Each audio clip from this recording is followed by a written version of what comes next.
Drink the witch potion now or what? Hold up, dude. I haven't even picked my pathway yet. Okay.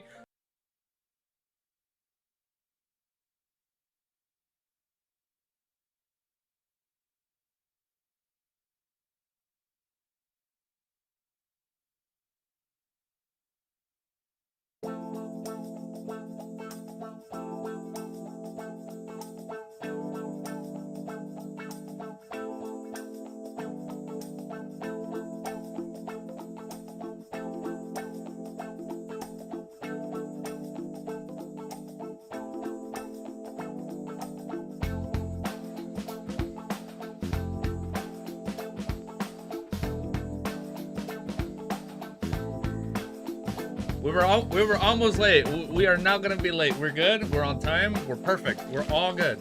Okay, hold up. Okay. There's already 10 of you guys. Hold up. Give me 1 minute. Hold up. I literally just got back. It's 9 p.m. It's 1:30 in the morning. Oh my goodness. All right, hold up. I just got back from working out. Hold up. Let me just. I just want to let you guys know I'm here. Hold up. One second. Start stream. Okay, 1 sec. Hi, honey. You look so beautiful.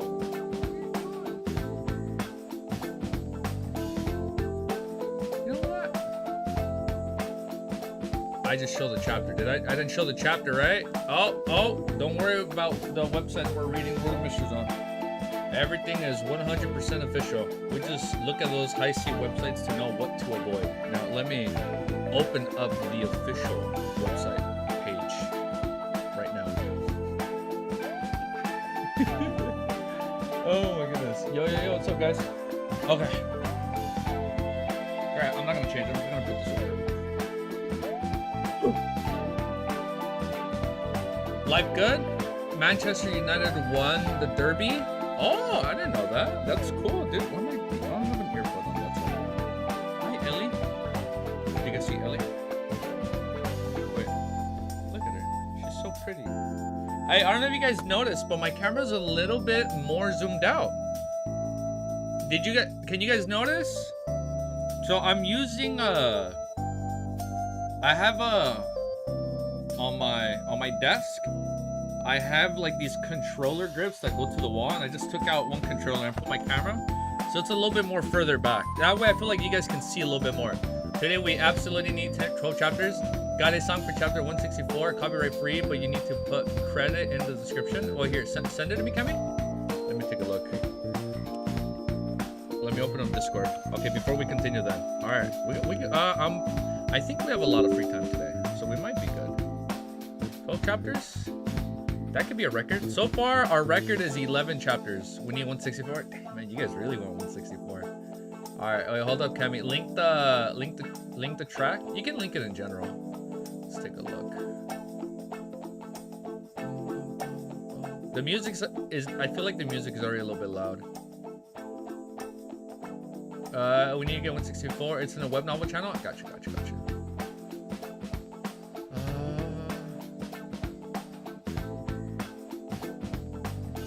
License to use Wintergreen music from video and live stream. Digital download. License to use original. Okay. Hold up. I can show this.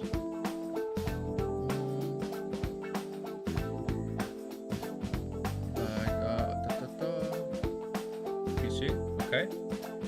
Digital download. License to use original songs as background music for your videos and live stream. Please read the license carefully before using music. Something not working, come back later. Whenever Martin mentions display, you download section. Okay, so we link it. So we have to link that track? Okay. Why do I have my camera off? Did my camera freeze? No, we're good, right? Is it?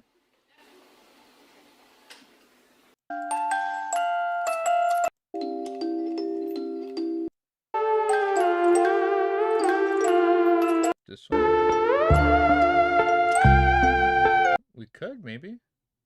Okay, hold up. Let me show you this one then. There's one track from Bloodborne that kind of sounds eerily similar to this. Let me show you. Hold up before we start. Let me find. Hold up. Let me find the track. Loud? Oh, was it loud? Not this one. Here, let's quickly go through some of the Bloodborne music. No, she would really disavow me if I do that. Just my homie. Where is it?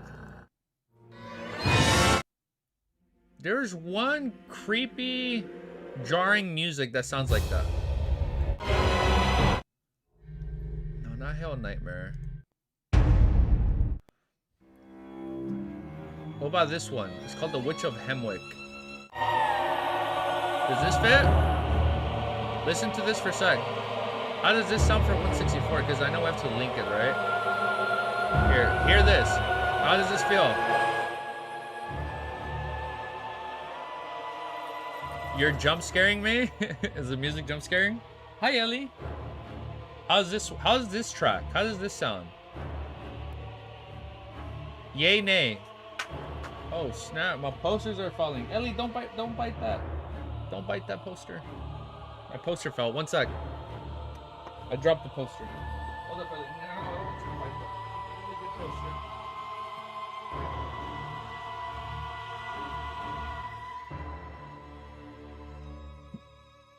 Hi, beautiful.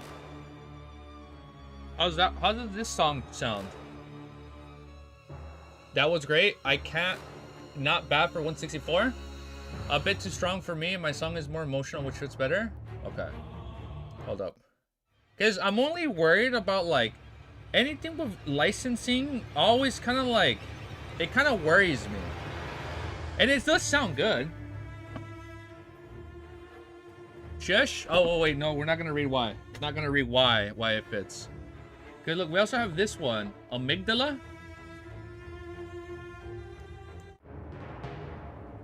Maybe? Here, we'll quickly do... We're doing a sound check for Bloodborne music. Ellie. Ain't no way. Oh, wait. Let me go this too. Because I know there's a song that kind of sounds like jarry. It's like a lullaby carnival music.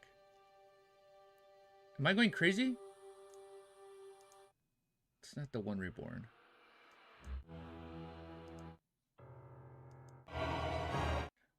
Assuming Cynical has started this one for 164 Academy for 165. Okay. No, that's Celestial. Oh, Lullaby. Look here. Look here. This one. I think this one fits. Lullaby for Murgo. How does this one?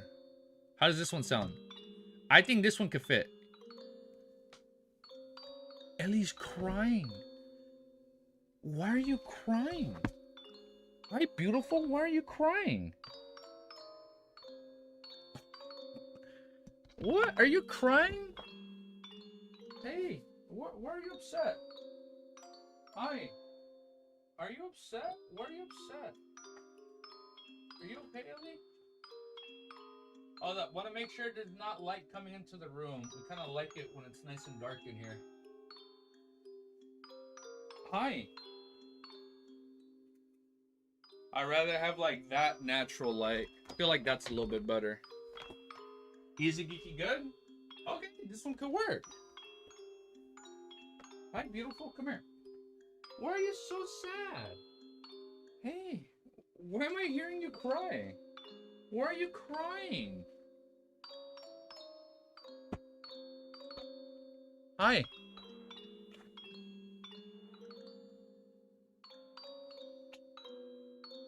Hey, just hang out with me. I'm right here. It's okay. It's okay, Ellie. You scare Ellie with the music? Maybe. No, it's okay. She can't hear it. It's only coming out of my earbuds. If you guys say too much about the type of music, yeah, you might give something away. Yeah, no, it's okay. I think this one sounds kind of similar to it. Let me compare.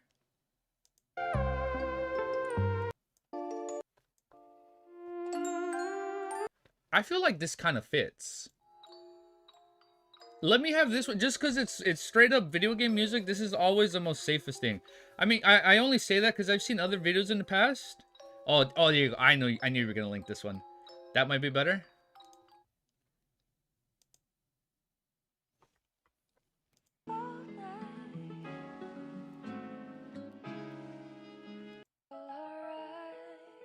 This could work.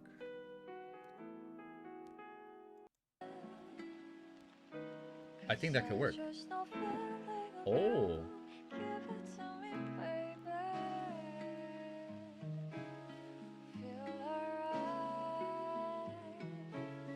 I like it. If not, we might just go straight up let's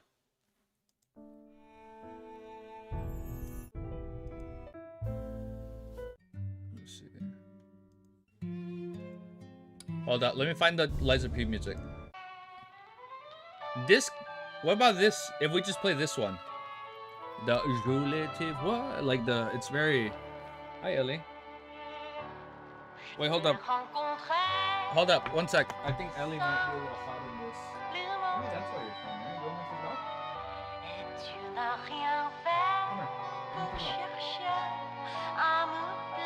Oh, I know why she's scared.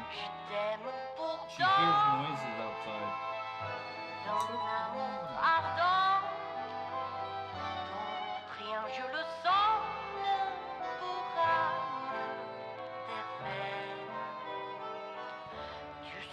I know why she's scared. I know why you're scared. It's okay. It's okay. It's noisy. It's okay, Ellie. It's okay, beautiful. You don't have to be scared. Okay, we're gonna read Liza P. We're just gonna read Lord of Mysteries together, Ellie. It's okay. Don't worry about any noises you're hearing outside. It's okay. I know you got sensitive ears. It's okay, Ellie. Here, just come hang out with me. Cool? Okay.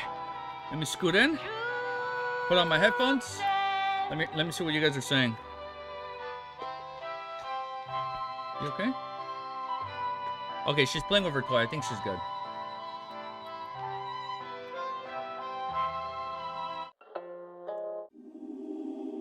There's something going on with my earbuds. No shot, my earbuds are breaking. You still haven't used any classical music? Yeah, I know I haven't used any. I want to use one. Well, you can go on the link I sent you, but if you really want to risk it, then go for Romero's, I guess. It's just a pity. No, I know it's a pity. I like how we are choosing the music for a chapter we won't read near the end of the stream. I know. Yeah, you know, because, like, for me, just the safest thing, just video game music. You know what's crazy? When I reacted to the Game Awards, there's like fucking 15 claims. I was like, what the fuck? It's like, okay. It's like, I don't know if I should private it. It's like, I don't know. That was weird. All right, okay, let's just go into the chapter, because I don't want to stall for you guys. There's like almost 20 of you guys. Use the Liza P one. I linked you. No, I saw this one. No, I know it's technically not risky if I link the music, but I've seen videos in the past. I think CDog VA was like a really good example. He said he bought the license to a song. Oh no, I'm thinking of somebody else. He had the license to a song, but then no, I'm thinking of another YouTuber. There was one YouTuber that had the license to a music, but then what was it? He had license for one track that the creator sent, right? But then his label, apparently they still had the rights to it, even though he got in contact with the creator directly, and they still struck him down. I don't know. I'm still a little scared about that. But here, let's play this. Put the volume down a bit on my end so it's not too loud for me. On my end, I'm putting it halfway, and then I'm turning it up to minus 11 decibels. No. I'm trying to get the volume just right. You guys were quick. You guys caught that I put the wrong damn chapter in the video. I thought that was kind of funny. Alright, so let me have the YouTube chat down here so I can see you guys. So I can see all your beautiful faces and your beautiful comments. Pop out. One sec. Bear with me. And then chapter goes right here. Okay. Classical music is so good though. There's loads of public domain copyright free. Is there? Okay. The guy who made the music is an indie artist that builds machines for each song, so I really don't think it's gonna strike you. Donkey has a label either. Okay. Yeah, both flow in the state. Utilize the P1. I linked you. If you think Cammy one is risky. Okay. No Monster Hunter Wilds at the Game Awards ruined my mood. I'll be honest, I was kind of bummed out there's no Monster Hunter Wilds. I was expecting Monster Hunter Wilds. Don't lie, you ain't ever seen my gorgeous face. You guys are all beautiful. You know, it's what's on the inside that counts, right? It's not on the outside, it's what's on the inside that counts, you know? Alright. My camera is a little bit more zoomed out. Of course there's... Wait, hold up. Let me check my low protein, because I have to eat it. I have to drink it with 1 to 2 hours after the gym. Gotta make sure it takes full effect. Ah, man, it's so fruity. It's like a dragon fruit flavor. I got so used to whey protein. I'm so upset about Astrobot winning. I saw one of the Wukong developers, he was crying when he lost. I guess they took it pretty personal. Yeah, I saw that. I think Alana Pierce talked about it too. I saw like a little post on it. Rare must have... Wait, must have eye bags darker than the Eclipse from Berserk. Oh man, that shit messed me up when I first read it. We just went live. No start with me, girl. You're gonna stay right here. Sit. Sit. Good girl. Hi. Hey. More Darker Than Black himself. That's a really good show. Darker Than Black. That's a really good anime. I like it. Okay, let's start. Hey, you know what was the one... Okay, before we start, the one thing I found really ironic about Astrobot winning, it was around the same year where fucking PlayStation said, oh, we don't have enough IPs. And Astrobot was a studio that's composed of like former X... What was it? There were some members from Japan Studio, like all these other places, right? They got together and they put all these IPs that PlayStation apparently doesn't have. Darker Than Black is peak. Don't mention season 2 though. I liked season 2. Maybe I was a little too young to watch it. I enjoyed what I watched in Darker Than Black. I think overall, you know, it was really good. I never finished season... Oh wait, I lied. I've never seen season 2. It's the one with different characters, right? Didn't Darker Than Black have like completely different... You know what's crazy? I think I may have dropped it. I think I dropped it. If it's the one with different characters, I think I was like, I don't fucking care about these people. I cared about the original cast. Yeah. And I think one of the original cast members might come out. May or may not. Don't want to spoil. And I'm like, I don't like it. I'm not watching Darker Than Black season 2. So season 1 is where it ended for me. Yeah, it was Japan Studio. Yeah, see, that's why I found it around. Like, former ex-members of Japan Studio that was shut down because apparently Sony... it didn't have enough classics. And, like, literally they came together and they made this game that won Game of the Year. Right? I know people disagree on if it should have won or not, but I found it kind of ironic that PlayStation was like, oh, we don't have enough IPs. Former ex-Japan studios got together after being shut down. Done stalling. We need to get to Chapter 164 today. All right, I'll shut the fuck up. Let's go. Sorry, I got a little passionate right there. Hey, stop it. Hey, stop. You're gonna get angry dad right now. Stop. Sit. Sit. Sit. You don't like it when I mean, huh? I always love you and I'm always caring for you, but stop. We just started streaming. Sit. Sit. That's pretty good. All right, let's start. Let's start. All right, guys. Thank you guys for joining me. I know. Oh, was there a spoiler? Maybe? Okay, I didn't read it. So we got a slight new setup. The camera's a little bit further back so we can see more, right? I think this is good. Thank you guys so much. We're at 964 subscribers, dude. We are so close to 1,000. Oh my goodness. I can almost taste it. I can't taste it. I can taste the protein in my mouth, but I can almost taste it. I can almost taste the 1,000 subscribers. So if you like what you are going to see and you want us to reach our new milestone, make sure you hit...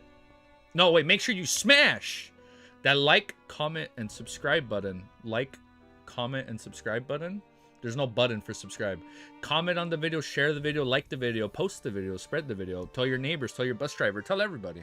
You know, tell your old grandma that you don't maybe talk to anymore, or your old grandpa that you probably don't talk to. But like, yo, bro, check out this YouTuber. This guy is popping off on Lord of the Mysteries. You know, let them know. Let all the old timers know. Hey man, you should listen to this guy read. He's pretty cool, man. He's pretty badass. 36 till cosplay. I know. Oh, and we still have a bet.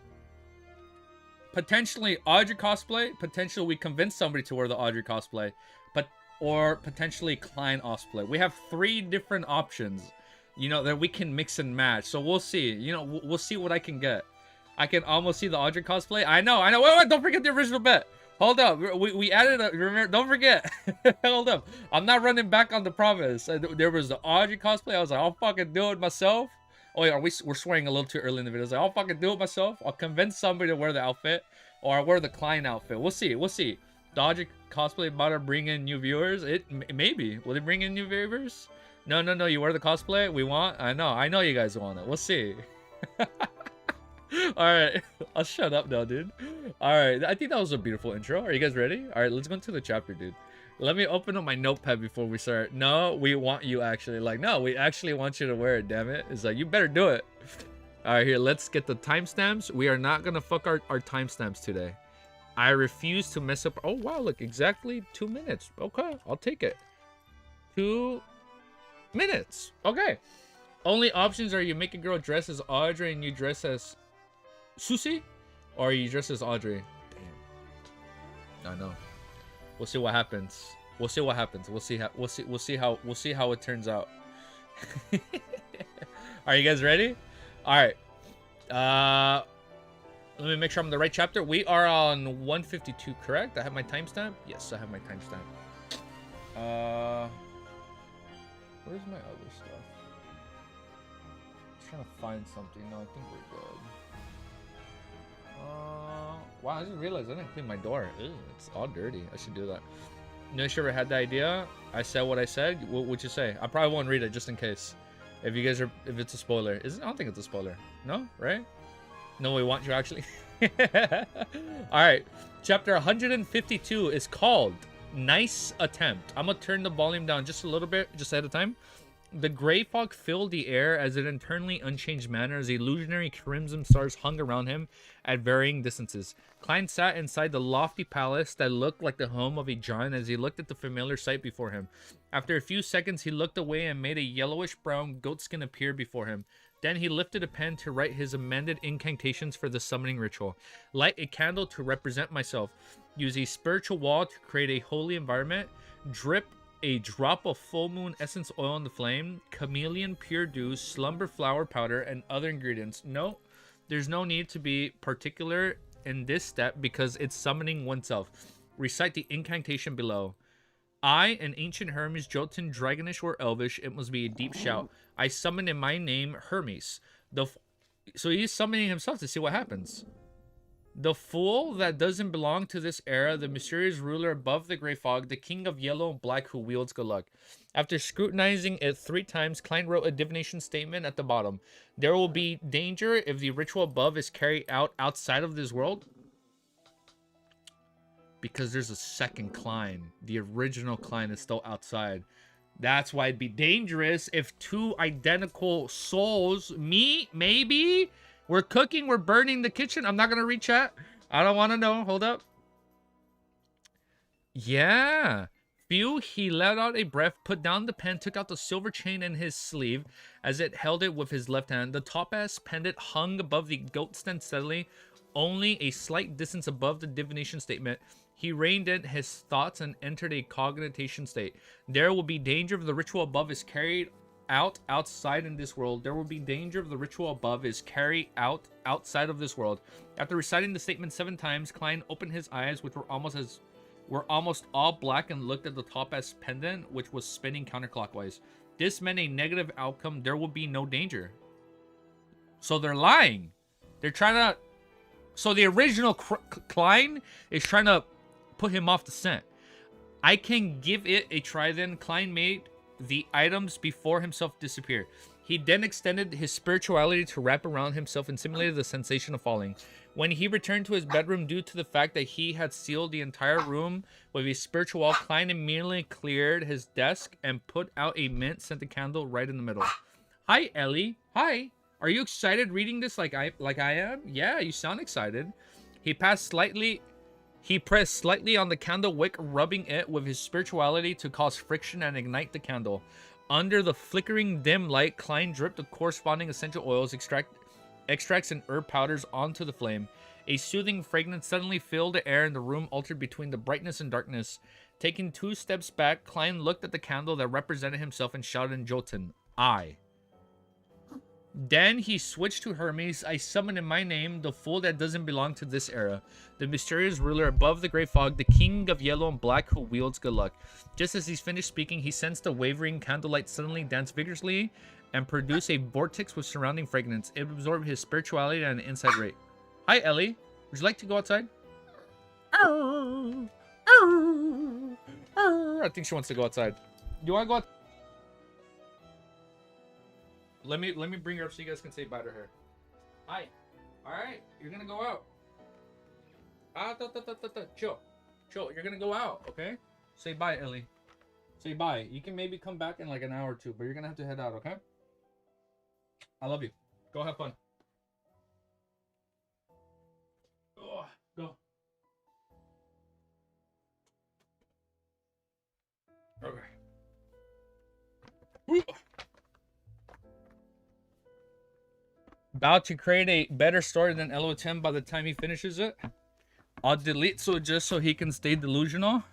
Wait, what? Delusional about what? Alright, let's keep going. Okay. Headphones on? I don't hear music. You guys hear music, right? I lost my fucking place because I let Ellie out. The fool that doesn't belong, just speaking of it. Vortex runner, it absorbed his spirituality and insane. Let me read from here. I'm gonna reread the last sentence. Just as he finished speaking, I'm gonna reread the sentence. Just as he finished speaking, he sensed the wavering candlelight suddenly dance vigorously and produce a vortex with the surrounding fragrance. It absorbed his spirituality at an insane rate. Slumber flower, a herb that belongs to the red moon. Please bestow your powers to my incantation. Klein endured the discomfort brought about from having his spirituality drained as he finished reciting the incantation. Then he saw the candlelight stop wavering. It's just a straight fire. It was tainted with gray luster, which extended to about the size of an arm. What's a what's a luster? Like when the light goes out? I didn't summon anything. All right, perhaps I'll need to respond to it above the gray fog. Oh, he has to respond to himself to see what happens. It's really quite troublesome to summon myself, Klein muttered. Why does he even want to do this in the first place? Klein muttered, pinching his aching forehead. This guy is a little too what's the word? What's the word I'm looking for? He's a little too curious. He's gonna get himself in trouble. He calmed himself down, then took 4 steps counterclockwise before arriving above the gray fog again. He saw that there was a rippling light above the seat of honor at an ancient table. It stemmed from the strange symbol at the back of the corresponding chair. The strange symbol that was made up of a pupilless eye, a symbol representing secrecy, and contorted lines that represented change. All Klein did was extend his hand to reach for it when he immediately heard... He heard it? I summon in my name the fool that doesn't belong to this era, the mysterious ruler above the gray fog, the king of yellow and black who wields good luck. Then he saw surging spirituality combined with a rippling light that formed into the illusionary yet shapeless door. The door shook as though if it wanted to open. Klein immediately felt inspired and strongly willed for it to be pushed open. Almost... Wait, what door are we talking about? Then he saw surging spirituality combined with a rippling light that formed into an illusionary yet shapeless door. Oh shit! This is the fan art we saw. It's a fucking door. This reminds me of Susumi. No, not Susumi. Yeah, Susumi. The whole door part, right? Oh shit. The door shook as though it wanted to be open. Klein immediately felt inspired and strongly willed for it to be pushed open. Almost instantly, the boundless fog and lofty palace was drawn forward. There were a few barely noticeable ripples. The ripple surged towards the illusionary yet shapeless door, but no matter how much Klein pushed it, the door couldn't be pushed open. Oh, this is so cool, dude. Every movement resulted in dead silence. The door of summoning has yet to take shape. Klein reined in his will and caressed his eyebrows when he analyzed the reason why he had failed. He had casually named the door of summoning. This sounds important. Huh? I'm lacking spirituality, so I can't form a complete door of summoning. When I advance the sequencing clown and pass through the initial danger state, I can give it another try. Maybe it won't be a problem by then. Klein nodded lightly and roughly understood what happened. This experiment gave him a confidence boost. He felt heartened as this was the first time that he received some sort of response from the mysterious space above the gray fog. Other than the incident where he divined the eternal blazing sun, there will come a day when all understand all the secrets here. Klein excitedly declared in his heart. He then made a rapid descent into the boundless fog after he wrapped himself up with spirituality. Klein quickly blew out the candle after he returned to his bedroom. He ended the ritual and cleaned up his desk before he removed the spiritual wall. A gust of wind suddenly blew as he yawned. He collapsed into the bed, covered himself with a blanket, and quickly fell asleep. In the hazy dream that followed, Klein woke up abruptly and realized that he was sitting in the living room of his home and was holding the Tengen honest paper. Don't tell me Captain is here again. Oh, now is he gonna steal his food again? He was stunned at first as he looked outside the oriole window, finding humor in his exasperation. With a creak, the door opened. Dunn walked in slowly, wearing his black windbreaker. Okay, is this going to be a serious nightmare, or is he just going to be trolling with him? That went beyond his knees and held a cane and pipe. He was still wearing his black top hat, and underneath it were his profound gray eyes. Dunn came to the living room and sat on the single-seat sofa. He leisurely crossed his right leg over his left. He put aside his cane, took off his hat, and leaned backwards. He sat there quietly and looked at Klein as though he was thinking. What's he thinking? Captain, what are you trying to do today? Klein was dumbfounded. In order to not expose that he knew that it was a dream... Wait, in order to not expose that he knew that it was a dream, he pretended to not be affected by it and continued to read the newspaper. Oh, wait! So Klein thinks he's unaware that it's a dream. To experiment, generally used to mean a shine, gentle sheen, or a soft glow. Luster. Oh, the flame. He's like summoning a door into the world when he entered his prayers in the great fog. Okay. What happened was that he used a ritual style he learned from Dali to pray to himself, and he went above the great fog and responded to his own prayer. And he can't do that in the real world, right? Because it has consequences. Yo, Ayo, early live. Yo, thank you for joining, Adam. What's up, guys? Yeah. I remember seeing fan art of a door. I remember a client looking at a door. Wait, so just to be aware, so Klein is conscious, and I've known he's always been conscious in his dreams when Dunn enters, but Dunn assumes he doesn't know he's aware. Like, he assumes that Klein is in his dream and it's all in his dream. Like, he doesn't realize that he's conscious, right? Yeah, he can't open it because he didn't have enough spirituality to open the door. Okay, I got it. Okay. In order to not expose that he knew that it was a dream, he pretended to not be affected by it and continued to read the newspaper. 1 minute, 2 minutes, 5 minutes. He lifted his head to look at Dunn, who sat opposite of him. He found out that the captain was still sitting there quietly and was looking at him in deep thought. 5 minutes, 10 minutes, 50. Is he just observing him? 15 minutes. Klein flipped through the newspaper back and forth multiple times, looking at Dunn from the corner of his eyes, and noticed that the man was still looking at him quietly in deep thought. Holy shit. Nah, hold up. This is kind of sus. This is kind of scary. Captain, you're making me very uncomfortable. Klein couldn't sit in peace. He folded the newspaper and put it aside. He nodded and smiled at Dunn. Then he went to the kitchen to get a piece of cloth and started wiping the dining table and coffee table. Captain, look, my dream is so simple, so ordinary, so boring. There's nothing worth observing. Hurry up and leave. Why don't you pretend to be a ghost and I'll pretend to be frightened? Then you can complete your achievement as a nightmare. Okay, is he trying to actually analyze what he's doing, or is he trying to find like, oh, he's cleaning his table? Let me steal the curtains. He prayed in silence and lifted his head, but all he saw was Dunn's deep gray eyes that were still in deep thought. Under such a quiet and constant gaze, Klein wiped all the furniture and cleaned his room. He was so exhausted and his say we're offline. Are we good? Are we good? Test. Whoa, wait, let me pause. Let me pause for a minute. It said we were offline. Are we good? Are we good? Because I'm at 0 bars. Oh, snap. Okay, my Twitch crashed. Yup. We're good? We're good, right? We're good? Okay, because on my end, it said I'm offline. My Twitch keeps lagging, but we're good though, right? Okay. Wait, just heads up. You guys should probably lower the quality just a little bit. Just in case it crashes. I would probably put it at 360p or something. Just to be safe. We good? Okay, just to be safe. Just to be safe, I probably lower the quality in the video at least to like 360 or maybe 480, 720. Just in case. Guys, oh, never mind. We're good. Okay, it buffered for like a few seconds, but we're good. Okay, we're good. We're back.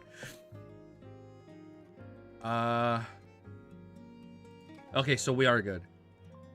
Klein had no idea how much time has passed while he made himself busy until he finally saw his captain uncross his legs and stand up. Then he took his cane, put on his hat, and walked through the door. Klein held his breath and watched Dunn leave his house. He couldn't help but lift in his right hand to wave goodbye. Phew, when everything returned to normal, Klein let out a breath of relief. That really was such a nightmare. He thought to himself, too preoccupied for fears. Back Lund, West Backland. Okay, hold up. People were correcting me. Is it backland, like a piece of land, or Lund? With my, like, is it L-A-N-D land? Do I pronounce it like backland, or do I pronounce it Backlund? And West Backlund? No? I don't know. I'll see, because I know I know people were correcting me the other day. So we'll see how it's Backlund. Bro just read it. It's Lund. Okay, so it is. Okay, because I thought people were saying Backland. Okay. Backlund, West Backlund, Philip department store. Philip was on the top of the end department store in Lowen's Kingdom. It only opened to nobles and wealthy people who were qualified to be members. There was also luxurious carriages parked outside with different emblems printed on them. Not only was it safe to place for shopping, it also became a popular social venue due to the strict restriction of members. Audrey brought her maidservant Annie and her golden retriever Susie. Under the ushering of an eagerly attentive attendant, she got off the carriage and walked through the entrance. Along the way, she saw the daughters of Viscount, Countess, or maidens with parents of high social status. She maintained her elegance and greeted them all gracefully. She communicated with her different nobles on different topics. For instance, when she faced particular countess, she would compliment the fittings of the countess' dress, and when she greeted a particular baroness, she would praise the outstanding performance of the baroness's husband in the House of Lords. Audrey hadn't been good at that previously. She was too sudden and too arrogant, but now she didn't even need to put in much effort to respond perfectly. In the spectators' eyes, most of the emotions and thoughts of the female nobles were written on their faces. Arriving on the second floor, Audrey turned into a shop and sold the ready-made dresses. The attendant in the shop was a petite maiden. She wore a black and white dress and had shoulder-length blonde hair. She was the arbiter Zhao Derecha. She works in the shop. Audrey gave Susie a look without changing her facial expressions. The dog understood what her owner meant immediately and ran to another counter. Maidservant Annie went after Susie to try and drag her back. Well done, Audrey complimented inwardly and walked next to Zhao Derecha, pretending to look at the variety of dresses. What did you arrange to meet here for? Zhao inquired with a whisper while she loudly introduced the dresses. Her voice was tender, just like a child's. Where's the original attendant? Audrey asked in reply instead of answering her. Zhao looked around and said, I convinced her she was happy to rest for the morning. Audrey looked at the different style dresses while she took out a piece of neatly folded paper from her lamp leather handbag and secretly passed it to Zhao. Rear Admiral Hurricane Quillingus has snuck into Backlund. This is the portrait. I hope that you can find him for me. Oh, and don't alert him. Zhao received the piece of paper and unfolded it to take a quick glance. She saw that it was a lifelike portrait of a man in his 30s that had a unique broad chin. I was once constantly praised by my art teacher. Audrey saw a glance at Zhao and lifted her head. She added, the kingdom offers a reward of 10,000 pounds for Quillingus. If he were to be arrested, even the person that only provided clues would definitely be awarded with a few £100. Just as she finished her sentence, she saw Zhao. Scary. Oh wait, my internet is super slow. Update. Okay, we're good. Ah, that's not good. That's kind of scary, dude. Alright. We're gonna go straight next to chapter. Bro, the stream stopped? Yeah, I know. It's a little laggy. I'd lower the quality on the video just to be safe. Klein is using the gray fog power to pray to himself like people pray to God. Others can't do that. Klein can only because of the gray fog. Wait, let me read that again. So did Adam say something? He can ban it. I won't read it. Okay. It was a spoiler. Klein is using the gray fog for power to pray to himself like people pray to a god. Others can't do that. Klein can only because he has the gray fog. Did you get your timestamps? Yeah, I got my... Oh, I lied. I didn't get my timestamps. Holy shit, Mysterious Fool. You're fucking good at this. Wait, I didn't actually write the fucking timestamp for the last chapter. I mean, it was at 2 minutes. I didn't put the chapter title. Okay, so not completely lost. Oh my god, thank you. Oh, okay. Chapter 153. Okay, timestamp 1634. Copy paste. Dude, I love this song. The more I hear Liza P music, the more I want to play it. Am I gonna have time to play it? But probably not. But I want to play it. I'm looking out for Stellar Blade. Ow, ow, ow, ow, my leg fell asleep. Okay, let's keep going. LOL, we are Easy Geeky's mom, reminding him of everything. Yeah, you guys are good at this shit. I'm forgetting like, okay, thank you, mom. Thank you, dad. Thank you, guys. Thank you, aunt. Thank you, uncle. Thank you, guys. Thank you. All right, let's go next chapter. All right. Next chapter. Chapter 153 is called Final Act of Laying the Foundation. That sounds super important. A unique wide jaw, his hair is in a bun like an ancient knight's, eyes that look at you with intent of an icy smile. Zhao Derecha was half slumped on the sofa as she scrutinized the portrait that Audrey had handed to her. In her eyes, the man might as well have been a living, walking pile of money. After committing the looks of the gray pirate Quillingus to her memory, she proceeded to read the description written at the bottom of the pages. Brown hair, dark green eyes. The portrait can only be used as a general reference as the target possesses the ability to transform... What? He possesses the ability to transform into another person. It is unknown how long he can maintain that transformation. The portrait can only be used as a reference. The target possesses the ability to transform into another person only as a reference to transform into another person. Did my brain just shut down or did I reread the same thing 3 times? Then why did I spend so much time memorizing his facial features? Zhao wore a dazed look, as if it was the first time she had witnessed the evil intentions the world had her. She looked up and saw Forrest Wall slumped. Oh, the book writers with her. She looked up and saw Forrest Wall slumped languidly and a self. I read that wrong. Longitudinally and I'm gonna stop. I'm not gonna attempt to pronounce that again. And a sofa across from her, she seemed to be muttering to herself, "There's no way to look for this person. We don't know what he looks like. All we know is that he is not from Buckland. There are far too many foreigners who come in Buckland every day." Forrest attempted to sit up but failed even after 3 tries. "I'm only an apprentice, not an arbiter," she pouted as she placed her hand on the armrest of the sofa, successfully pulling herself up into the sitting position. "Does the lady think that we are prophets?" Forrest jested. Zhao was about to answer when she realized that there were still footnotes she hadn't gone through yet. She recited them out softly that suggested the ways of searching are the followers. 1. Quilligus has an evil object with him. It needs to devour the flesh, blood, and soul of a living person every day. You can consider looking for missing vagrants. 2. Search for Quillingus information thoroughly and build a profile of his unique hobbies and behaviors. A person's facial features might change, but as long as he hasn't received any special training, he will often act like himself, such as things he prefers to eat, his gait, actions he used to performing, and many other details. Forrest nodded as she listened. "Miss Audrey isn't the innocent, naive teen that the rumors of her suggest. She has a meticulous heart and calm sense of observation. Is that so?" Zhao asked, doubtful. She didn't expect an answer. She changed the topic by suggesting, "I'll be in charge of gathering the information. Can you consolidate that pile of gold pounds? No, the Admiral's hobbies and unique traits." Forrest opened her eyes wide open as she shook the steel box containing her cigarettes. "How can you bear to do so? How can you bear to make a dainty, sensitive author do consolidation, analysis, and deductions?" Zhao shot her good friend a glance as she exuded an air of authority without realizing it. "There's an interesting paragraph of deduction in your Stormwind Mountain Villa." Forrest pulled her shoulders back and lowered her head. She looked at the coffee table as she said, "Do you know how much of my hair I pulled out, how much sleep I lost just for that paragraph?" She quickly lifted her head and looked at Zhao Derecha, then lowered her head once again and grumbled, "Life is short. There are too many things that we need to do. We must waste our time on such uninteresting menial tasks."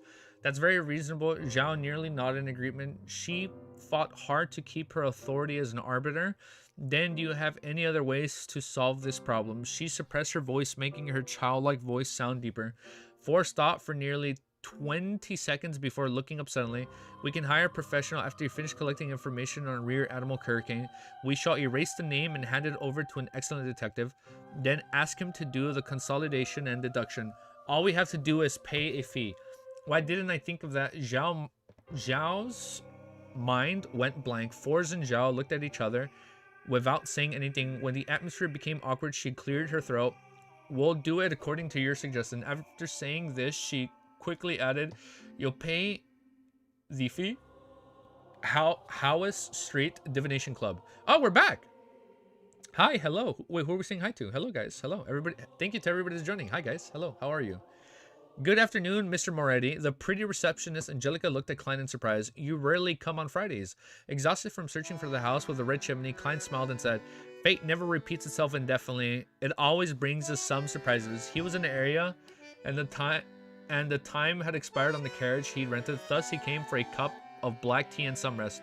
Furthermore, this would serve as the final layer of the foundations. What? With the new experience at the Divination Club, he would logically mention the application to Dunsmith. Your words are always so philosophical, Angelica praised. She's so mesmerized by him, dude. Klein thought for a moment before saying with deliberation, I might not come to the Divination Club too often in the future, so you need not recommend me to others anymore. He had already digested his potion, so he had to advance towards a new goal. Why? Angelica said in a shock and puzzlement, you're already made a name for yourself in the club. Most people know that your divinations are very accurate and miraculous. In fact, we consider getting you to come in on Sundays as a lecturer. If I paid £1 for every divination I performed, then I would keep doing this regardless of how tired I was. Besides, I still have to investigate the houses with red chimneys and find the culprit as soon as possible. Klein smiled warmly. Madam, do not convince me to stay. This is the arrangement of fate. I won't stop coming to the Divination Club entirely. It's just that my visits will become less frequent. I'll still pay the membership fees on time. I can get reimbursed for it anyways. I will come down occasionally to monitor the place. Klein added to his heart. How regretful. I hope that you will be at the club when I happen to be lost. Angelica sighed. She realized that this wasn't as surprising as she imagined after initial shock had passed. Perhaps such a miraculous year that still respect the fate wasn't someone who could be held back by a club in Tingen. Angelica smiled. Oh, she's like, he has bigger things ahead. As if thinking about something else. Side black tea. Yes, Klein returned a smile. He spent about 20 minutes in the club, spending the time resting, finishing his black tea. Before leaving the club, he took a public carriage back to Daffodil Street. When he entered, he opened the mailbox out of habit and saw that there was a letter placed inside not too long ago. Klein opened the letter and noticed that it was from Mr. Zick. I will be heading to Morristown on Sunday and return on Wednesdays. Most of the citizens in Morristown are believers of the god. He's been heading there on Sundays, which means that according to the usual level of efficiency, the Nahawks would only receive the information on Tuesdays or Wednesdays. I can make it to think that Mr. Zick would remember my request. I hope that he remembers not to do it personally. Him summoning a spirit and doing something scary would suffice. Klein nodded slightly. He released his spirituality, burned the letter with friction. He flicked his hand, turning the flames into the ashes and allowed them to fall slowly onto the ground. Saturday afternoon, Klein was wearing his black windbreaker and hat. He had his cane in his hand as he walked slowly into Blackthorn Security Company. After greeting Roseanne, he looked at the partition and noticed that the captain's office was open. He deliberately spoke louder. Yesterday, I saw a girl who looked just like you at the Divination Club. Really? Roseanne asked, her interest piqued. Klein nodded without sincerity. Yes, in fact, I thought that she was your sister. I'm sorry to have to disappoint you, but I have no sisters, not even cousins. Roseanne left. Do you remember her name? No, why would I remember her name? Klein smiled. Looking at her was exactly like looking at you. Okay, so hold up. Is she like a Zick? Mr. Zick? Nah. Can I take that as a compliment? Roseanne was a chatty girl who never needed others to start the conversation. She asked on her own accord. Klein, I would assume that you're earning quite a bit from the Divination Club. As a true seer, your abilities are far beyond those who take this as a hobby. It would still be good colleagues if you didn't mention this. Klein coughed. A seer has to be a respectful fate. We cannot use divinations to ask for abnormal privileges. Are you concluding your own maxim? I'm not going to say maximum. Are you concluding your own maxim for a seer? Roseanne asked out of curiosity. Yes, Klein answered frankly. After a brief chat, Klein said goodbye to Roseanne. She took his hat and walked towards the partition. Knock, knock, knock. He looked at Dunsmith. Please just tell him about the acting method. Because he's going to send his application.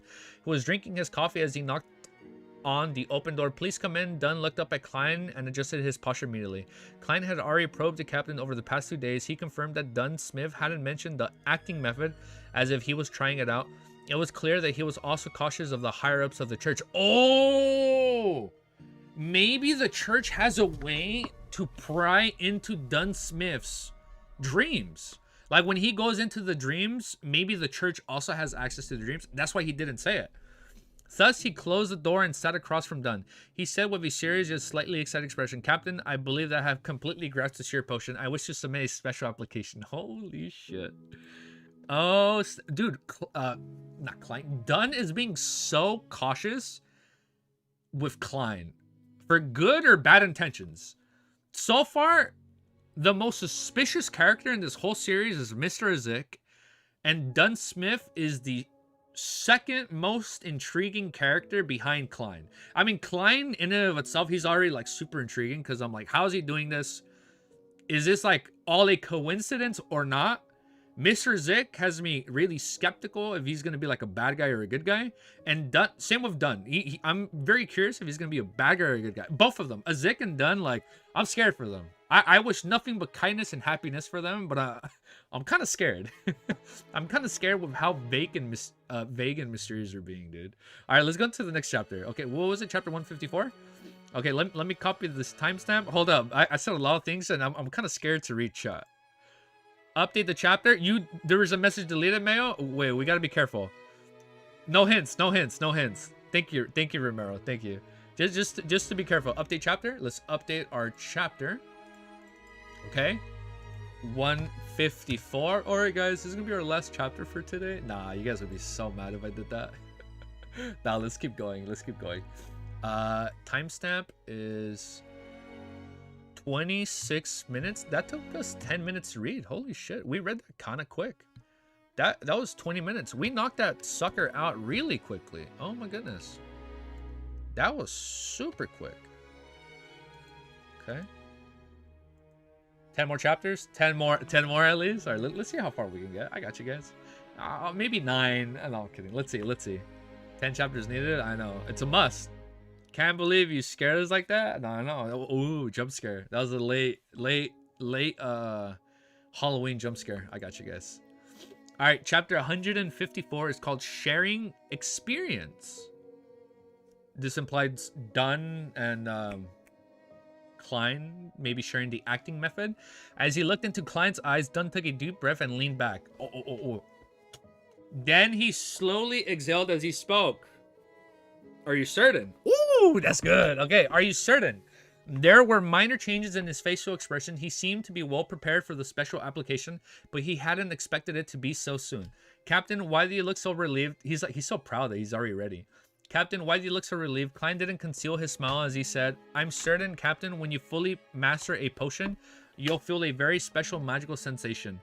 You'll have no doubt that you fully master the potion's special magical feeling. Dunn muttered those words softly as his eyebrows slowly knitted together. Oh, he's remembering his own experience.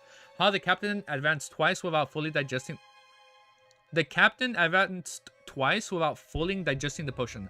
Of course, if he didn't know about the acting method, it would be difficult to fully digest it. He must have used a prolonged period of time to break it down and was subconsciously acting to minimize the risk of losing control. Poor Captain. Klein quietly looked at Dunn Smith, but he didn't speak or say anything further so as to allow Dunn to think carefully. After almost a minute, Dunn's deep eyes reflected into Klein. Wait, Dunn's deep eyes? I like how, like, they talk about, like, his deep, sunken, gray eyes. Like, I don't know. It makes it more mysterious whenever they say that. After almost a minute, Dunn's deep eyes reflected Klein's figure once again. He weighed his words before he said, maybe it would be a better option to wait another year. He's like, nah, bro, I'm ready. Let's do it now. What the captain means is that waiting another year would make it less conspicuous. With the example that Madame Deli set for me, the higher-ups wouldn't pay too much attention to me. At most, I would only be put on the list for observation. Klein thought and answered frankly. At first, I wanted to wait until next year to send in my special application. After all, there are too many things that I need to master. For instance, my combat arts is only at the beginner level. Not for long, dude. When he gets that, the Sacred Sun Charm. But, Captain, don't you think that we've experienced too many coincidences and No coincidences. Too many coincidences in the last 2 months. We were chasing after the kidnappers when we came across the Antigonus notebook and the opposite room. Oh, which was technically the first fight with the security company and the kidnappers. The shipment of sealed artifact 2049 was delayed, but Ray Bieber didn't leave Tingen and tried to digest that power at the harbor. I went to attend a birthday banquet and triggered Hanas Vincent's incident. I went to investigate at the library and ran into the members of the Aurora Order. Too many damn coincidences. I don't know what these coincidences mean, but I feel insecure. That's why I want to enhance myself in the best possible way. Klein seized the opportunity to talk about the manipulator behind the scenes. It was something that he had planned to include in his schedule. Without exposing his uniqueness, he would remind the Nighthawks to make them search for more clues from different angles. When he said earlier would only lead to other Nighthawks to conclude that Klein had a discerning mind and was good at organizing his thoughts. Okay, all right. This guy's good. The moment Klein said the word but, Dunn's bodily leaned forward. In the end, he's stepped. I've never spelled this word in my life. Oh my god, the grammar's starting to throw me off now. He steepled his fingers in front of his mouth? What? He fixed his gaze. I'm assuming he's doing this in front of his mouth, right? Like he's like, oh, like, are you ready? He fixed his gaze and remained quiet, seemingly thinking about what Klein had said. After a while, Dunn lifted his head and said in a mellow and deep voice, very perceptive, perhaps there really is something lurking in the dark. Without waiting for Klein to speak, he instructed, you can submit the special application. All right, Klein lifted the corner of his lips when he answered. He got up with a smile and walked towards the door. As expected, he heard a familiar additional remark. It's going to be so funny when he just walks in with clown makeup and Benson and Melissa's like, what the fuck? Like, are you good, bro? He's like, yeah, man, I'm changing careers. I'm going to be a clown now. Which, no, there's nothing wrong with that, but it's like, he's like, what? You went from like an investigator to a clown? What's going on here, dude? Hold on, Dunn called out. He weighed his words and said, take note of your choice of words. Don't worry, Captain. I place a far greater importance on this matter than you do. Klein nodded in agreement with a smile. At first, he thought Dunn would propose that they avoid going through the Holy Cathedral and instead advance to Sequence 8 in secret. Then they could go through the normal procedure after 3 years. However, after he thought it through, he realized that it was impossible. Regardless of whether it was through a special application or a normal application, the person who was going to advance still had to be investigated by the Holy Cathedral.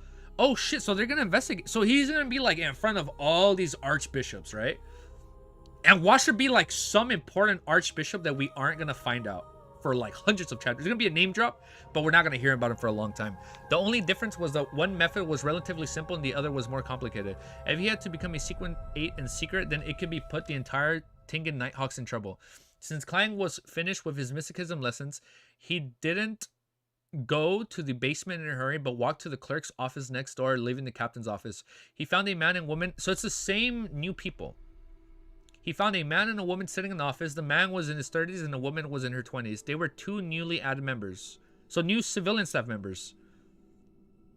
They were surprised when Klein entered. Then they smiled and nodded in greetings. They were curious and in awe of the Beyonders that they worked with. Oh, so they're new civilian staff members. Klein did a chat with them but found an empty desk and began writing a draft for the special application. As he already had a draft in his head, it only took about 10 minutes to complete his initial work. After reading it a couple times and amending parts of it, he sat before the Ackerson Model 1346 typewriter and started typing his draft onto a document. Listening to the tapping on the keyboard, that sounds hype. So it sounds like this. It's going like this. Oh shit, I'm skipping the chapter. Wait, listening to the... He's going like this. Can you guys hear that? Wait, can you guys hear that? Okay, hold up. I'm gonna read it. Listening to the tapping of the keyboard, the 2 clerks exchanged looks and stood up simultaneously. They left the office and went to the reception in the hall to chat with Roseanne, allowing Klein to have some privacy. Very careful and fully aware of the need to maintain secrecy, Klein stole a glance at their receding figures. As he complimented them, he focused on his work again and continued tapping on the typewriter. Just as he was going to complete his special application, Leonard Mitchell came out of the restroom. He looked around while he buttoned his shirt. There was an unrestrained beauty in his messy hair. What's the report you're writing? Leonard looked around the clerk's office as he leaned against the door frame with his right foot tippy-toed to balance himself as his hands tucked into his pocket. His green eyes examined Klein with interest. Klein typed the last words and the last punctuation mark. He then turned his head and smiled. Special application, Leonard asked, puzzled. Klein, he's ready, dude. Klein picked up the paper and skimmed through it quickly. He casually explained a special application to advance the sequence 8. Cough, cough. He's like, holy shit, dude. Leonard suddenly coughed vigorously. Calm down and asked, digest. Bro, you know quite a bit. What the fuck? Leonard is like, bro. Digest, bro, you know quite a bit. Klein held his special application and walked before Leonard. He lifted an eyebrow and said, yes. He went, yes. Then he looked into his eyes and asked softly with a chuckle. I remember someone told me once that there are some people who are special, but who can do things that others can't, such as me, such as you. Dude, who is... Okay, Leonard is also kind of suspicious, man. Or maybe he has... Somebody put it nicely the other day. He just has... Maybe he just has main character complex and it's not that deep. Or maybe it is deep and he has main character complex for a reason. All the fingers of one hand touching the same fingers of the other hand and creating a steeple. All the fingers of one hand touching the same fingers on the other. Oh. Oh, he's like, are you ready? Oh, thank you. Thank you, Cammy. That makes more sense. Leonard is a real main character. He has main character complex. I love him. I love him for that. Leonard, and unless if he's really hiding something, then I'm gonna be looking forward to that. But as of right now, he just has main character complex. Leonard was suddenly at a loss for words. He could only change his standing posture and take his hands out of his pocket to cross them in front of his chest. He opened his mouth and finally organized his words. He asked in a low voice, "Don't you think that it's too risky?" Okay. As he already knew about digesting, he definitely understood. Wait, as he already knew about digesting, he definitely understood that my advancement has no risk of losing control, huh? Is he referencing to the tension from the higher-ups in the church? Dude, now everybody's scared of the church. Klein explained while in thought. Leonard, do you remember the first task that we worked on together? We were merely tracking... Yeah, I remember that. We were merely tracking kidnappers, but we realized that the room opposite had clues about the Antigonus family notebook.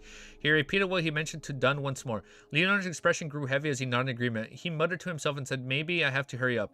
Just as he finished, he suddenly looked at Klein as he flashed a smile and said, aren't you going to share your experience with us? The experience to quickly grasp a potion to avoid the risk of losing control. This guy sure can put on a facade quickly. Klein smiled and answered, I'm more than willing to. He was planning to seize the opportunity today to remind his Nighthawk teammates of how to manage. He's gonna tell everybody? Holy shit! He's gonna tell everybody. He was planning to seize. Oh, dude, Nighthawks are gonna go hard, bro. In like year 2, man, they're gonna be like peak of the Lone Kingdom, bro. They're gonna be like pinnacle beyond. Everybody's gonna be like sequence 1, bro. I'm ready. He was planning to seize the opportunity today to remind the Nighthawk teammates on how to minimize the risk of losing control. Of course, to maintain his personal safety, he couldn't say it straightforwardly as he did to Dunsmith. At most, he could describe the idea vaguely in a way that wouldn't alert anyone who was sent down by the higher-ups. Oh my god. The 2 new members were sent down from the church. The 2 new... Oh my god, they're fucking spies. Holy shit. All of a sudden, they bring in 2 fucking new civilian staff members that are excited to work for Beyonders. Nah. I've read too much anime and manga. Their sequence is so high that they don't even detect their Beyonders, and that's why they're just posing as civilian staff members, but the whole time they're going to be observing. So when Klein gives that hint, they're going to be like, holy shit, he knows the acting method. They're going to like somehow awkwardly interrupt, man. It's going to be some crazy shit. I'm ready. Let's do it now. Let's do it now. Leonard impatiently dragged Klein to the Nighthawks recreation room. At that very moment, other than Royale, who was taking her shift at the China's Gate, Friar, Keenly, and Sikatron were there playing cards. Everyone. Leonard knocked on the half-closed door and spoke as he himself was reciting a poem. Let me introduce this man next to me, Mr. Klein Moretti, who has fully grasped his potion in a month and a half. This guy is so... He's like, he's a fucking poet. This guy is so dramatic. Klein suddenly felt awkward. What? Even Sikatron, the author who wasn't famous and barely sold any books, cocked her head sideways as though she was testing her hearing ability. Leonard, don't joke around. You're always exaggerating things. Keenly covered his cards helplessly. Friar held his cards as he looked at Klein. He kept quiet for a while and said, are you sure that you've already fully grasped the potion? Yes, Klein could feel his concern as he nodded confidently. There was an obvious indication. What really? Klein shouted a delayed response and stood up. Leonard chuckled and pointed at the paper in Klein's hands as he said, "This is the special application that he's going to hand in, the special application to advance the sequence A. How did you do that?" Secatron had many questions, but she only voiced the one that concerned her the most after taking a deep breath. She was normally quiet and elegant, but now she had a burning passion in her eyes that couldn't be surprised. Klein found a chair and sat down. He lowered his voice and answered, "I found inspiration from Maxim of Mystery Priors. Do as you wish, but do not harm," Leonard supplemented. Yes, according to our confidential information, following this maxim gives the Mystery Priors a lower probability of losing control. Do as you wish, but do not harm? Klein explained when he learned from O'Neill. After that, Madame Daly's example gave me a better understanding of the process. Spirit Madame Daly keenly asked in reply, hoping to gain confirmation. Yes, Madame Daly has handed in a special application before. She only used 2 years to become a spirit medium from Corpse Collector. She once told O'Neill that she wanted to be a real spirit medium. Klein explained in detail. Of the experience I gained in my divination club and corresponding feedback that I've received, I gradually concluded my seer principles. Then I followed it strictly and tried to become a real seer. When I did so, I realized that the speed at which I grasped the potion became faster. As they listened to Klein recount, Friar, Sika, and the rest fell into deep thought. Even Leonard pretended to be thinking, oh, because he knows the acting method. Oh, and he's trying to hide the fact that he knows. The music's going hard? Death Stranding music goes pretty hard. I know, people kind of make fun of this game for being like an Amazon delivery game, but like just the feeling and ambience behind that game is kind of crazy. Like it is just a feeling you get, right? You gotta feel the game. Why is the music so creepy right now? It hits, man. I'm going to hand in my special application. Klein waved the paper in his hands. If you have any problems, do ask me privately. All right, Friar replied cordially with a nod. Klein left the reception room and knocked on the door to the captain's office again. He sat down opposite to Dunn, then took up a pen and ink pad. He signed and stamped his thumbprint. "Captain, this is my special application." After that, he passed the paper to Dunn with both hands. Dunn looked through it carefully and put it down the application. "I'll submit it to the Holy Cathedral as soon as possible. You should be prepared to be examined, perhaps next week or the following week. All right?" Klein took a deep breath and nodded seriously. He stood up, exited the captain's office, and closed the door behind him. During the process, he thought about the application that he had sent in there. There was a thought that popped up in his head. I wonder what kind of examination it'll be. Okay. That was a good chapter. That was a good chapter, dude. Why is this one called Urgent Meeting? What meeting? Okay, timestamp. Okay. 41 minutes and 45 seconds. Shh, dude. You're good, bro. You're good, Mysterious Fool. I think I gotta start with updating the chapter. Otherwise, I'm gonna forget. I gotta update chapter titles first and then do the timestamp. I did my timestamp. I should do chapter, then timestamp. That way I go top to bottom. It's only gonna get better. Ooh, I edited the PowerPoint some more. Oh, shit, for sure. Okay. Oh, shit. Thank you, username. Okay, awesome. Man, I wish I had a boss as cool as Dunn. Yeah, dude, I wish my boss was as cool as him. Dunn is fucking chill. He's mysterious, like a true lord of mysteries. And he's just chill as fuck. And he just happens to steal your food and dreams. I mean, what more do you need? He's such a chill guy. Okay. I'm gonna turn the volume up on my end a little bit. And then I'm gonna turn it down right here. Perfect. Okay, chapter 155 is called Urgent Meeting. After collecting himself, Klein went down to the basement and walked to Channa's gate. He knocked on the door to the guard's room. Inside, Royale Reedon had already packed her personal belongings. She immediately smoothed her hair and stood up when she saw the person taking over her shift. After greeting each other with a nod, Klein suddenly said, "I've had some success in grasping my potion and have shared my experience with Friar and the rest. You can ask them about it." Royale, who typically didn't have much expression, looked at Klein with a little shock. Her lips quivered a little and said, "All right, madam, let's hope that you can still maintain your calm composure in a while." There are already a bunch of dazed people sitting in the reception room right now. Klein laughed and made his way. Dude, this guy is he's such a trooper. He wants to help everybody without putting them in too much danger. Klein laughed and made his way behind the table expertly taking out the tin can which Dunsmith used to store his Fermo coffee. After making himself a cup of aromatic coffee, Klein sat down and relaxed. He looked out at the lonely hallway and allowed his thoughts to roam free. Let's hope that Mr. Zick's mission is successful and that doesn't leave behind any clues. Well, even if there are clues, I can just pretend to not notice them. I wonder where the mutated Sun Sacred emblem is sealed behind China's Gate. Since it doesn't possess any living qualities, it only needs a little space. Oh! So everybody is going to leave, and Klein stays behind because he's in the China's Gate. And because he's the only one in China's Gate, he's going to be able to get a piece of the blood. Ah, okay. Come to think of it, I haven't been inside China's Gate. I'm not sure what it looks like on inside. Why are you going to go in? To be able to keep the wheelchair artifacts of varying sizes safe and maintain surveillance, it must be quite special indeed. For example, the ashes of Saint Selena. Many thoughts streaked past Klein's head when he suddenly heard urgent footsteps. He focused and shook as he looked towards the door. He saw old Neil wearing his classic black robe appearing in the corridor with a black carpet in his hands. He made his way into the ground room and said nothing, but instead observed Klein thoroughly. Mr. Neil, did something happen? Klein let out a dry chuckle and took a sip of his fragrant coffee. Old Neil sized up inside. To think that you would find inspiration from the maxim of the mystery priors in Delhi. I have to praise the goddess. I also have to thank you. I feel like my music a little loud. I also have to thank you for your teachings. Klein gave a reply in all seriousness. O'Neill pulled back a chair and sat down. He said, a little depressed, how good would it be if it was 20 years ago? For him. Klein maintained his silence, for he knew that O'Neill wasn't allowed to consume any more potions because of his age and his health. What? Even if he had completely digested the one he had right now, under such circumstances, anything he said would have agitated him. My earliest thoughts was to quickly gain control of my potion from the maxim of the mystery prior, but regrettably, I wasn't embarking in the right direction. Dali's success did give me some clues, but I was already more than 50 years old back then. And he's older than 50? Music goes hard? It does go pretty hard sometimes. And I had also given up on my efforts. If the Baldur's Gate 3 music doesn't fit right here, let me know.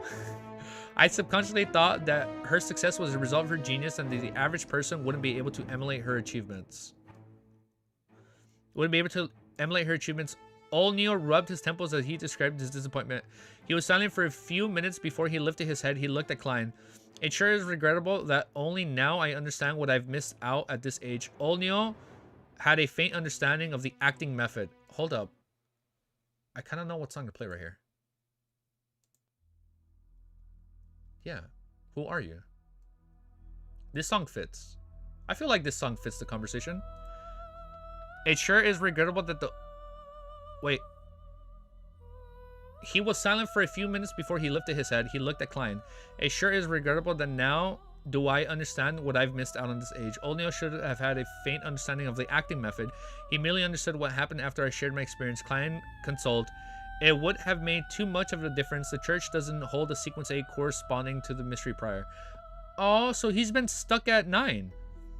Perhaps the Holy Cathedral does have it. No, if they have it, they would have at least tell us its name. It's also possible that the underground market might have it. Old Neil muttered. He shook his head as he stood up. He laughed and said, at least I didn't lose control. I've already lived healthfully for decades, praised the lady. He drew a crimson moon in front of his chest and left the guard room for a little dejected. He had lost his usual screwed look. Klein looked at Old Neil back and suddenly let out a long sigh. He was even more perplexed as to why the higher-ups of the church would hide the acting method. Klein collected himself after some time, placing his attention on the confidential information of the Nighthawks in front of him. Ever since he pulled a youth from the City of Silver into the Terror Club and learned that the City of Silver still used the ancient names for many things, he found it necessary to enhance his knowledge in these areas. Sometime later, he heard another set of footsteps. These footsteps were slow and steady. At the same time, an image of Dunsmith wearing a black windbreaker flashed past his mind. My spiritual senses... I'm choking on my saliva. My spiritual senses have been elevated after fully digesting a seer potion. Klein nodded in understanding. He saw the captain a few seconds later. He literally observed him before he even walked in. That's kind of crazy. A letter for... No way it's been approved already. It's like, oh, the church was waiting for Klein. They know he's already digested, so they were just waiting. So he didn't have to wait a week or two. A letter for you. Dunn extended his right arm and flicked his wrist, tossing the letter over to Klein. Klein lifted his hand and tried to grab the letter, but be it his judgment or reaction, he missed. He fucking missed. The letter fell on the floor, leaving... That was such a badass move. If only he caught it. Klein. The letter fell on the floor, leaving Klein's right hand extended awkwardly in the air. Under the suddenly sullen atmosphere, his right hand first became rigid, then he pulled it back towards his head and pretended to smooth out his hair. He's just trying to play that shit off, dude. The light from the gas lamp isn't bright enough. Klein made a perfectly statement casually. He bent his back and picked up the letter, giving it a curiosity glance. Mr. Hornicus. It's a letter from, oh, never mind, from Dr. Gudrian. He nodded understanding and pulled open a drawer to retrieve a letter opener. According to the rules of the Nighthawks, if there was a clear and correct recipient, Rosanna and the rest of the clerics would give the letter directly to the person that the letter was addressed to. If the recipient was anonymous or an unknown address, it would be handed over to Dunn. He could then ask around or make a decision. Klein carefully pried open the letter and took out the pieces of paper within. He quickly unfolded the piece of paper and read through it. He realized that the asylum Dr. Daxter was asking for an urgent meeting at the 2 in the afternoon today. He had obtained, why is he oh man, they're on him. He realized that the asylum doctor was asking for an emergent meeting at 2. Oh, he assumes, not that it's confirmed. He had obtained the telepathist formula, or is it regarding something else? Klein lifted the letter in his hand and looked at Dunn. Captain, my informant, the one from the psychology alchemist, wishes to meet at 2 in the afternoon. Did he say anything else? Dunn asked as he was expecting this. No, Klein shook his head. Dunn thought for a moment, then said in a heavy voice, get Leonard to watch over Chandscape for the time being. I'll go with you. Oh my god, we're gonna get a fucking fight with Dunn and Klein. These urgent requests to meet could sometimes be a trap. I've heard of many similar incidences. Further, it's something important. We can act quickly. Captain, you sure are experienced, not to mention being the most reliable, trustworthy captain without memory issues whenever we have something serious to do. Klein immediately nodded. All right. At 2 in the afternoon, inside the small shooting range 9 of the Zotland Street Shooting Club, Klein looked at the target that was covered in bullet holes, then glanced at the uneasy Dr. Dexter Gudrian. What happened for you to look for mercenaries at the Hound Pub in such a fluster? Only by doing so with the bust of the Hound Pub right hand and letter immediately to the Blackthorn Security Company instead of waiting for Klein to collect it himself. Daxter observed Klein's expressions and body language, then responded softly, I find Hood Eugene a little abnormally today. Hood Eugene was a patient for the mental... Oh shit, is Hood Eugene the next fight? So it's not Quillingen, it's Hood Eugene. Hood Eugene was the patient from the mental asylum that had roped Daxter into the psychology alchemist. What sort of abnormalities had he exhiberated? Oh my god, I'm sorry. Klein pressed, displaying his professionalism. Daxter heaved a sigh of relief as if he had found a pillar of support. He said while deliberating his words, he seems to have really gone insane. Klein asked in shock. Didn't Hood Eugene feign his illness and infiltrate the mental asylum to attempt to influence the patients in order to train his mental abilities? He had really turned sick, genuine insanity. Oh shit, he's losing control.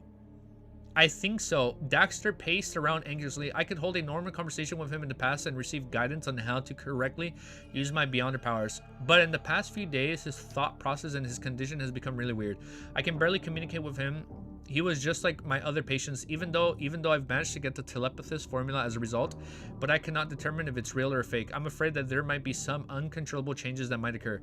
No matter, as a seer who has the mysterious world above the gray fog, I'll be able to determine if it's real or fake. Klein heaved a sigh of relief before caressing his brows and asking, did he come into contact with anyone before he turned abnormal?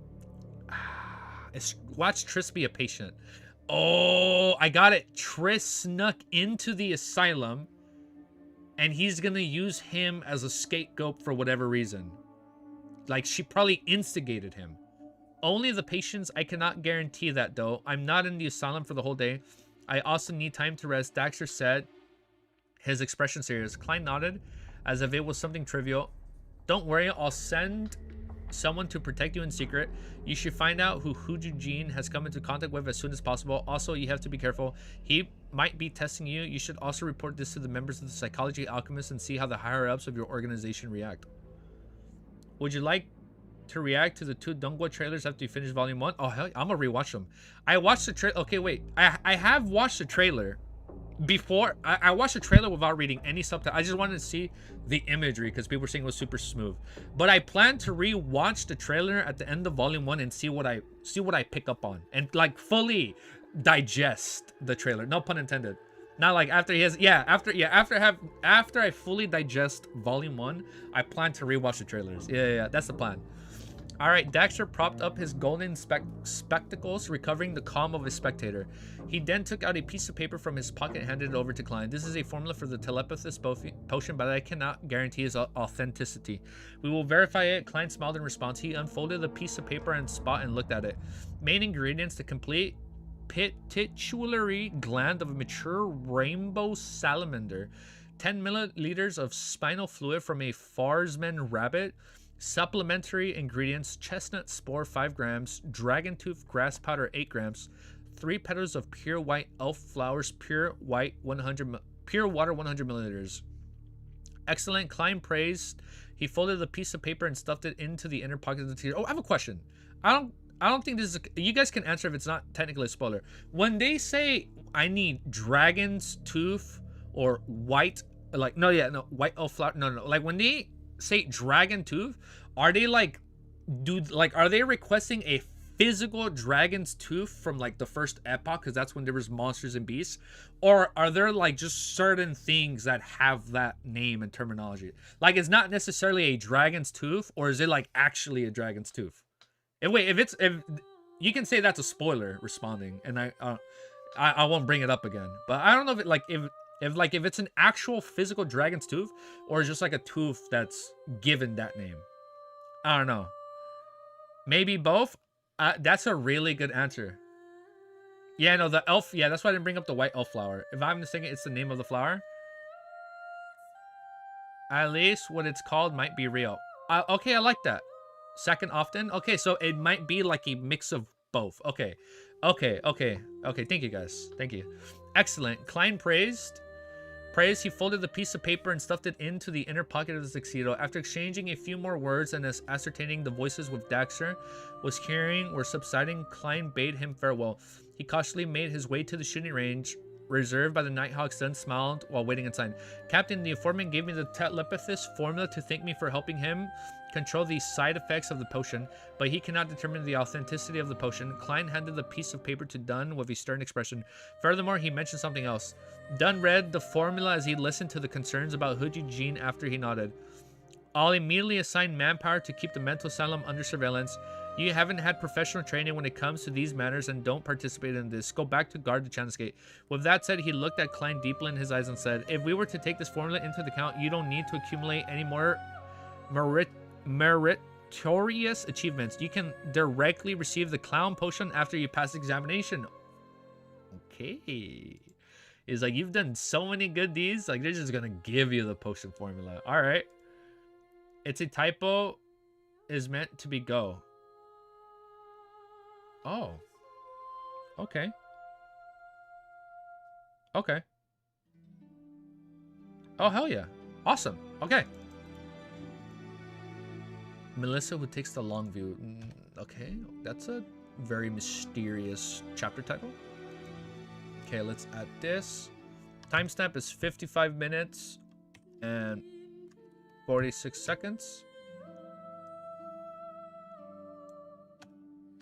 Have you guys played Demon Souls? I never beat Demon Souls. I bought the Demon Souls remake at launch for the PS5, but I never actually finished it. I should probably go back. Okay, you know what?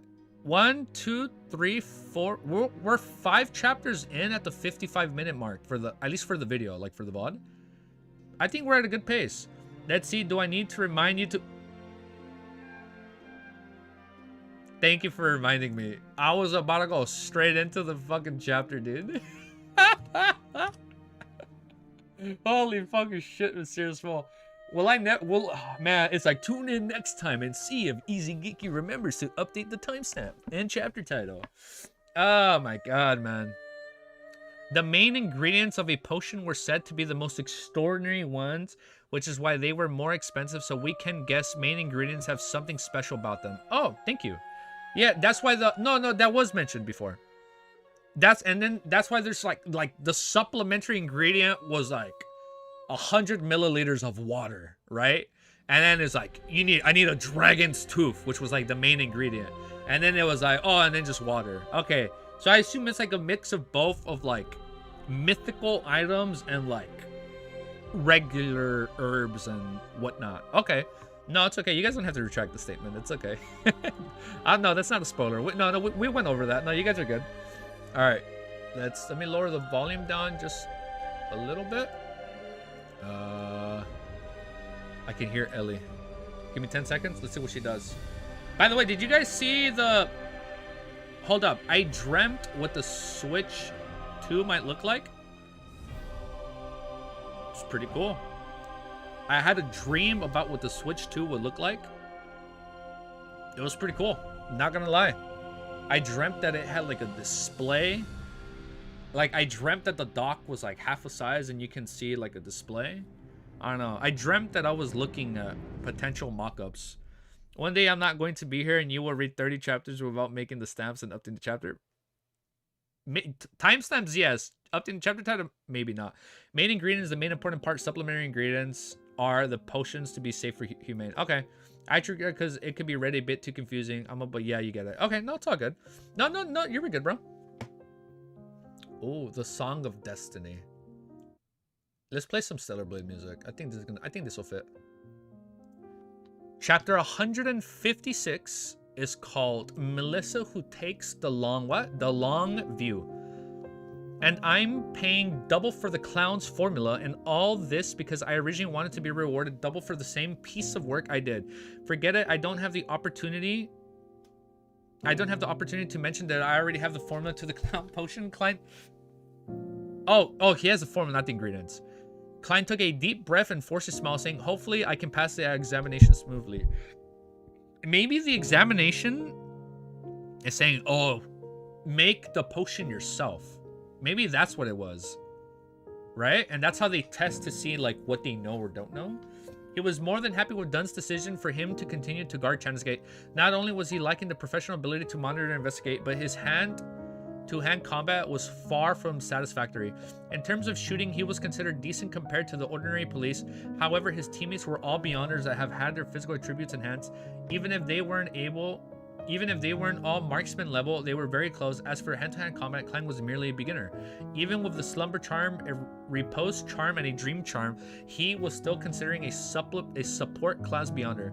It would be easy for him to deal with ordinary people, but he would be in danger if he were to come across any beyonders. Bro, he is not going to be a support character for a long time. Okay, hold up. This is the only time I'm going to bring up solo leveling.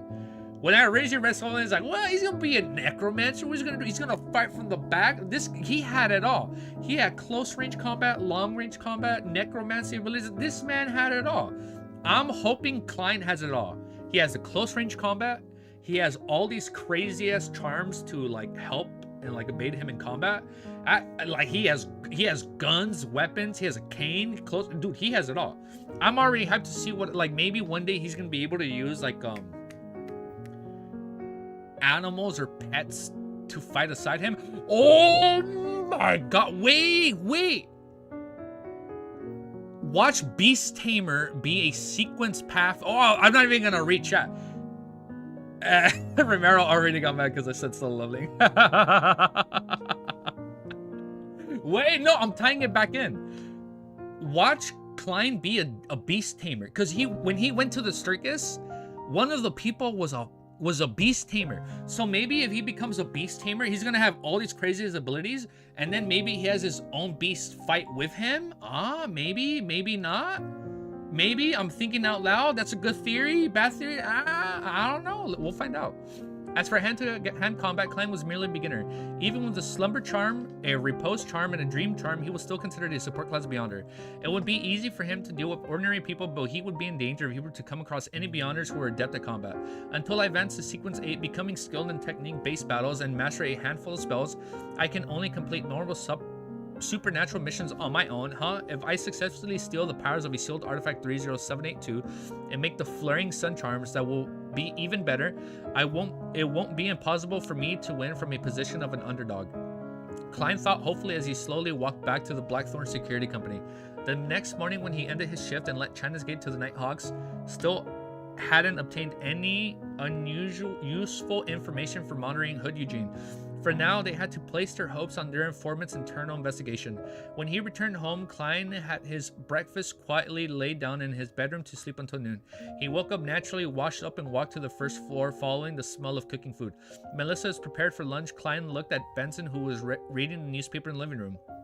Benson lowered the newspaper and said, "Yes, she has a guest visiting today. I wanted her to chat with her guests while I prepared lunch, but she doesn't trust my cooking and took the guest into the kitchen. How rude. Benson, you actually managed to quickly realize that Melissa detests her culinary skills." Klein held back his urge to laugh and walked towards the single-seat sofa as he asked, "Melissa's guest." "Yeah, but you should know her. Elizabeth, we met her at Selena's dinner banquet." Benson leaned backwards and continued to read his newspaper comfortably. It wasn't only at the dinner banquet she came to visit for real. Klein turned to look at the kitchen with a stunned expression. Just then, Melissa walked out carrying some plates, and Elizabeth followed behind, also wearing the apron. "Klein, you're already up. I was just planning on waking you up." Melissa laid the plates on the dining table, and delightedly, as she said, "This is Elizabeth, you know her." "Hello, Klein." Elizabeth's adorable face flashed a splendid smile as she greeted him. Klein replied gently and politely. After they greeted, Melissa blinked and spoke seriously. "Elizabeth will follow you up to the Family Servant Assistants Association later. They hire a few maidservants at home, so she has experience in that. Her opinions might be helpful. Actually, we've already drawn up requirements for picking a maidservant. Listen to this and see if there's anything that needs to be added." Melissa whipped her hands on her apron and took out a piece of paper from her pocket on her home clothes. She opened it up and read out loud. 1, healthy. 2, hardworking and responsible. 3, good at cooking. 4, quiet, not rowdy.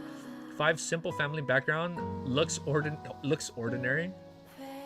She read the requirements one by one while Klein and Benson gawked with a vacant look. They never expected that hiring a maidservant would be so troublesome. "Melissa, weren't you against the idea of hiring..."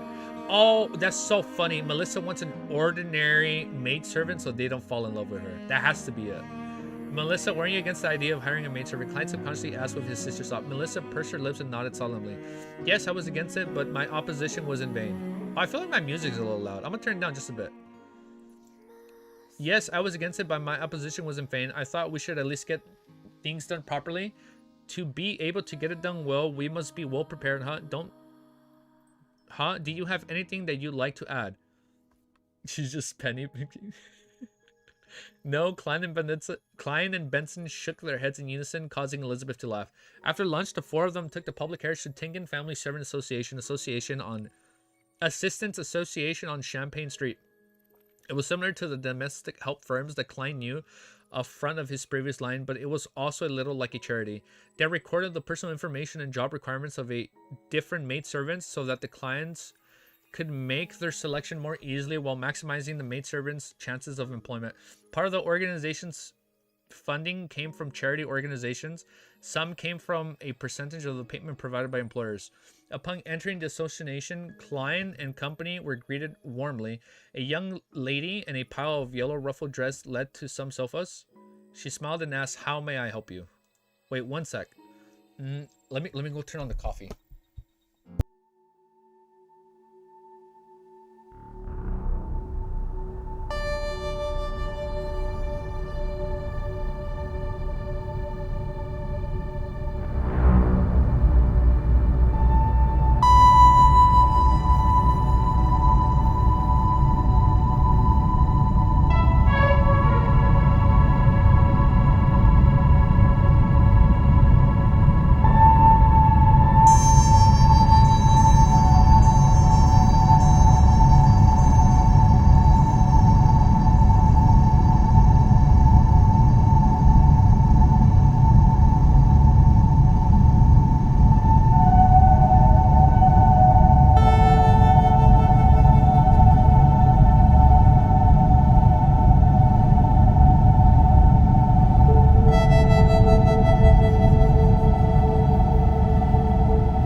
Ah, man, I am so damn sore from the gym.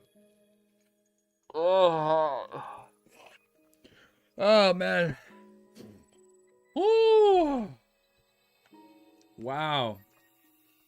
Yo, bioscope, probably the rest of the science. Wait, hold up. Bear with me 2 seconds. Hold up.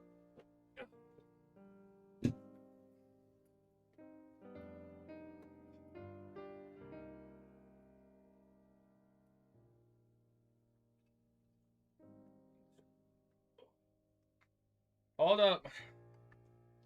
Oh my goodness. Holy shit.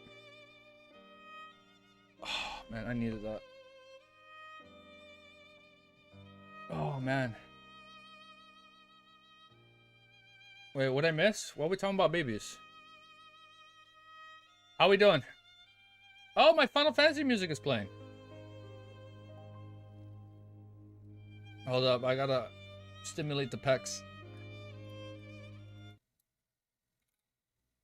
Ah, man. Man, you guys should see my gains, man. We went crazy at the gym today. My fucking chest is aching. Does this look weird on stream? Bro brought the vibration. I needed it, dude. I needed it, bro. My whole body is like stiff. And I can't even reach my back. Hold up. Bear with me for 2 seconds.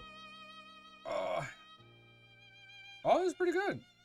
It's pretty good for the back. Hold up. We're increasing the bad boy.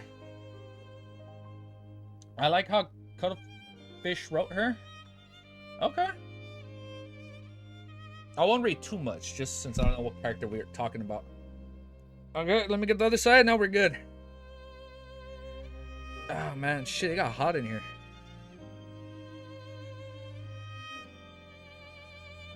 For me, babooning. Wait, what? What did I just read? Oh, okay, we're good.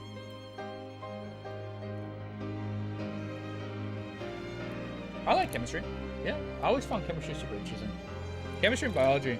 It's a Blue Lock reference. Oh, I should probably read Blue Lock. What if I read the chapter like this the whole time? Do you have any requirements? The young lady asked, like clockwork. Good at cooking. The young lady crushed her eyebrows and said, to be frank, there's no excellent cooks. Oh shit, that actually kind of, it hurts reading like that. Okay, we're good. We're ready. Oh man, I'll use it later. Oh. Hold up. I didn't stretch after. Wait, hold up. I feel like I'm gonna rip my shirt. Oh. Okay, we're good. Woo! Oh man, I hated chem, only like math. I used to, I hated math, and then towards the end of my math days. I liked math. It's like something just clicked. And I'm like, wait, I get it. Okay. I probably shouldn't read that out loud right now, but I get you. We've all been there. We've all been there when it comes to math. Math is pretty hard. All right. I think this is safe video game music. Larry, let's keep going.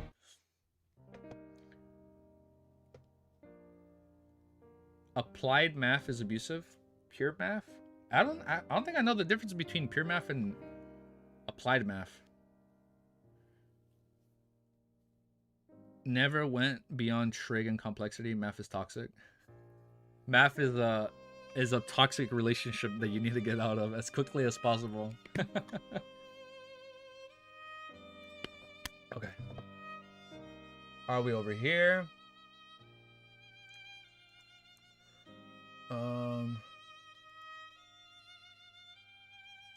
Let's do this. How does it look when I type? Let me just see something. When I type, oh, I get a little crown when I type.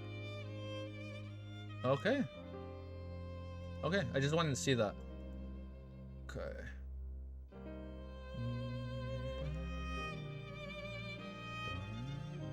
Have you guys ever played Final Fantasy? I've played almost all of them. Learning about science through the videos is so fun, but you know what I've been doing on my free time? I've been learning about like Greek mythology. I find it kind of fun. It's what I should have. I need 2 semesters of calc for my degree. Oh shit. Okay. Let's do this.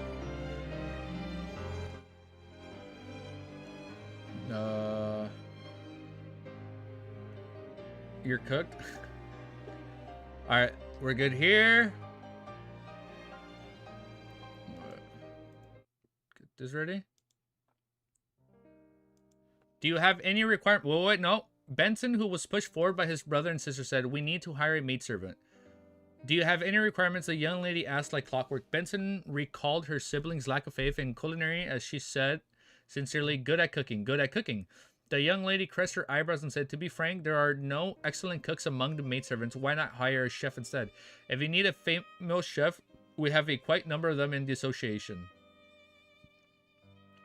There is no one who is good at cooking among the maidservants. Melissa couldn't help but cut it as her initial plan was set back. The young lady nodded and answered affirmatively. The maidservants are either the daughters of lower-class laborers or girls from the villages. They have few opportunities to learn culinary skills. Even after the simple training provided by the association, the most we can guarantee is that their food won't make people sick. Melissa fell silent, finally realizing what it meant to have situations outpace her plans. This is regrettable, Benson thought, reorganizing his words. He said, "Maybe we can amend our requirements to a maidservant who is willing to and is capable of learning to cook." Not bad. Benson is quick-witted. There's no need for me to interject. Klein sat by the side, holding his cane and hat comfortably. No problem. During cooking training, we took notes of girls who had outstanding performance. The young lady replied with a professional smile. Any other requirements? Yes. Benson felt the burn of Melissa's gaze. He swallowed his saliva and took out a piece of paper from his pocket. He then read the items one by one. The young lady listened quietly and only responded after quite a while. "I'll first check through the records and recommend some maidservants that fit the criteria. You don't have to decide immediately. You can pick 2 or 4 of them. Then we'll bring them each over to cook for you once. You can decide who to employ then. Of course, you will have to pay the association some extra fees, and you will also have to prepare your own ingredients." "All right." Benson folded the paper and nodded politely. The young lady stood up and walked towards the office, but she turned around after taking 2 steps. She said, "Can you pass me that paper? I'm worried I will forget some of your requirements." He's like, "Yeah, like shit, man, you guys are asking too much, dude." No problem. Benson held back his urge to laugh when he answered. After a while, the young lady in the pale yellow dress came out with a stack of documents and passed them to Benson. The information had each of the maidservants' real name, birthday, family situations, facial descriptions, health status, past experience, related traits, expected salary, and other information. Seizing the opportunity when Benson and Melissa were reading the information, Elizabeth got closer to Klein and asked softly, "Don't you have any requirements?" "Yes, but the information isn't specific enough," Klein answered perfectionly. Elizabeth got even more interested. "How would you choose?" Klein smiled and pointed at the hidden pendulum in his left sleeve. "I would divine the best person to become our maidservant by writing down a corresponding statement about each candidate and eliminating them one after another." She's like, "Man, get out of here with that." Elizabeth was stunned, nodding. Oh, wait, never mind. She was stunned. Elizabeth was stunned, nodding vacantly after nearly 20 seconds. The simplest and most effective way. I totally forgot that you're. He's like, ah, okay. She didn't finish her sentence since Melissa, who was sharp senses, noticed that she was whispering and had looked over. She looked at her best friend and her brother. Then she showed an expression of deep thought. Hey sis, don't misunderstand. We are just talking normally. Klein coughed and picked up some of the information and casually read through them. Very soon they picked 3 candidates. They were asked for the solely of each pence to 5 solely, 2 pence per week. That's not bad. Benson didn't haggle over the maidservants' pay them, instead discussed the percentages that he needed to pay the association. After some friendly haggling, he successfully negotiated the price from the maidservants' 2 weeks of pay to 1 week pay instead. However, he had to pay a transportation fee of 1 solely for them to bring the maidservants over to try cooking. After that, Elizabeth bade the trio farewell and left while the siblings took a public carriage back to Daffodil Street. On the way back, Klein was getting uncomfortable under Melissa's scrutinizing gaze. When he got home, he went to the 2nd floor directly. Melissa called him in a serious tone after thorough consideration. She said, if you want to get engaged with Elizabeth, you have to work harder. What?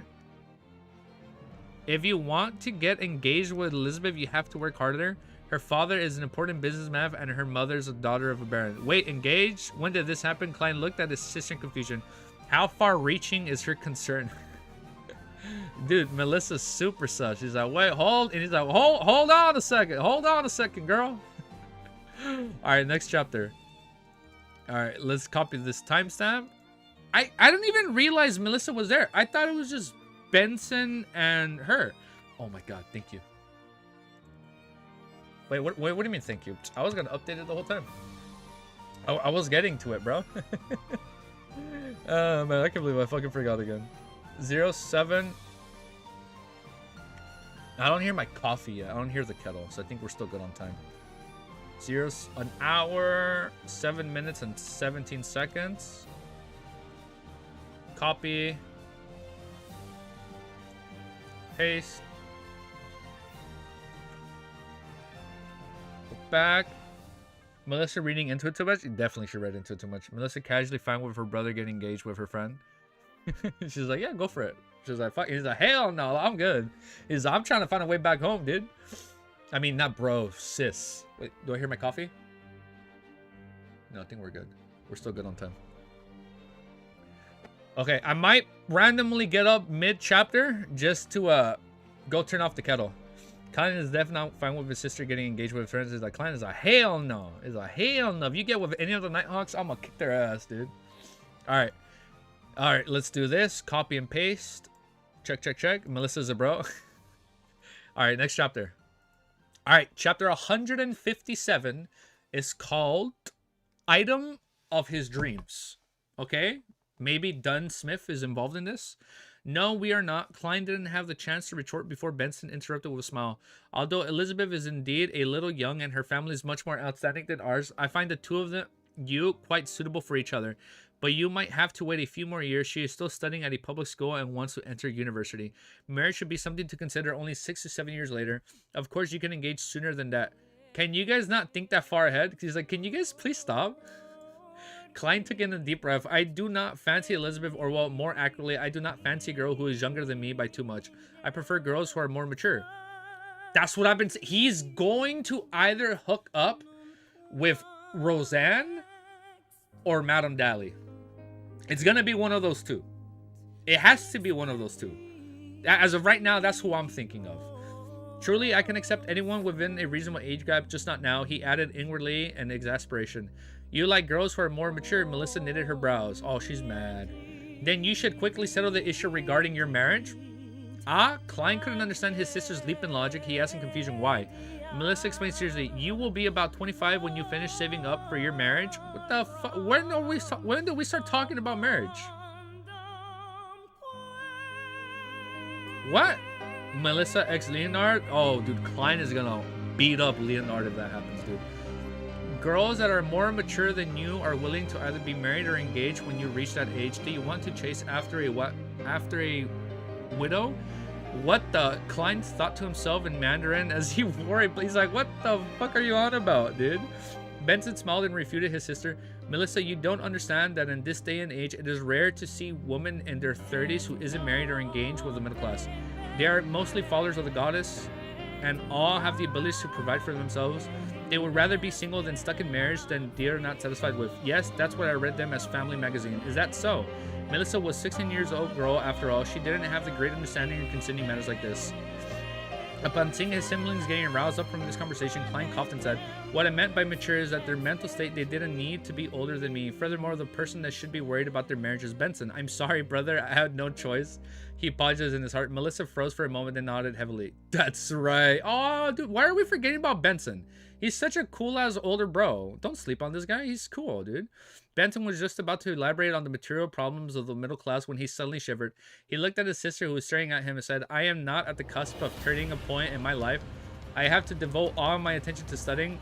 I will only be confident of chasing after my desired girl when I have found a job." I like how boss fight music started playing when he said this.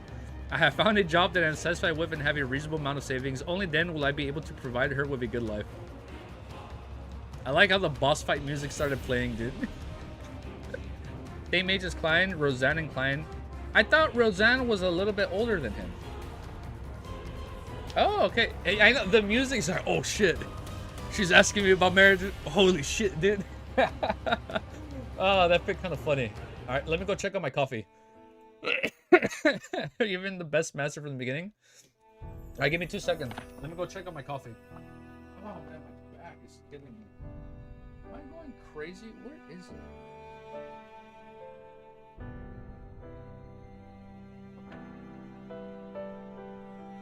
Where the fuck? Oh, it's right here.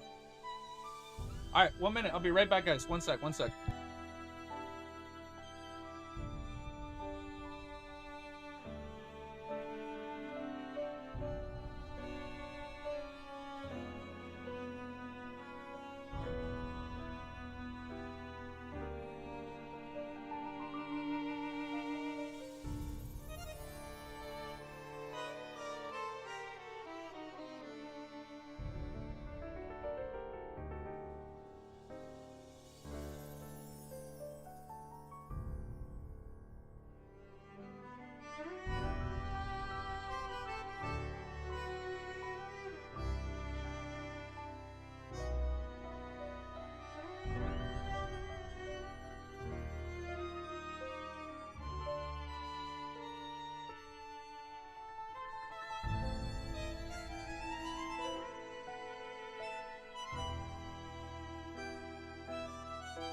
Got my coffee.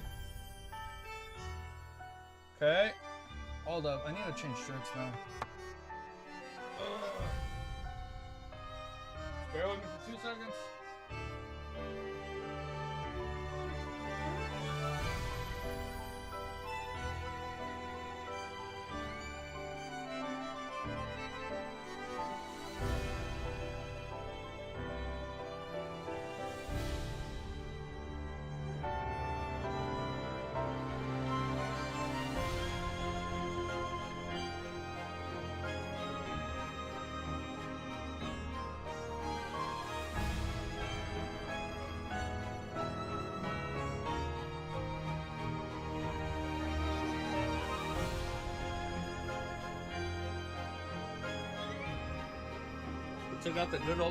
We took out the good old Naruto shirt. Music too loud? I got you. Was it too loud? Okay. Yeah, it is a little bit loud. I got you. Lower music a bit. Okay, one sec. Why is the music so good? Liza P kind of slaps. It shit does, man. It hits hard. One sec. Ooh.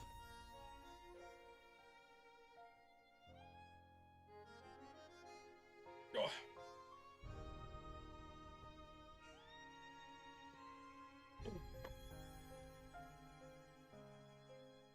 No, we've read 1, 2, 3, 4, 5. We're on our 6th chapter. We're on the 6th chapter right now.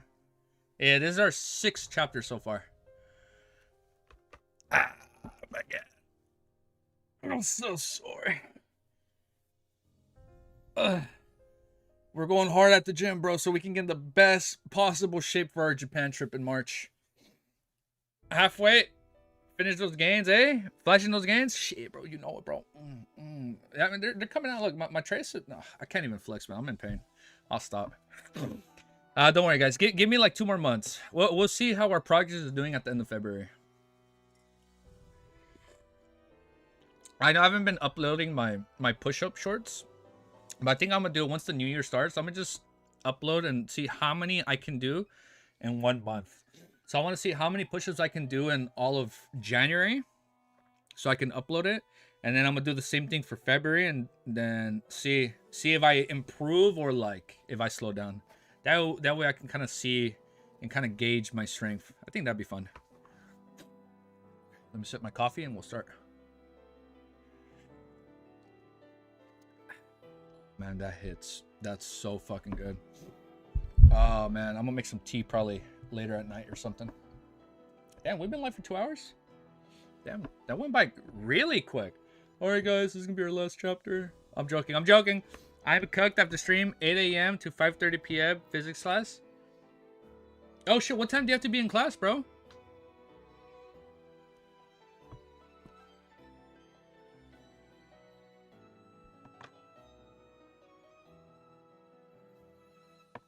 Let's do this. Oh my goodness. One sec. I'm getting a phone call. They're gonna be so mad at me.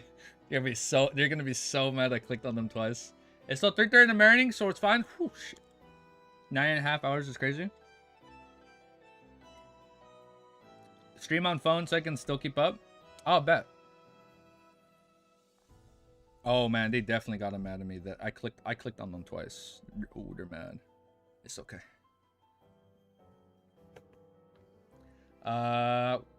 Before I continue, where are we? I read a little bit ahead. Okay. Only then will I be able to provide her with a good life. Klein and Melissa froze, then asking Houston, you have a girl that you fancy. Benson, who had merely given a perfunctory reply, was shocked. He shook his head and a hurry. No, I was merely giving an example. Aw, that's sweet. In a dark, gloomy house of Backland, Hillston Borough, a middle-aged man with grayish hair sat silently on a rock chair in front of a unlit fireplace with a dark-colored pipe in his hand. He looked at the guest on the sofa. He was the master of this building, Isengard Stanton. Isengard? That has to be a Lord of the Rings reference, right? Okay, hold up. I'm gonna write down the name so I don't forget. Isengard. Oh, wait. It's G-A-R-D. Isengard Stanton.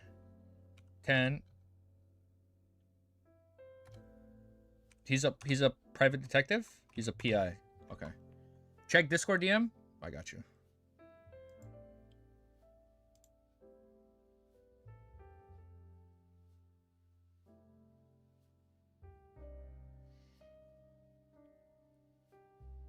How to use it? You must credit the artist. You can use it for commercial purposes. You can put this song in a video or any other derivative works. More permissions must be obtained directly. Wait, what more permissions from what? Okay.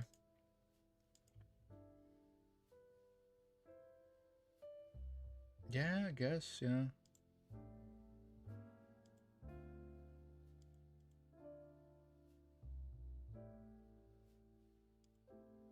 Okay, I'll look more into that right now. Okay. Well, let me... Okay, before we start reading. Let me play a little bit more when the video's paused.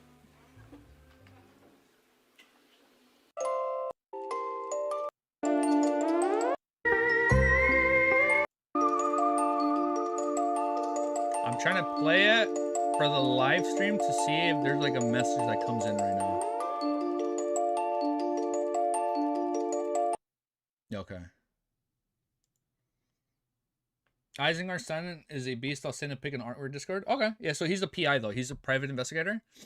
Oh, he's on to Klein. Ah, he's on to him. Put the volume up a bit. Sometimes songs are too low and sometimes some are too loud. Okay, let me reread from here. In a dark, gloomy house of Backlund, Hillston Borough, a middle-aged man with grayish hair sat silently on a rocking chair in front of a... I hear rocking chairs and I think of the old lady from Ray Bieber, his mom. That's just creepy, man. I still think about that. I get goosebumps, man. Sending on Discord? Okay, we'll look at it right now. I got you. I'll look at it right now. He looked at the guest on the sofa. He was the master of the building, Isengard Stanton, a private detective with notable fame, but he didn't set up an office, merely hiring assistants to assist him. Isengard, who was dressed in a white shirt and black vest, brought the pipe to his lips and inhaled in an intoxicated manner before slowly exhaling. The fee for a 30-minute consultation is £1. If I were you, I would definitely not waste a second. That's kind of expensive, £1.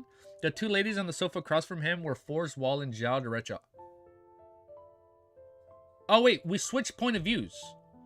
They had found materials relating to Rear Admiral Hurricane Quillingus and wanted to ask the detectives to consolidate the habits and actions of their ages. Of course, they had removed Quillingus' name and changed the description regarding the supernatural incidences. I thought they literally ran into them. Okay. Zhao Derecha handed over the folder containing the documents of Isengard's assistant, a brown-haired young man wearing gold-framed spectacles. Mr. Detective, I hope that you find habits in the target's actions using material we have provided. Even though she wasn't tall, Zhao Derecha had an air of authority when she sat straight and spoke with a deep voice. Isengard stared at her and received the documents from his assistant. He opened the folder and took out his material within. He sat down his pipe and focused on reading the pages after page without missing a single one. 10 minutes later, the gentleman slowly tapped one hand. The target has an obsession with wind. He won't stay for long in a populated area. Backlund, the capital of dust. It's called the capital of dust. Okay. In other words, he could be staying at the Empress Borough, West Borough, Hillston Borough, Sherwood Borough, or the suburbs of the North Borough. The target is a psychotic serial killer with a need to kill someone every other day. The most logical thing he could do is target the vagrants that has nowhere to go. Even the police have no records of the exact number of vagrants in Buckland. The target would have been living in an area too near or too far from North Borough or Buckland Bridge, which have the highest concentration of vagrants. It would be the act of someone unsophisticated to search for victims that are too close to him. That isn't coincident with your... Wait, that isn't consistent with your descriptions. If the target has to spend a large amount of time before he can find someone to murder, then he might lose control of his desires and commit crimes that would easily expose himself. The target is an experienced sailor and has exceptional mobility in the water. A reasonable deduction would be that he wouldn't be living somewhere too far away from the water. If anything unexpected happens, that would be his best means of escape. In summary, we can outline the possible radius of activity for the target. He should be living somewhere close to Buckland Bridge area, perhaps somewhere close to both banks in the Tussock River, the West Borough or the Cherrywood Borough. I can only deduce that this from the materials that you have given me. Even though they didn't understand all of this, his deductions seemed to make sense. Zhao and Forrest looked at each other and nodded. They took back their materials and stood up to leave.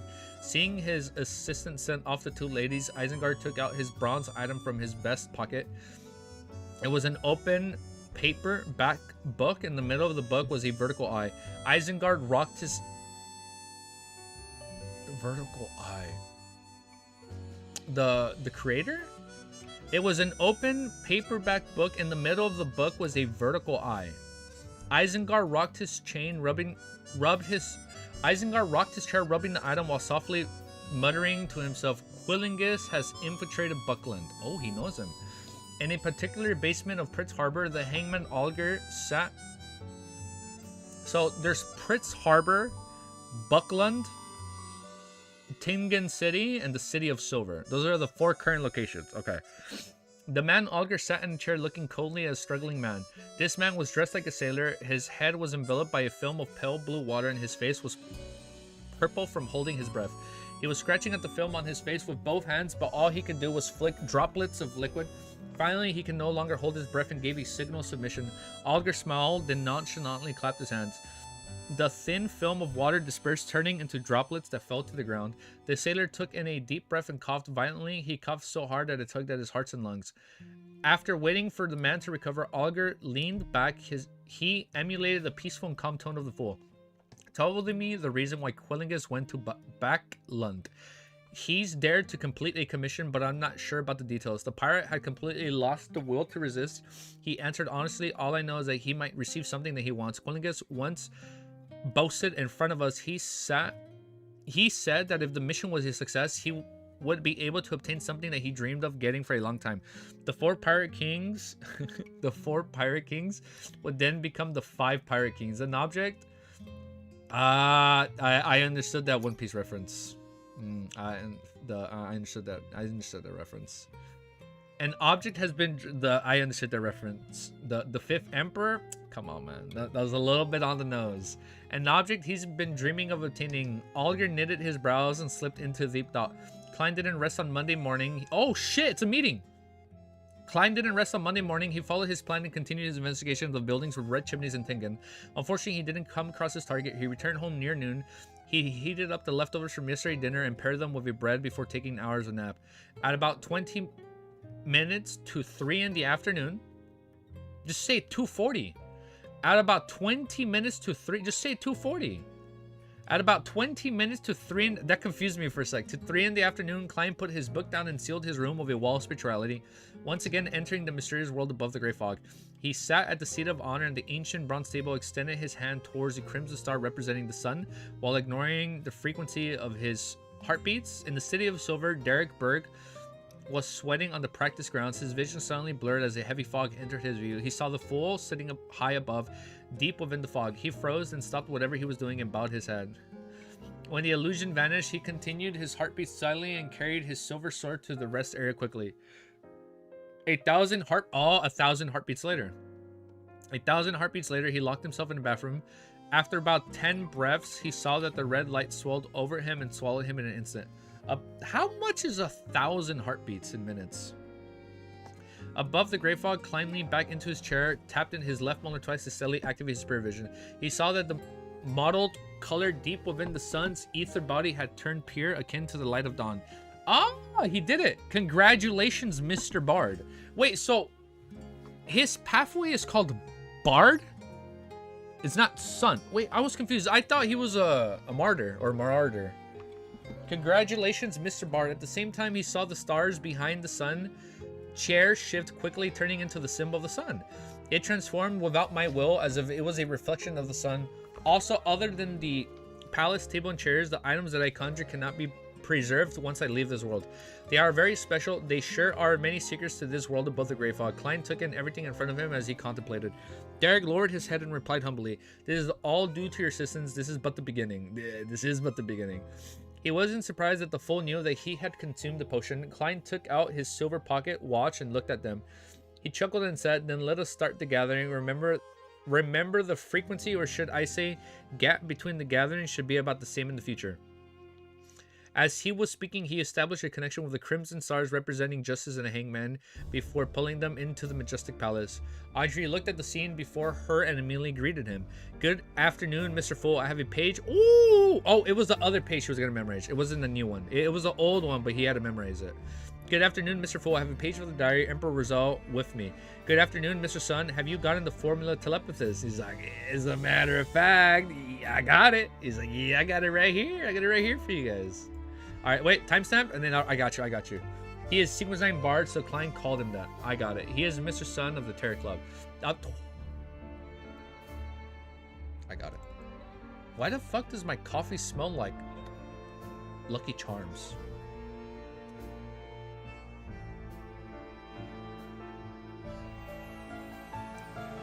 fucking smells like Lucky Charms. It's weird. Oh shit, there's a PC update. No, we do not want to update our PC. Okay. Timestamp. We are 1 hour, 19 minutes, and 49 seconds into only Lord of the Mysteries. Oh, wait a minute. I mixed up CPR and normal, so 16 to 15 minutes. 16 to 10 minutes, 1,000 heartbeats. Oh, bro's coffee looks like milk. Mine looks like basic, like a black hole. Yeah, I accidentally slipped up and I put a little bit too much of my creamer. I kind of slipped up. Usually I only put a little bit of creamer, but my hands were like this. I'm like, ah, shit. I'm like, that's all right. I was in a rush. No, he meant black hole. Like, oh, you drink black coffee? Or do you just barely put creamer? I can't drink black coffee. I need at least like a little bit of creamer. Yeah. Okay, timestamp 158. We updated our chapter. Look at that. We're perfect. Beautiful. Okay. Okay, let's do this. Let me stretch my back. Best of luck, man. Got to go. Exams. I'm gonna rewatch the ball later. Bye, check. You got this shit, Yark. You're gonna knock it out.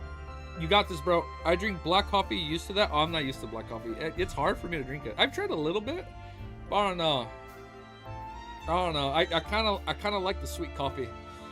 Ah, my whole body is aching. Oh, hold up. One sec. You need art after 164? Okay. We'll save the art. Yeah, hit the packs. Hold up. Let me sip my coffee.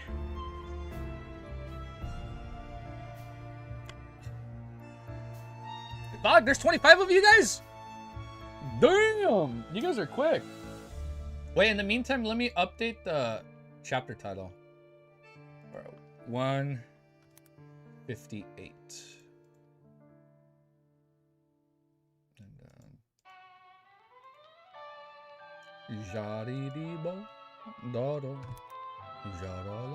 I love this song. This is such a good damn song. I need to memorize this song, dude. I need to memorize this song like word for word. I like it. Dude, thank you guys. There's 27 of you here. That's so cool, man. Hell yeah. Oh, wait. Oh, yeah. We'll double... You guys send the art and then double check the art. Yeah, it's okay. I won't look at it right away. You guys can send it and just talk amongst yourselves and see if it's safe or not. I'll probably look at it after. Thanks, bro. That for me was the best art after chapter. Oh, good chapter art. Okay. Sorry, I burped. That was not like. No, it isn't 163. It's 164 art. Okay. I think we'll stop at 163. No, I'm kidding. Let's see how far we can go. Copy. Did I paste it? Yes. Okay. Chapter 158 is called Preparedness Averts what? Pearl? Okay. That sounds scary. How inevitable is it for me to... Wait, oh my god, I'm already off. How inevitable is it for Miss Justice to always maintain a cheerful mood? I wish I could be like that. Listening to her lively greetings, Klein couldn't help but sigh wistfully. He then recalled a time when she had taken out 1,000 pounds so easily, as he realized that it would be very difficult if he wanted to maintain this cheerful motion like Miss Justice. The son, Derek Burke, was a young man that cared a lot about his reputation. He merely replied, I have obtained a telepathist formula. Oh, so now he can check if it's real or not and just compare with Derek. For the past week, he had been settling the inheritance that his parents had left him. Besides the property, furniture, and a few sentimental items, the rest of the value items were brought to the black market in the city of Silver in exchange for telepathist formula. He gave it all away? And the barred potion ingredients, his meals were now rationed? Man, I feel so bad for Derek. What? However, he believed the situation wouldn't be for long. When he passed the combat examination, he would then join the team that cleansed the things of the dark and the outskirts. He would then join the team that cleansed the things of the dark in the outskirts of the city and be paid a decent... What the fuck do they fight out there? When I become stronger, I'll apply to become a member of the elite squad to explore the depths of the dark and find a way to remove the curse. Derek, dude, this could be like its own series in and of itself. Derek thought with hope as he looked towards the fool who was engulfed in the fog. Dude, it's for him it's gonna be like an Eren Yeager moment when he realized there was like an island. He's like, holy shit, there's more out there besides the black fog. He noticed that the last time after Miss Justice made a request to Mr. Fool, she was able to produce a page of the unknown Roselle diary out of thin air. Although Derek didn't quite understand what had happened, he felt that it'd be better if he just watched Mr. Fool. First, recall the formula in your head, then grab the pen by your side and install it with a strong desire to express your thoughts. Klein casually leaned back in his high chair. As the sun was from the city of silver, which might be the forsaken lands of gods, the pen that insisted before him wasn't a fountain pen, but a quill pen. Okay. Of course, there still wasn't any ink. Derek didn't dare to doubt what the fool had said, so he merely grabbed the quill and suddenly appeared by his hand. He followed the fool's instructions as expected. He saw the telepathist potion formula appear on the brown goatskin parchment before him within seconds. After looking through it twice, I'm recording, right? Okay. Derek silently pushed the promised items towards Miss Justice. Audrey was overjoyed and eager, but she took the parchment gracefully. She glanced at the page, and the words that Klein had translated came into sight. Main ingredients: phantom nether drakes, complete pituitary gland, 10 milliliters of half spectre rabbit. Oh, so it wasn't a dragon's tooth. It was that. Supplementary ingredients. Main ingredients that I've never heard of. I don't know enough. Audrey, who had been trying to learn more about the different types and names of beyond ingredients from forge and gel, seemed to fret and thought. During such movements, she would completely forget how a spectator should behave. Because she's so excited. Suddenly, Audrey heard a light rapping sound. She quickly looked towards the seat of honor at the long bronze table subconsciously. She was surprised to see Mr. Fool rapping at the edge of the table with his right index finger while he gestured to her with a nod. What's going on? Audrey was confused as her eyes wore a vacant look. Just when she was about to ask, the corner of her eye suddenly saw some changes of the telepathist formula.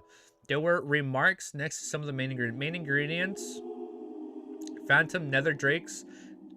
Oh, it's like a drake dragon, right? Complete pituitary gland, also known as rainbow salamander. 10 milliliters of half spectre rabbit, also known as Farsman rabbit. Supplementary ingredients. I know all of these. He was helping her. I know all of these. Audrey was stunned at first. Then there was an intense surge of delight from the bottom of her heart. Thank you, Mr. Hool. Thank you, Mr. Fool. You really are very knowledgeable. She looked towards the seat of honor. She thanked and sincerely complimented him. The hangman Ollier didn't know what had happened, but he felt extreme contempt towards what Justice had said.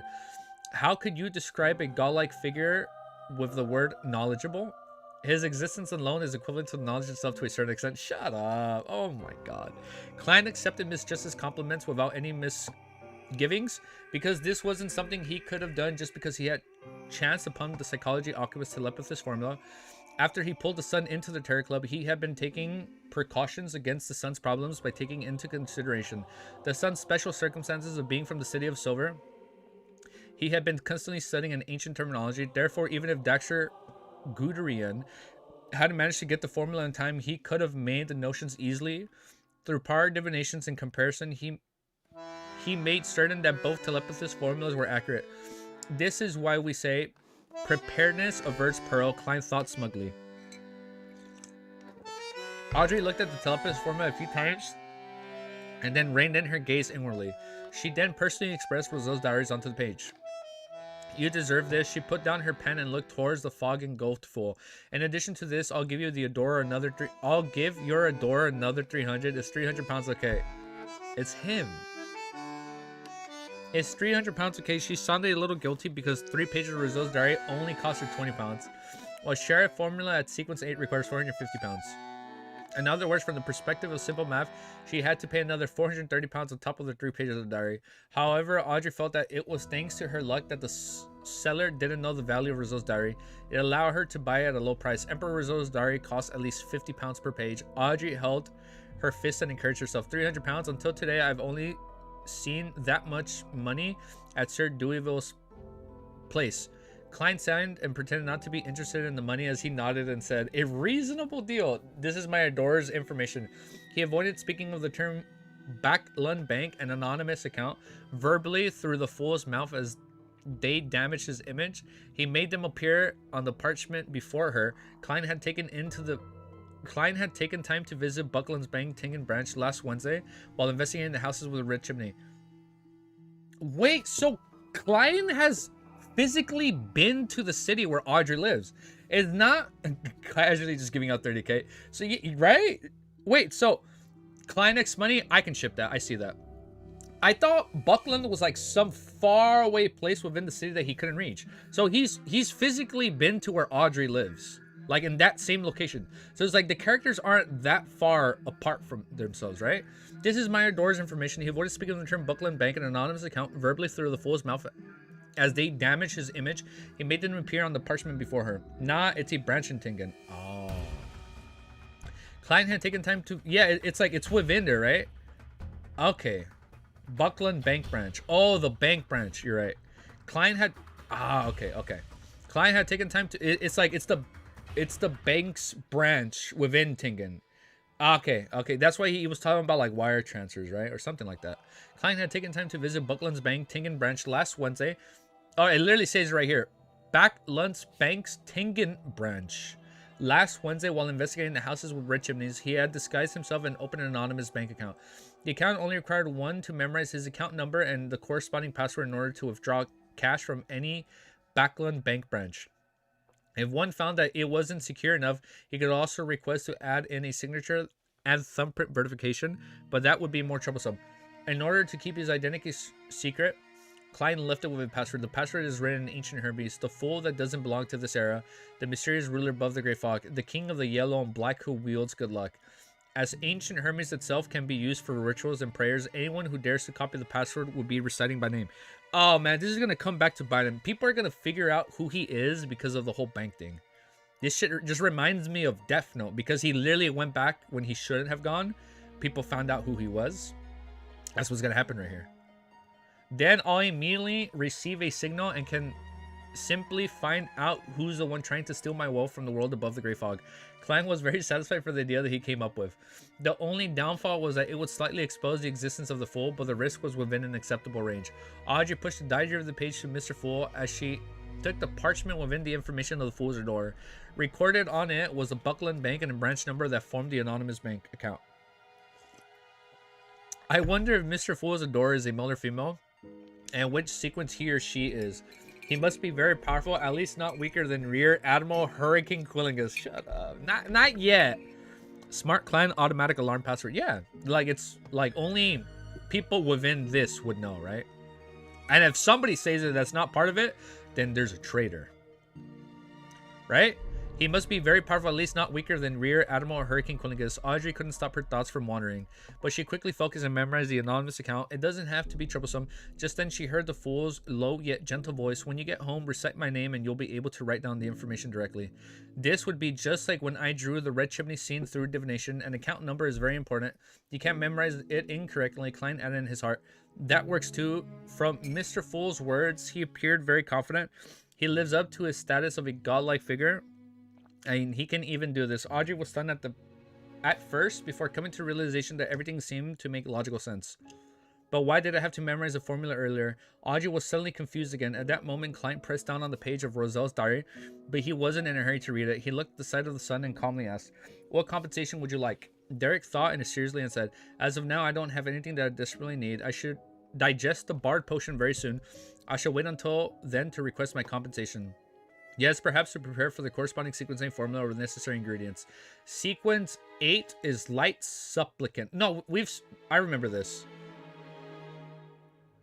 Oh, if someone says it, then Klein can summon them to the Great Fog. Yeah, because it's like it's the ritual. Oh, thank you, German Sparrow. That makes more sense. I thought it was just like a code name, but no, he can summon them, right? Okay, so sequence 8, light supplicant, which I have, but the ingredients, even if I had them, I would have no idea how to give them to you. Wait, he used the word digest indeed. The City of Silver knows of the acting method. Oh!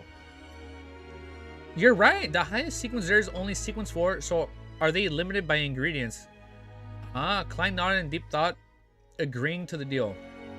Audrey also sharply noticed the word digest. She weighed her words and asked, Mr. Sun, are you aware of the acting method? Derek looked at Miss Justice in confusion and answered straightforwardly, it's nothing strange. The general education classes in the City of Silver teaches the acting method? Holy shit. Oh my god, I thought my thing was going to fall back. They really are hiding it. The acting method is taught in general edu... This is like a gen ed course thing. Yeah, of course, you just got to act. The acting method is taught in general education classes. Audrey stole a glance at the hangman and realized that he was looking back at her. The two of them suddenly fell silent. The origin of the sun is indeed mysterious. I wonder where Mr. Fool pulled him into the Terror Club from. The more I think about it, the more I reverie him. Audrey settled down and looked at the fool, who didn't look visibly surprised in any way.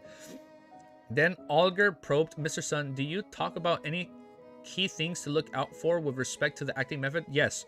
Derek nodded without hesitation. It's clearly stated in our general education classes that the one and only key point for the acting method is to remember that you're only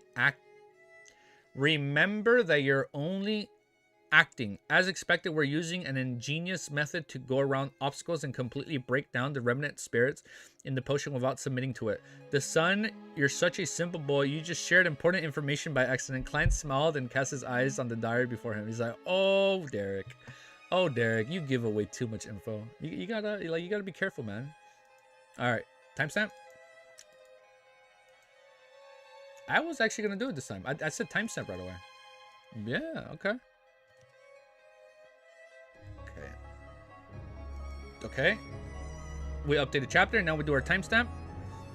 1 hour, 32 minutes, 23 seconds. Badoon, what'd I do? What'd I say? What the heck did I say? What'd I say wrong? Badoon, that was the most important thing in acting method. Yes.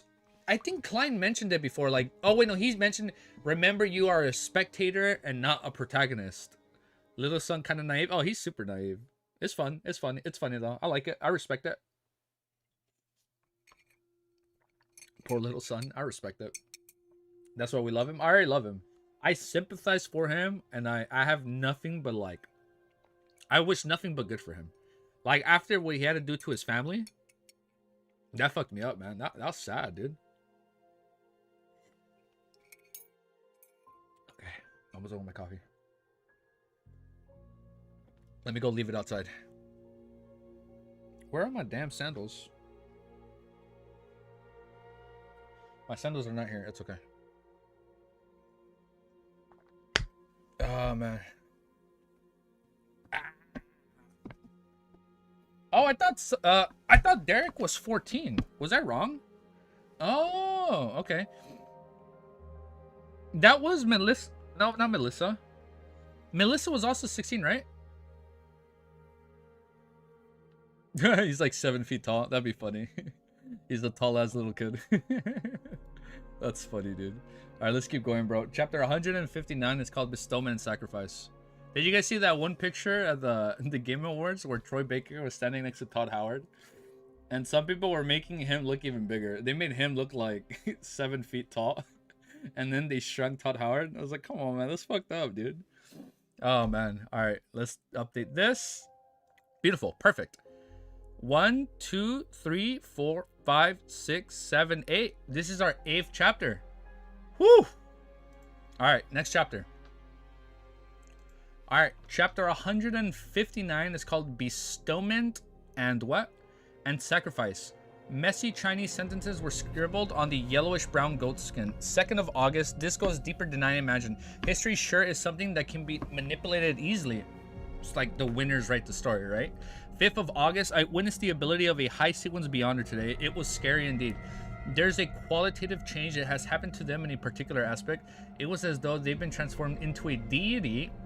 It's no wonder that we describe them as demigods, though I think calling them legendary beings is more fitting. 6th of August, there's something strange going on. Why would the 7 major churches adopt such a strange attitude towards the potions? At the low to mid sequences, they not only provide the main ingredients to those who manage to advance, but they're also generous enough to share the formulas and demonstrate the process needed to create the potion. They would also explain in detail if a ritual is needed to create medicine, yet finished potions are the only things they provide to those who are advancing to higher sequences. This isn't logical. Shouldn't they keep the formula a secret for the lower sequence potions and give the candidate the completed potion, since it's relatively easy to gather the necessary ingredients and create the potion.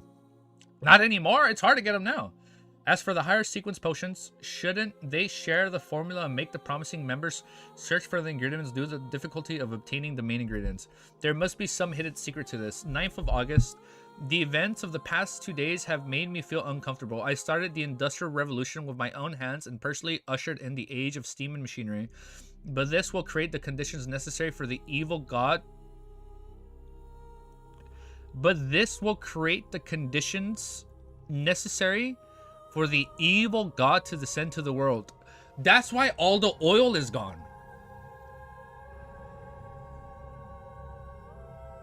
Okay, hold up. Theory crafting. This happened like was it 1,000 years ago? Hundreds of years ago? Right? I got it. He purposely started like the Industrial Revolution because, and then all the oil was sucked up by the evil god, and the evil god, no, it's not a Zik. A Zik was a baron, unless he was before. No. The Baron was like 1,000, or the first dude was 1,400 years ago. It doesn't tie in. No, Zik, no. Wait, I don't know if I should reach out. How long ago did the steam and machinery thing? There wasn't any oil even in Rosel's era. Oh yeah, he said like, where did it all go? You're right. I thought it was all used during his era. No, he started it, but then he realized there's no oil. Oh, okay, never mind. So I'll shut up now. Okay, no, so he wasn't trying to summon a Zik, because the Zik was, he predates even 200 years. Okay, so it was 200 years before. Got it. What does he mean? The conditions necessary for the evil god to descend upon this world. Klein knitted his brows, his index fingers tapped on the edge of the ancient table. Did Mr. Fool encounter a difficult problem? Anything that can trouble him must be something of another level. Audrey looked at the leader, obscured by the thick fog, and interpreted his state through his body language. Klein was indeed pondering over the problem related to the upper echelon, but he didn't arrive at an answer. He considered the possibility of using divination to gain some sort of revelation. Yes, it would be impossible to divine something of use with such simple sentences. I'm not a prophet. What if I divine with the statement, the conditions necessary for the evil god to descend upon the world? It feels too risky. The evil god might not be as horrifying as the eternal blazing sun. It might be even worse. But its abilities might be much more mysterious. One would say one might call the evil god the Lord of Mystery, if he's so mysterious, right? No? Maybe? Holy shit! It's called Lord of Mysteries. That means there has to be a Lord behind everything. Oh, I just realized that. Wait, hold up, wait a minute. Okay, as of right now, I think the evil god is like the Lord of Mysteries. The evil god might not be as horrifying as the eternal blazing sun, but his abilities might be much more mysterious. It might be able to trace the divinations back to me. There's also no way to divine how large of a risk I'll be taking if I were to divine this statement. After all, just divining if something possesses any danger is dangerous once it has deities involved. I'll keep this question in mind and put more effort into observation. The arrangement of the churches regarding the potions is indeed mysterious. I wonder what kind of secrets they're hiding. Perhaps I'll receive some hints about that once spirit medium, no spirit guide, Dali, is made archbishop or a high-ranked decon and enters the core of the churches. Rosel's description does make me look forward to the power of the high sequence beyonders. Many thoughts flashed through his mind before Klein stopped tapping on the edge of the ancient table and looked at Justice. The hangman and the sun, you can't start your discussion freely now. Oh, you can start freely now. Alger immediately said, Mr. Full, Miss Justice, I received a new piece of information. Rear Admiral Hurricane Quillingus infiltrated back Lunt to complete a difficult mission. He might stay for an extended period of time and create an appalling tragedy. Also, I know that this incident involves a very important item, and an item that would allow Quillingus to quickly become a high sequence beyonder. Does he not fear losing control of himself? He's going to lose control. Just like the dude at the asylum. What's his name? No, not Daxter Grudian. It's the other guy. Damon something? Audrey asks, wait. Quickly becoming high sequence beyonder, does he not fear losing control of himself? Audrey asks, adopting the posture of a spectator. Quillingus was only a sequence since Wind Blessed, so there was still a sequence between him and sequence 4.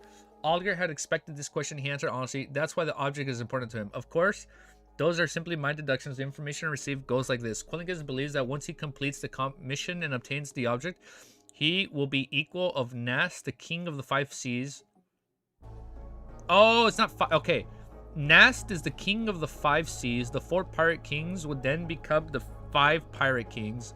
Okay, so my notes did line up. 5 pirate kings. And the 7 pirate admirals will be reduced to 6. So he was one of the 7 pirate admirals, and he's going to try and join the ranks of the 4 pirate kings. Man, it's like we have like this whole One Piece subplot in Lord of Mysteries. The average person might not be aware of this, but as Beyonders, we should know that pirate kings are either high sequence Beyonders or able to reach the combat strength of a high sequence Beyonder with the use of Beyonder boats and mysterious items. So they use like items to assist them, right? For Quillingus to be acknowledged as their equal, he must reach standards that are close to that. That's my deduction. All I know is that the King of the 5 Seas, Nast, is a sequence 4 Beyonder, but I'm not sure the name of his potion. Klein listened on silently, not giving his opinion. The son, Derek Berg, didn't understand anything the hangman said. He didn't know who was who, but he still listened attentively. He felt a new door presented itself in his world. Pirates. The place they live in has seas that are mentioned in books. The place they live in has seas that are mentioned in books. He's never seen the sea. Then the environment these people live in is very different from the City of Silver. They don't seem to be very worried about the curse of the attacks of the things of the dark. It definitely makes me very curious, but Mr. Full once instructed me not to ask about the secrets of others. It's a very rude gesture. Derek thought in his heart, once again observing the hangman injustice. Oh, he's not asking. Oh, snap. Your deduction is very reasonable. Of course, that could also be a mysterious item that could hold its own against a high sequence Beyonder. Justice replied with a smile. The hangman looked at the fog in shrouded Fool, pondering over his words before he looked at Justice and empathized. There are 2 key points in what I said just now. The first being the fact that Quillingus will stay in Back Lund for some time. The second is that incident involves a very important and very mysterious object. So, Mr. Fool, are you not tempted? Tempted of what? There is an ample time for you to send your door to Backland. Alger added in his heart, but didn't dare say it out loud. All he could do was beat about the bush. Mr. Alger, you don't need to emphasize this repeatedly. I know that I'm gonna lower the volume down a bit. I know that what you are getting at. My abilities do not allow me to interfere in these matters. Furthermore, I can't leave taking without permission. Klein leaned back and thought in frustration. Ignoring the door, I can actually find 2 relatively strong Beyonders to help. He's gonna send Dally? One is Dally, who is advanced sequence 6, but I cannot tell her everything. The most I can do is mention that I've gotten some information that Rear Admiral Hurricane Quillingus has infiltrated Back Lund and is living at a particular street and what he plans to do. That way, Dally might directly enlist the help of the Nighthawks, making the situation very complicated and troublesome. If you guys cannot find anybody to help you when the time comes, then I can try that to prevent a tragedy. The second person is Mr. Zik. How's he going to send him? I cannot expose my identity as the Fool to him. I don't have a proper reason to get him to interfere with this incident. Yeah, we probably shouldn't tell him. Many thoughts flashed through his mind as Klein replied slowly. I'm aware. Seeing how the Fool continued to not place much importance in the matter regarding Quillingus, he sighed and held back his disappointment. He started asking about the investigation about misjustice conducted last week. In conclusion, we have more or less targeted the general area Quillingus will be at, and will soon start the next phase of the investigations. Audrey first gave a simple summary. Oh, my back. Then, with the attitude that she was doing something important, said, we need more information, preferably the hobbies and habits of Quillingus. Olga recalled he loves fish, especially fish from the sea. He would slice it and eat it raw. Ew. He also likes hard liquor and despises champagne, red wine, and the likes. He will often look for a woman to relieve his needs whenever he heads to the shore, and with his strong body, one woman will not be enough to satisfy him. He used to using cold weapons and avoid hot. He uses cold weapons? He's used to using cold weapons and avoid hot weapons. He cannot be away from the water for long periods of time. What I mean is that he needs to swim or dive once every couple of days. Audrey committed these facts to memory, creating an ample character of Quillingus in her mind. Let's hope that an investigation will be successful. It's a pleasure working with you. She smiled. No, but like that he like just cuts the head off and just like eats it like that. I've had sushi before. No, it's good. I know like raw fish is sushi, but like the fact he just goes like and doesn't like clean it, I don't know. My man's gonna catch something, dude. My pleasure Olger could do was force himself to believe in Miss Justice, who had considered powerful and power and backlunt. Throughout the interaction, Klein seemed to be listening intensely, but in reality, his thoughts had been diverted to another. What other question? That was the question of how to deliver the ingredients to Sun if he did manage to obtain them. Now that he had a plausible understanding of the field of mysticism, Klein instinctively followed the line of thought using ritualistic magic. The reliance was natural given the success he had when using ritualistic magic. When I was previously flipping through the confidential information of the Nighthawks, I came across the records of the goddess bestowing holy items to her followers. Oh. There were also records of items descending in the rituals involving evil gods or devils. Does this mean that I can bestow someone something when responding to their prayers and transfer materials that way? In a previous attempts, I can only reply with thoughts containing pictures and voices, but that doesn't mean that I'll always say that. There could be some new changes. Oh, so when he advances the sequence, he gets stronger. There's also something important to consider. Can I bring material from the real world into the world above the gray fog? And alright, there's often a step for sacrifices and rituals involving evil gods and devils. Can I consider sacrificing something to myself? In that way, perhaps I can bring some material from the real world into the world above the gray fog. If this attempt is successful, I can get items directly from Justice, the Sun, and the Hangman, and then bestow them to myself. Yes, sacrifice is considered a more advanced ritual, so I won't be able to learn of it for now. The most important thing to do now is to improve my abilities. Klein reined in thoughts and once again listened to the conversation of the other members. He listened as their discussion changed from Klingas to the characteristics of a particular monster. Sometime later, he smiled. Let's end it here for today. Oh, it's over already. By your will, the Sun, Justice, and the Hangman stood up at the same time. After several connections of the members, Klein quickly descended from the fog and left the mysterious space. When he returned to his room, he dispelled the wall of spirituality and pulled back the curtains of the oriel window, allowing the sunlight to shine in. There are two important things to do this week. The first is to get the exam. Oh shit, it's happening! The first is to get examined and advance the sequence 8. The second is to make flaring sun charms. Its powers might even be higher than that of a sequence 7 or 6. Get out of here. Klein looked outside with anticipation. Tomorrow I should be able to receive the report of Mr. Zick's paranormal disturbances tomorrow. Seizing up that okay, chapter seizing opportunity. This is where he makes a charm. Okay, let me have the timestamp. Let me take out my coffee. I'm gonna bring Ellie in because I can hear her walking around the door. Let's add this. 1 hour, 46 minutes. All right, everybody go pee. Or everybody go use the bathroom. One sec. Let's add this. And before Mysterious Fool says it, I shall update the title. Well, before I even look at chat, so you know I didn't forget. Let's, oh shit, new goal, fucking 160. Okay, we hit 160. And then, well, I'm not looking at chat. Oh, I'm not looking. Oh, I already did this. Update the top left, the stamps. We did it. Cold weapons, meaning knife, swords, etc. Oh, like just metal objects. Okay. You guys still streaming? Oh yeah, we're still streaming, Randy. 1, 2, 3. Pee-pee. Lore is always sexy. Hell yeah, it is. I laughed the last time you said that shit, Romero. Lord of Mysteries. What was it? Lord of Mysteries. Lore gets me bricked up. Oh shit, dude. Okay, let's go. Okay, 2-minute break. 2-minute break. 2-minute break. Let me just take this out. And let me let Ellie in. Oh. I am so sore from... Oh, man. But we gotta get in the best shape of our life before the Japan trip. Weapons. Yeah, I was thinking of like guns, right? Okay, I got it. There's probably some reason behind it. Maybe because he has all these like ocean attributes, he can't really be around fire. Right? That's what I'm thinking.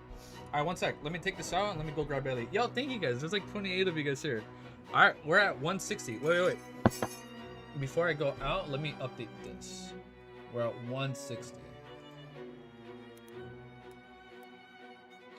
160.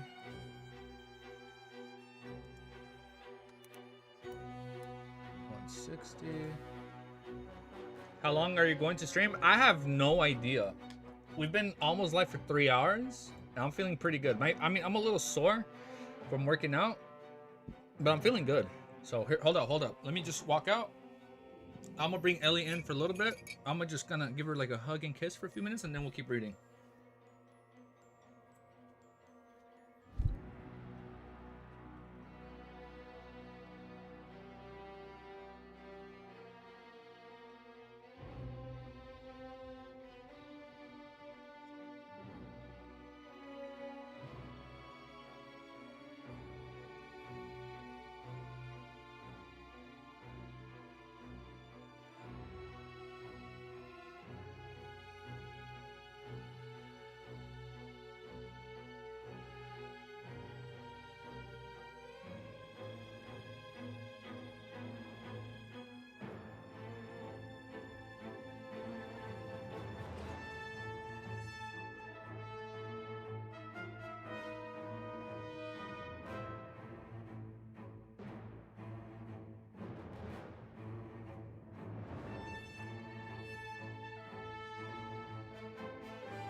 Hi, Ellie.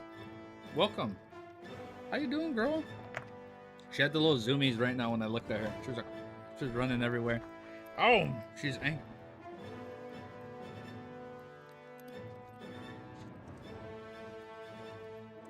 She ripped her toy.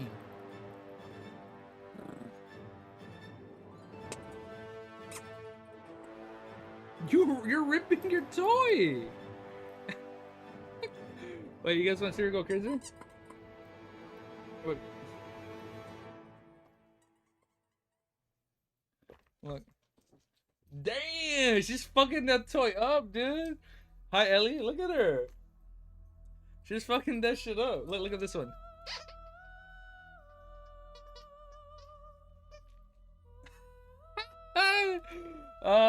Dude, look, she fucked it up. Damn. Damn. Wait, I don't want to move my camera because then it's gonna fall. I have it like perfectly lined up. Ellie, come here. Come here.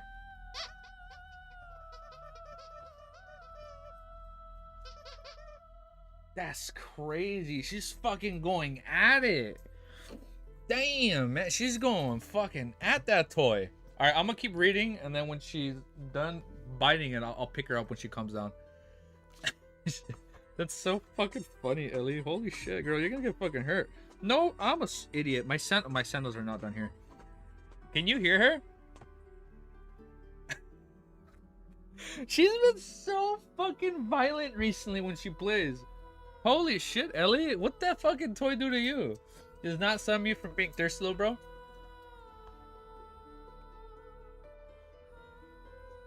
You can see her peeking a little.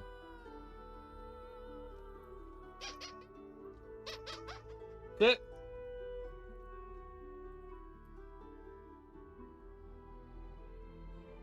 you wouldn't bite me, right? Okay, she didn't bite me. Like, look at her. She's going crazy. Look at her. She's destroying her toy, dude. Oh, snap. Chapter 160 is called Seizing the Opportunity.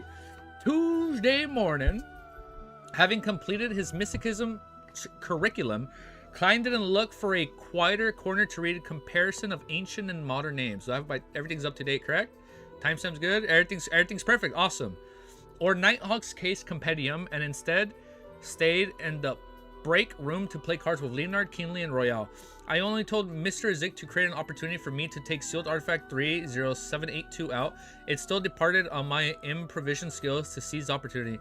Klein's mind wasn't on his card, so he played terribly. He lost 5 Soli an hour. Damn, and they're taking for all his money. And he felt the pinch. He planned to concentrate on the game to recover some of his cash. After he bought various ingredients from the varying sun charms yesterday afternoon. Oh, he's getting ready to make it. His private stash of cash was reduced to less than £1. Dude, this guy's always losing his stash of money. Was reduced to less than £1 once again. Plus, he had to pay 2 Soli every year for the day of the carriage rental fees to search for the house with the red chimney. As they were waiting for Keenly to shove the cars, he picked up the copper penny before him and spun it casually. He suddenly felt Royale's gaze on him, a very intense gaze. What? Klein was first stunned, then looked at the copper penny that was about to fall. I'm gonna turn the music up just a little bit. Is she wary of me cheating with divination? We're just playing cards among ourselves. Do we have to be so serious about this? He suddenly understood and slammed down the penny with a dry laugh. Just then, Dunsmith knocked on the door and entered. Oh, this is it. Oh, shit. Ah, seizing an opportunity. I get it. Just then, Dunsmith knocked on the door and entered. He looked around and said, there's a situation in Morristown. Leonard, please handle it. Morristown. Klein felt his mind jolt as he pretended to ask casually, Captain, what kind of situation? Dunn glanced over and explained, recently there have been a few paranormal cases in the area. Firstly, people would hear sobs when walking past the cemetery and seeing vague figures flash by. Then a widow encountered her deceased husband when she woke up to use the bathroom in the middle of the night. She nearly fainted from the fright. Dude, he has to be like some high sequence corpse collector. In addition, there was an elderly man who lived alone. He began hearing heavy footsteps reverberating in the house all of the time. However, silence reigned once again, and the moment he lights the candle or gas lamp, the people in town are believers of the goddess, so the local priest reported the situation. No one got hurt. If it's too loud, let me know. No one got hurt, and it's almost borders of the level of a prank.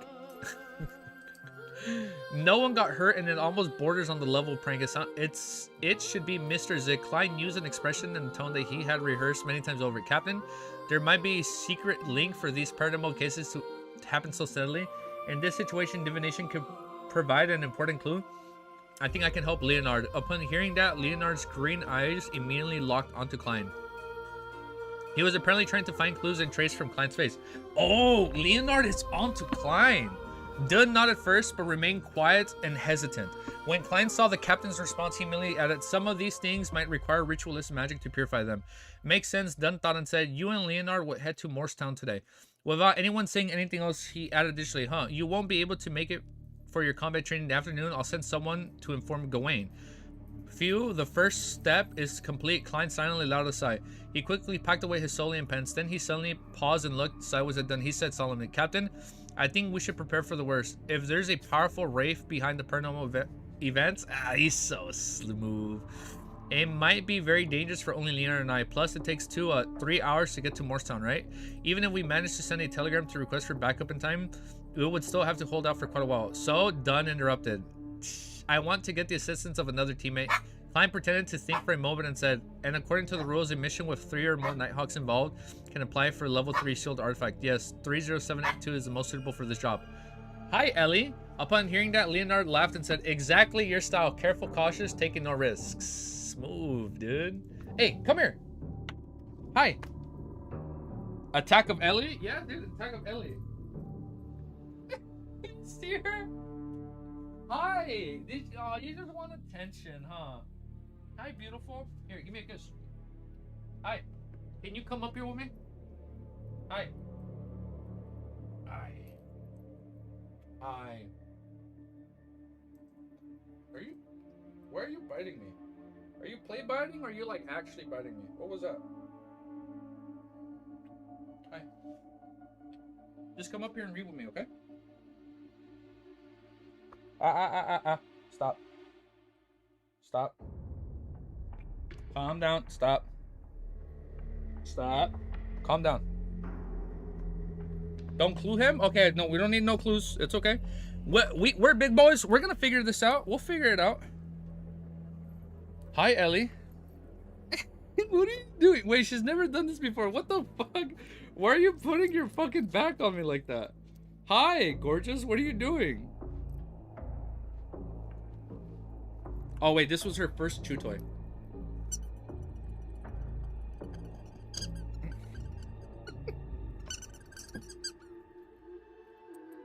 There, calm down.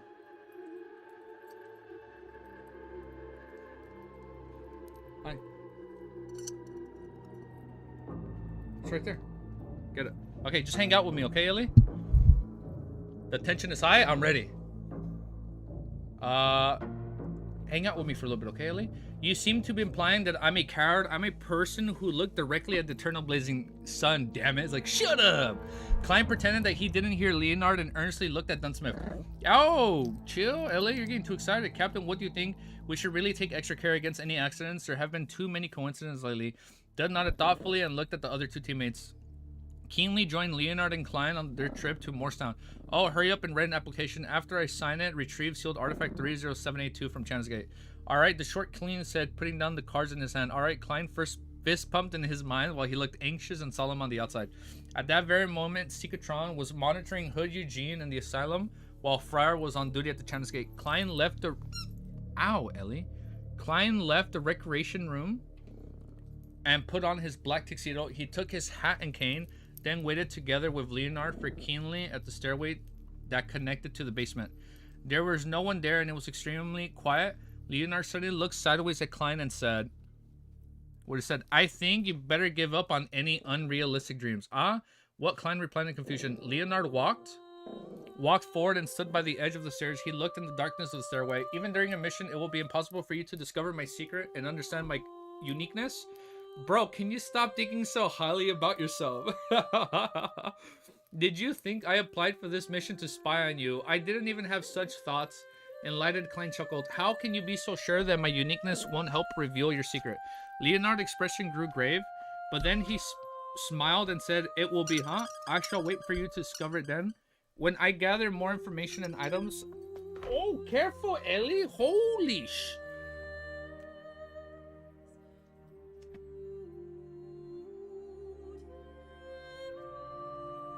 Dude, she is so aggressive when she's playing. Damn, look, she's fucking that shit up. I'm gonna have to buy her a new toy online.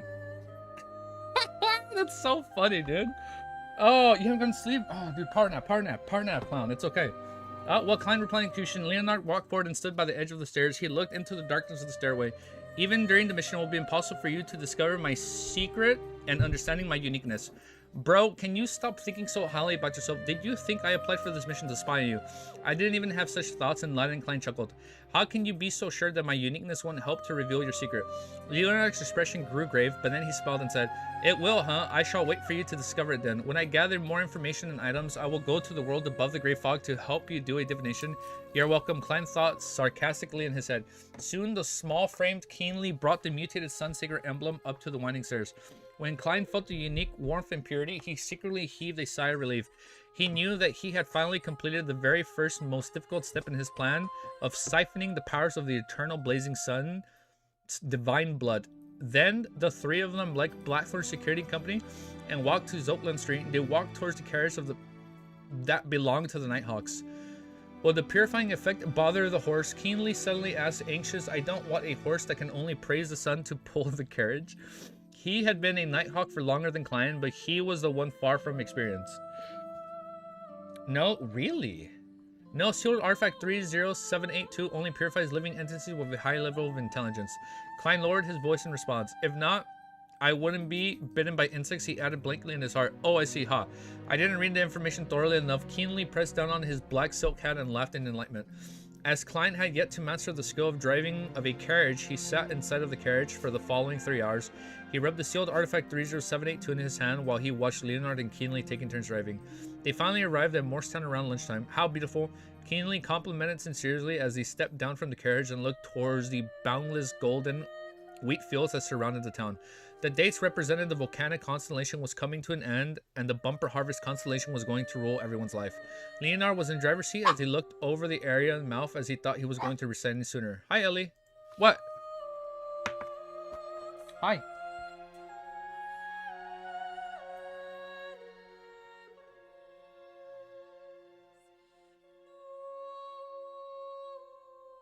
Oh, wait, hold up. 1 minute, guys. 1 minute. I feel bad. I haven't been giving you attention today, huh? Here. Oh, you got it! Good girl! Damn, you're angry, Ellie. Damn, why are you so mad? What they do to you?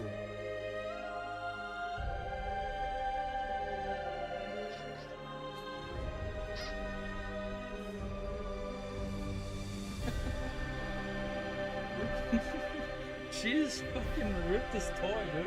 She always bites the ears. That's what I've noticed.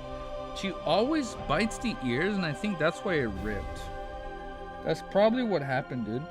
That's crazy. Man, you fucked this shit up, Ellie. Me too. I was meaning the chatters of 63 to 164. We're almost there. We're almost at 164. Woo! Okay. Let me open this.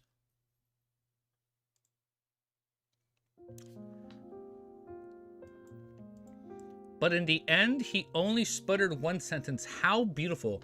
Klein held back the urge to laugh as he put on his top hat. He took the cane and got off the carriage. At that moment, a middle-aged man in a black priest gown walked over. He drew a crimson moon in his chest and said, "Praise the lady. Are you the friends of the St. Selena's Cathedral sent to help us?" "Yes, priest, sirs. May the goddess bless you." Leonard jumped off the carriage and replied with a smile, "We're here to take care of the recent paranormal incidences." "Music a little bit loud?" "I got you." Well, I think now it's good, right? I think the last one was a little bit loud, right? Seemingly, the gray-haired, blue-eyed seer. The gray-haired, blue-eyed seer saw many townsfolk approaching as he quickly empathized. Morristown wasn't big. Regardless of which direction one chose to travel in, one will enter the plains within 10 minutes. The people who stayed there knew each other, so what happened earlier had spread. Many townsfolk were waiting for the Church of the Evernight Goddess to send people to resolve the problem. Hence, when they saw that the priest was greeting the strangers, they quickly surrounded them out of the concern and curiosity. Some tippy-toed and some tried to hear what they were saying. Leonard chuckled and said, "Priest, don't worry, we're professionals. Look, we brought holy water, silver daggers, dark sacred emblems, and also garlic." "Shush now, I want to hear more, not the music." "Oh, I got you." "Oh, I got you. It was a little bit loud? I got you, guys. I got you, guys. Sieur wore a look of confusion, and he even started to suspect that the St. Selena Cathedral had sent over a bunch of frauds. The citizens who surrounded them revealed gratified smiles as though they were finally in safe hands. Leonard got close to the priest Sieur and explained softly in his ear, "They believe in these things." Without waiting for the priest's reply, he added, "Let's have lunch at the church first, then we shall take care of the matters." "Yes, lunch is very important. When those paranormal incidences are taken care of, it will be time to take turns looking after sealed artifact 30782, and also the opportunity for me to make my flaring sun charms. Hopefully everything goes smoothly. Of course, making the flaring sun charms during the day would get the best results," Klein thought, brimming with anticipation. So it's better to do it while the sun is out? Hi! What? Ah, you still want to play, huh? Huh? Come here. Come here. You're gonna sit with me. You're gonna sit with me and you gotta calm down, okay? Too much energy. Tone it down a bit, Ellie. You got tone it back. Tone it back. You gotta chill. Chill. You gotta chill. Too much energy. Too much energy. She's practicing. She's practicing to start fighting when she goes outside. Stop. You gotta calm down. No. You're gonna stay right here with me now. On the chair. Get used to it. You're gonna be here. So sit. Sit. Stop it. We good? Give me a kiss. Give me a kiss on the cheek. Ellie is training to be the attack dog. She is, man. She's gonna be a really good attack dog. She's gonna be like, oh, she hears footsteps outside. Like, it's like there's somebody at the door. She's gonna be good. Ellie, she's gonna be a good attack dog. No, I'm kidding. No, I would never. She's just really protective. Hi. Okay. Time to lock in. Bro, you need to lock in. I know. I need to lock in. Bro, dare you not lock in for the next 4 chapters? Don't you dare not to lock in. Oh, I like that. Okay. Ellie, just calm down or you're going to go out. Calm down. Sit. Lay down. Just lay down and go to bed. You sleep a lot. Why is it when I'm streaming you don't want to sleep? We'll go out later. It's okay. Stop. Just calm down. Take a chill pill.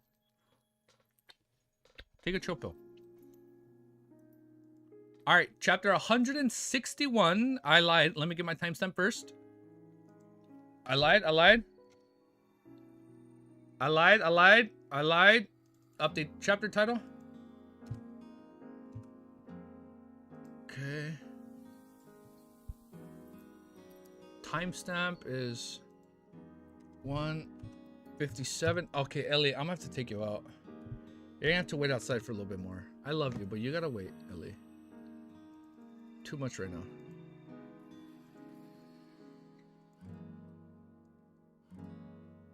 Okay. Bro, sleep is just there for the name of it. Alright, now we're good. Chapter 161 is called Inverted Mausoleum. Are we talking about the Great Fog? Most of the buildings in Morristown adhere to a style that was popular 100 years ago. The most eye-catching building in town was a black cathedral spiral. After setting the carriage, Klein and the others quickly finished their lunch of bread, toast, bacon, butter, and coffee. We can still tolerate about 2 hours and 35 minutes of sealed artifact 30782 purification. Keenly stood at the door of the church and took out a pocket watch from his suit's pocket. I suggest dealing with suspected haunting incidents first to prevent the situation from getting worse. Then we can return to the church and take turns watching over sealed artifact to recover. Under normal circumstances, sequence 9, 8, and 7 Beyonders have to stay far away from the mutated Sun Sacred emblem for 2 hours to recover completely, or at least an hour if they were to make partial recovery. Alright, I have no objections. Klein and Leonard spoke in unison. Then, which case should we deal with first? Cleanly asked. Leonard wiped away his frivolous attitude and said, let's start with the old man living alone who heard heavy footsteps in the house. Why? Keenly asked instinctively. Klein was also interested to hear about explanation. Could this be an intuition of a poet? He mocked Leonard secretly. Leonard shifted his gaze from Keenly's face to Klein, then looked at Keenly again. He smiled. Because it's the coolest to the church. How did you know that? It's not written in the records. Klein asked. Leonard secret. Didn't I go to the bathroom during our meal? I came across a trainee priest on my way back and had a conversation. He told me that Noah's house was close to church. Oh yeah, the old man's name is Noah. So we have Noah, and then we have the priest series or something. All right, Ellie. Ellie destroying the doll in the bed. She is. Hey, you gotta go out. You're barking for way too much attention. Have I not given you enough love today? What more? Oh my God, I think I hurt her feelings. Oh, she's so sad. Did I hurt your feelings? Hi. Hi, beautiful. Hi. I love you. Do you want to go outside? I know. I know. We're going to finish soon. I know. I love you, Ellie. Okay. You got to go out. Just for a little bit longer, okay? Oh, wait. There's noises outside. Are you okay? Like, she rolled over. She just wants attention, dude. I'm sorry. I'm almost done. Hey. I'm sorry. I'm almost done. You're going to have to go outside for a little bit more, okay? Hold up. Oh, I fucking love you, Ellie. Hey, you got to go out. Or you got to calm down. I'm sorry. Pick one.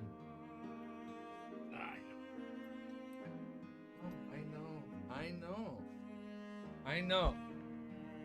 Let Ellie unleash her rape on that doll. Hey. Hey. Wait, I think she's gonna get scared. She hears noises outside. Hey. It's okay. You okay? It's okay. It's just noise. It's okay. Come on. Here, sit with me. Just sit with me, okay? Just chill.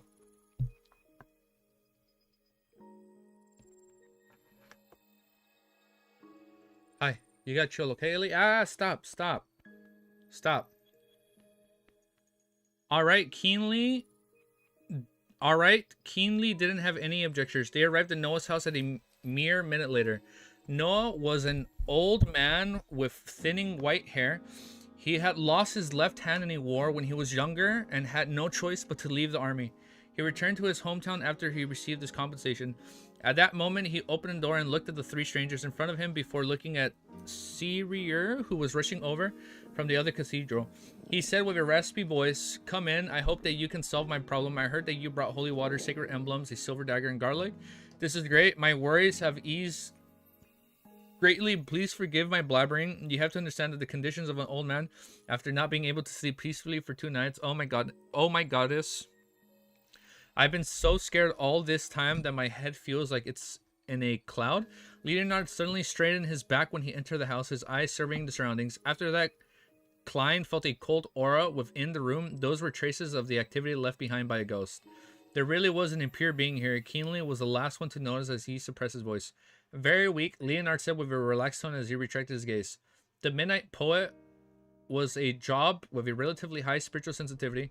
When compared to all other sequent aces in the church's records, yes, Klein could feel the warmth and purifying energy of sealed artifact 3078 quickly dispelling the sinister aura in the room without any trouble.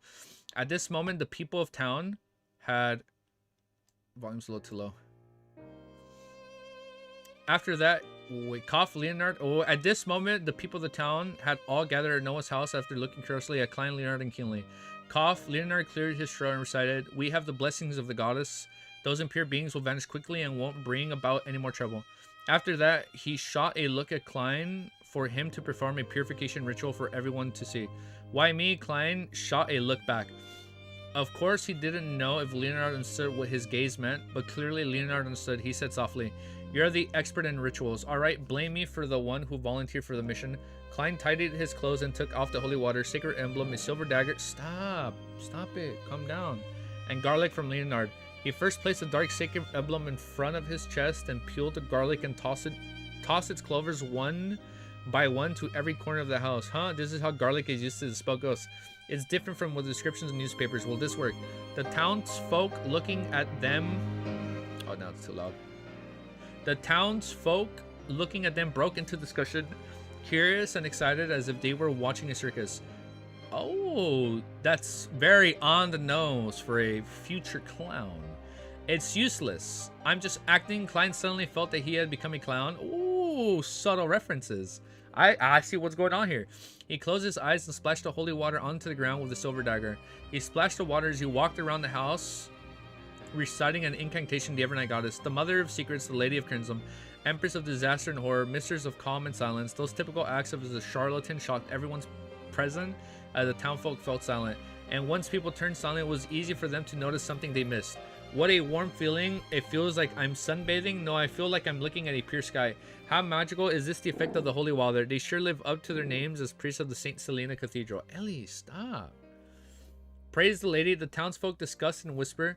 The looks they gave Klein, Leonard, and Kinley slowly became that of respect. Noah, also visibly relaxed, not doubting that the problem has been solved. Seal Artifact 30782 is doing all the real work here. We don't actually need to do anything to chase the ghosts away. All we need to do is stay here for a minute. It's not tiring or troublesome at all. After Klein purified the sinister aura off every corner of the house, he opened his eyes and put away his silver dagger, drawing the shape of the crimson moon in front of his chest with a serious expression. Praise the lady, praise the lady.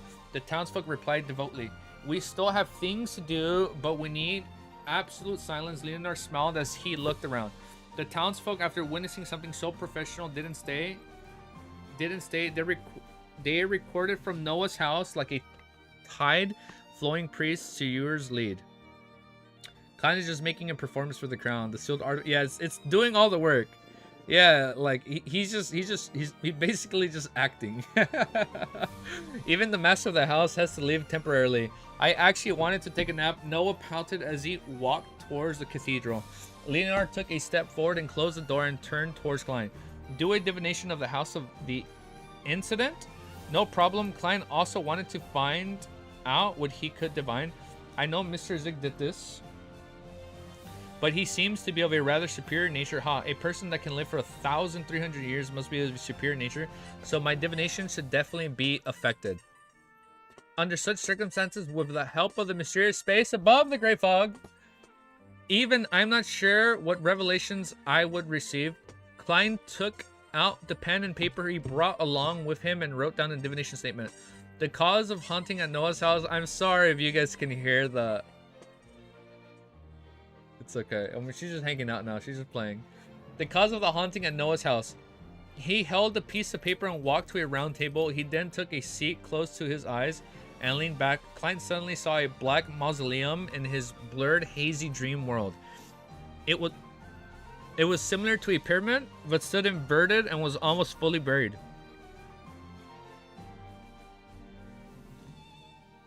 So it's an upside down pyramid that's buried, but stood inverted and was almost fully buried. A black fog obscured everything within the ancient mausoleum. Black fog, so maybe we're in the Forsaken Lands? Klein snapped awake and opened his eyes. Did you find any? Oh, maybe a Zik was from here. Ah, that's why all the black mist came out of him, right? All the black mist came out of Mr. Zik when he was remembering things. Theory crafting.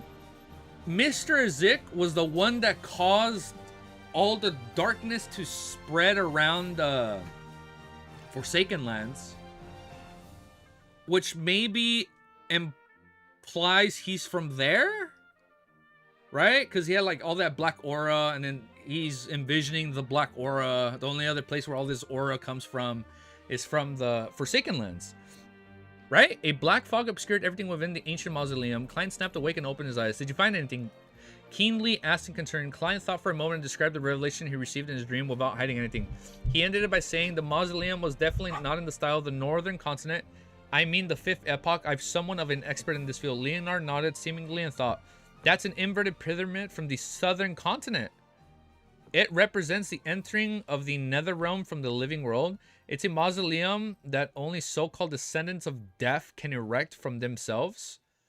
Be it in the Balam Empire of the past or the satellite states such as the Highlands Kingdom.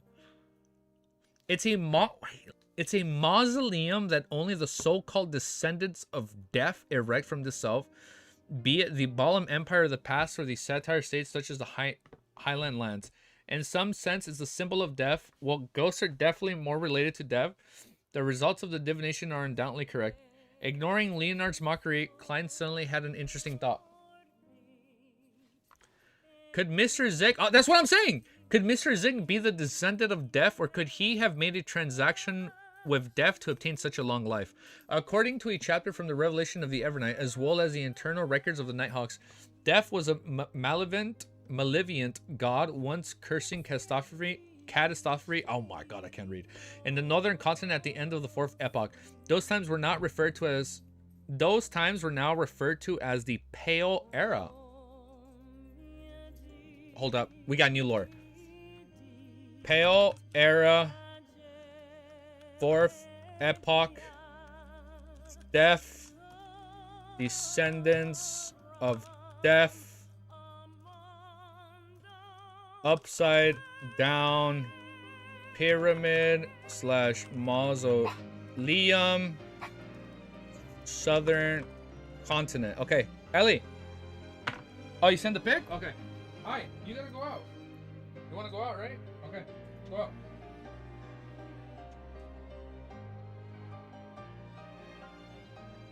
Oh.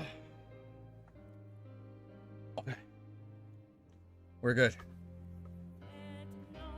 Oh yeah, we got a Discord. Join the Discord, German Sparrow. Yeah, we got a Discord. Only cool people join the Discord. You're invited. Badun? What did I fuck up? There's a Discord in the description, yes. Oh, snap. Oh, I should probably say that at the beginning of the videos now. I keep forgetting.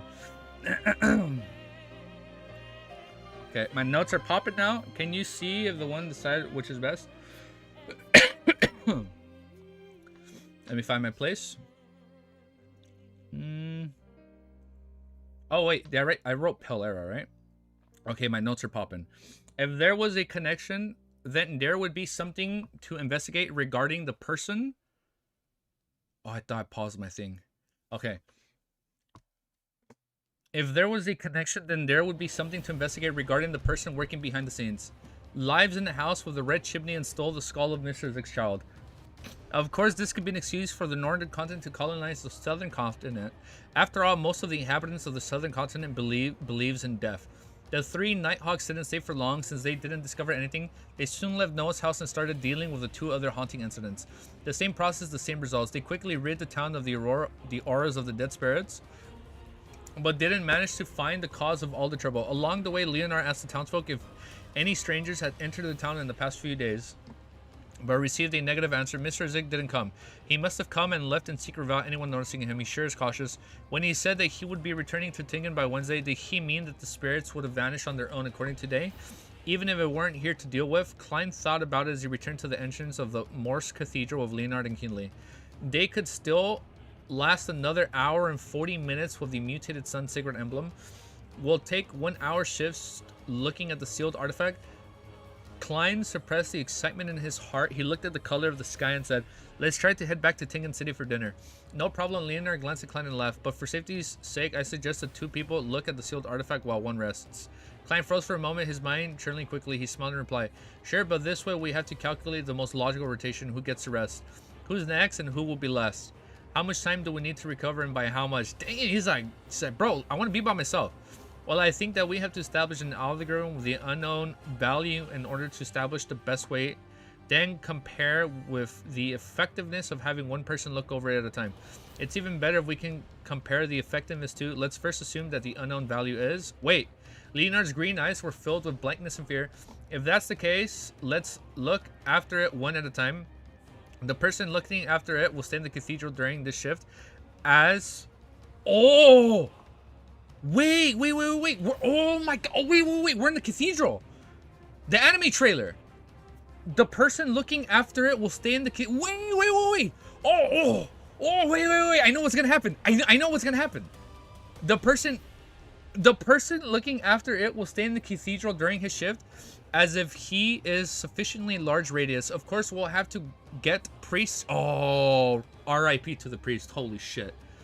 We'll have to get priest, Sir, and the rest to stay somewhere else. The other 2 will stand guard outside the church and prevent the others from... Oh my god, there's gonna be a fucking fight. It's the anime trailer.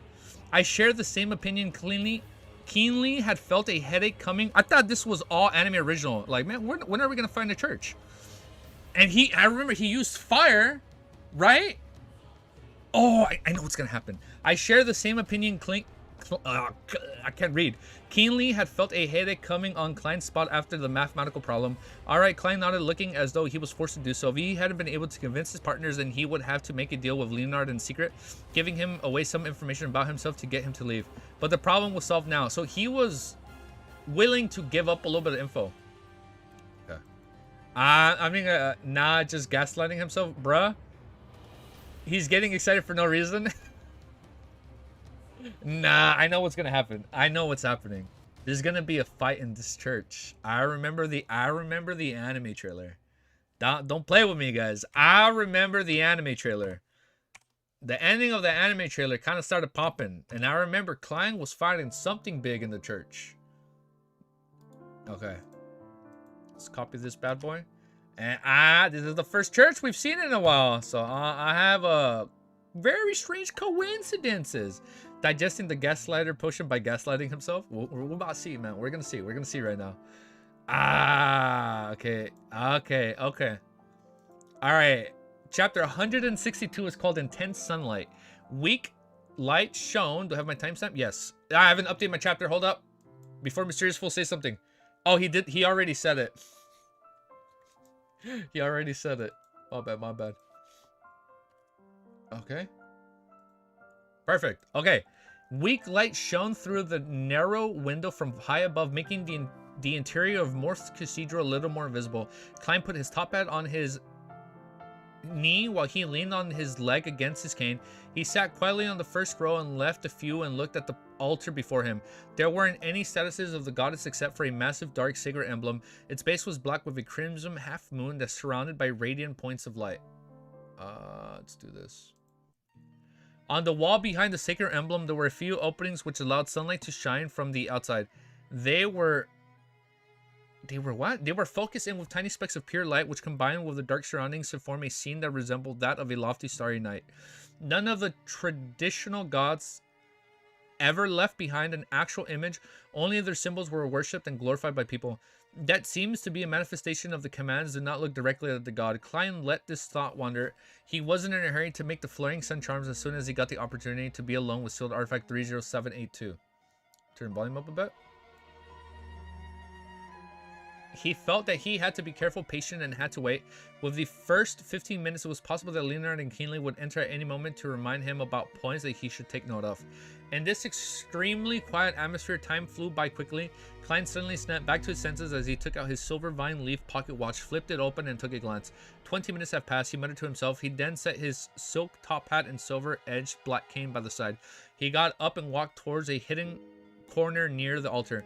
At first, he faced the side of an altar, but once he saw the large dark sacred emblem and the holy scenery that resembled a depiction of a night sky, he felt guilty and uncomfortable. Hence, he turned his back to the altar. He doesn't look at the altar. Dan Klein took out sealed artifact 30782 from the inner pocket of his black tuxedo. He bent down to place the golden, unadorned badge on the ground. Get ready? I got you. Klein took a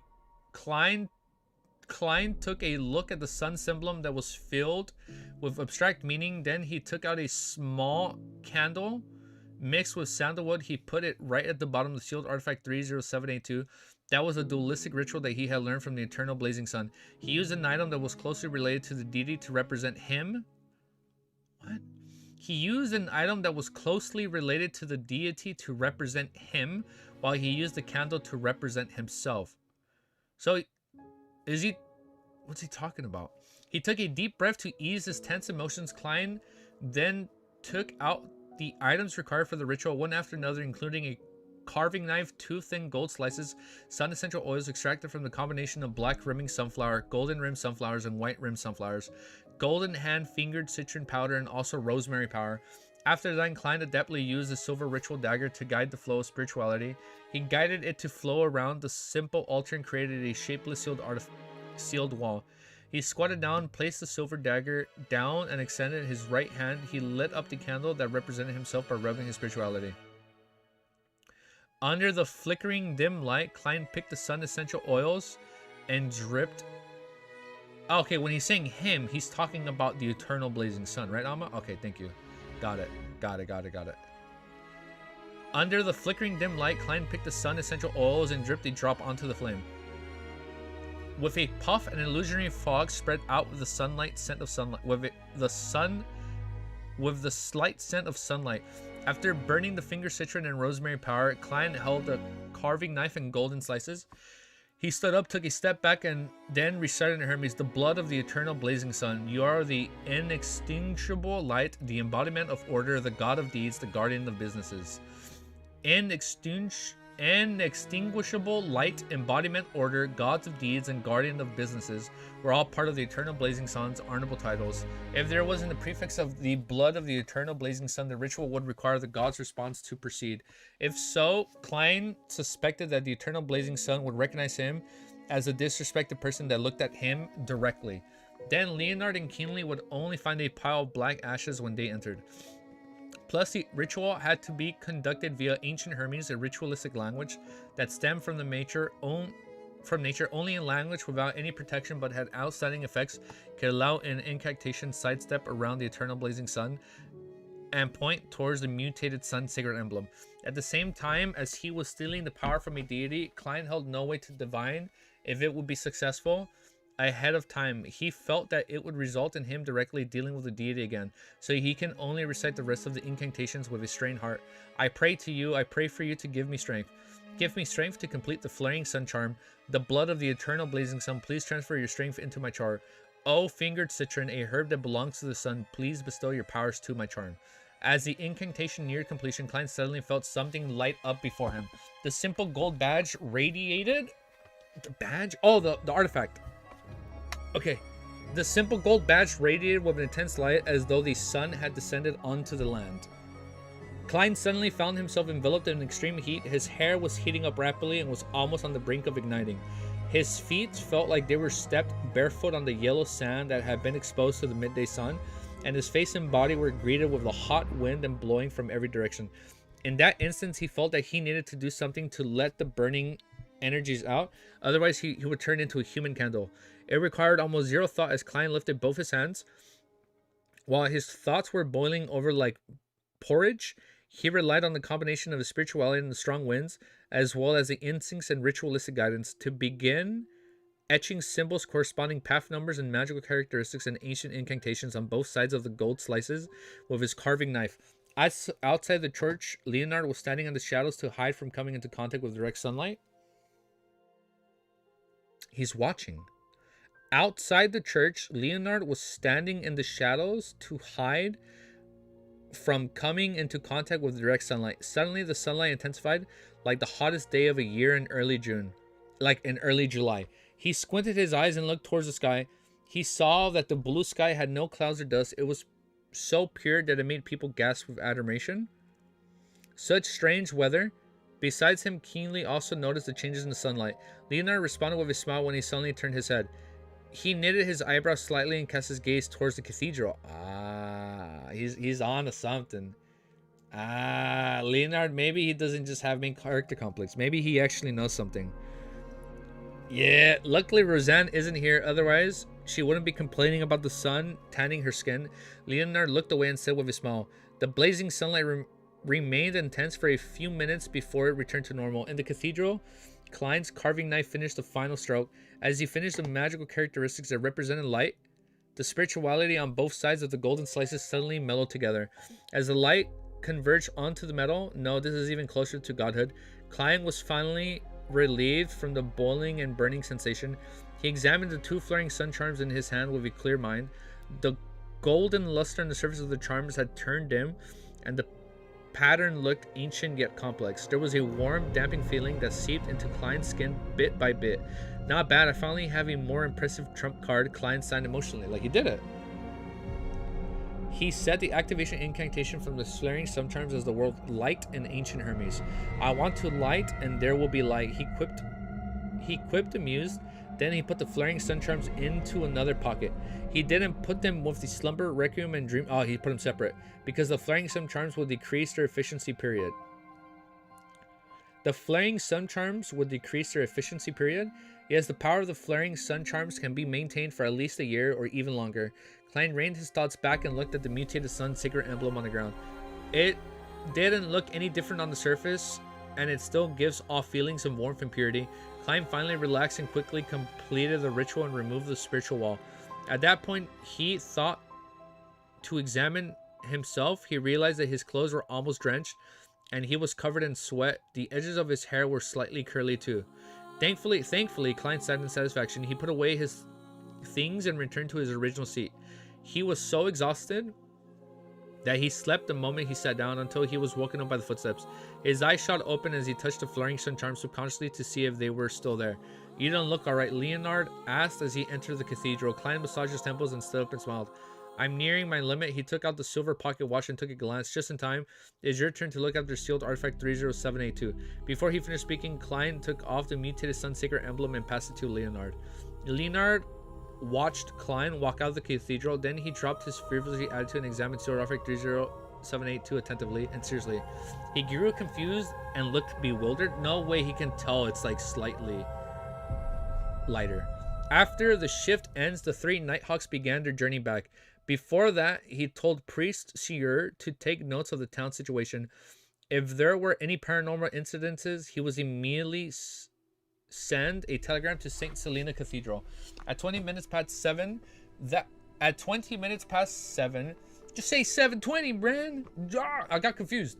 At 20 minutes past 7 that night, they finally arrived at Zotland Street and returned to sealed artifact 30782. When he made sure that the captain didn't notice anything unusual. Okay, so there wasn't a fight in that cathedral. So it wasn't the anime scene. I thought that was a scene from the anime. Klein left Blackthorn Security Company and arrived home before 8. He took out his keys and opened the door only to see an unknown figure. It was obviously a maiden who wasn't even in her 20s. Oh, they hired the maid. Right? She was in an old grayish white dress and she was whipping the dining hall with all her might. She had black hair and bright eyes. Her eyes were small, her nose wasn't sharp enough, but her facial features were very ordinary. Who is this? Klein was stunned at first, then he realized that she was most likely the maidservant that has come for a trial. At that moment, Benson lowered his new paper and looked at his brother. He smiled and said, a company that doesn't allow employees to leave the office on time is annoying. Wait, a company that doesn't allow employees to leave the office on time is annoying, but it provides a salary that can counteract any kind of dissatisfaction, Klein replied with a laugh. When Miss Justice 300 pounds reached me, I'll inform Benson and Melissa about my raise to 6 pounds a week. That way they would worry less about our family finances. Klein thought as he put his cane aside and took off his top hat. He walked to the living hall and lowered his voice and asked, "Have you made a choice?" He had divined the information of the 3 maidservants the day before and found out that all 3 were suitable. Hence the decision was left to his brother and sister. Yes, Bella. Weekly salary of 5 solely. She is very willing and also capable of learning cooking. She hopes that she can become a home chef, at which point her weekly pay will double. Her father is a factory worker at the Tinkin Steelworks Union Factory, and her mother is a laundry worker. Benson replied with a chuckle. Of course, another thing that led Melissa and me to the decision is that the other 2 servants believe in the Lord of Storms, and she is a believer of the goddess. I personally don't mind the believers of the Lord of Storm, but Melissa didn't quite like the idea. It wasn't that Melissa didn't like it. A more accurate description would be, I grieve at the misfortune that I am infuriated at their refusal to resist. Yes, it was said by Lu Juan. Klein recalled his sister's behavior and revealed a smile. His real sister? Klein recalled his sister's behavior and revealed a smile. Benson didn't elaborate further. He put down the newspaper and stood up. Since you're back, let's have dinner. The next day, Klein entered the Blackthorn Security Company in a good mood. Good morning. Roseanne looked at the left and to the right. Then she said, Old Neil is sick. Let's go and visit him at noon. Oh, shut the fuck up. No. No. What do you mean he's sick?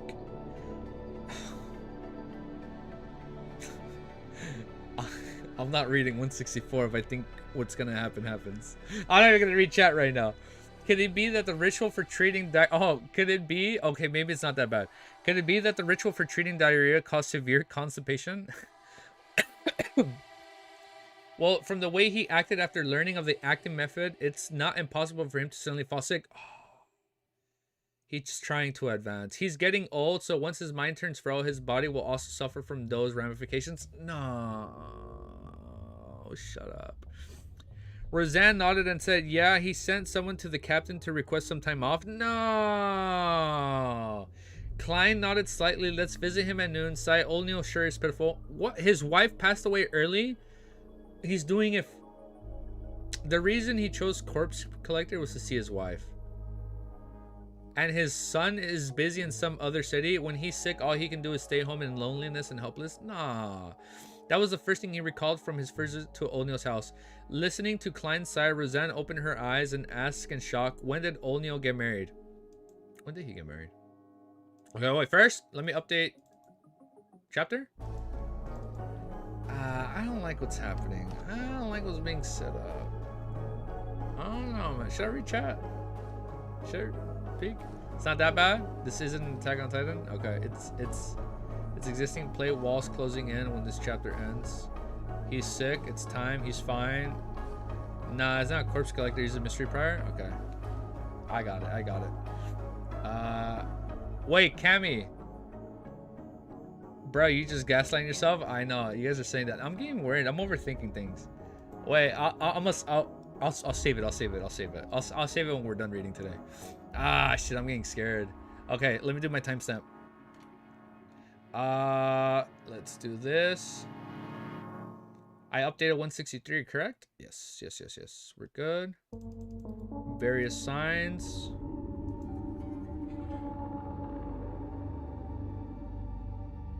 No fucking way I skipped an important paragraph. Shut up. Really? Okay, let me go back. 2:24. 46. Let me go back.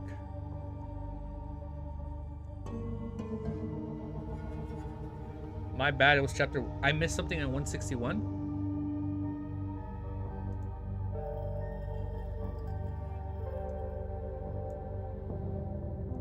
Hold up. Bear with me for 2 seconds.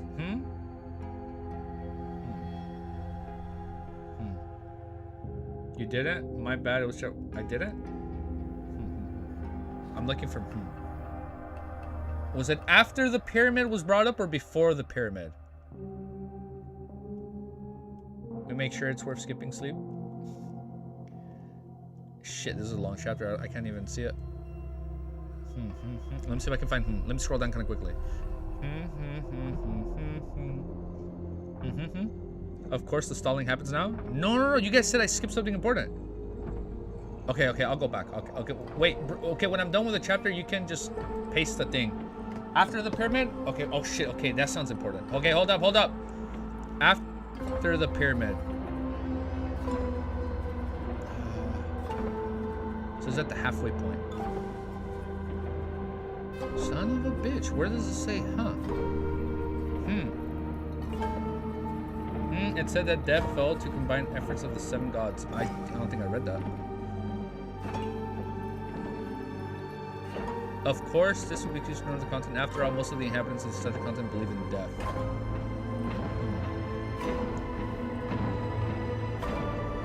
I sent you a DM of what you skipped. Oh shit, okay. Wait, it looks like he also posted it right there.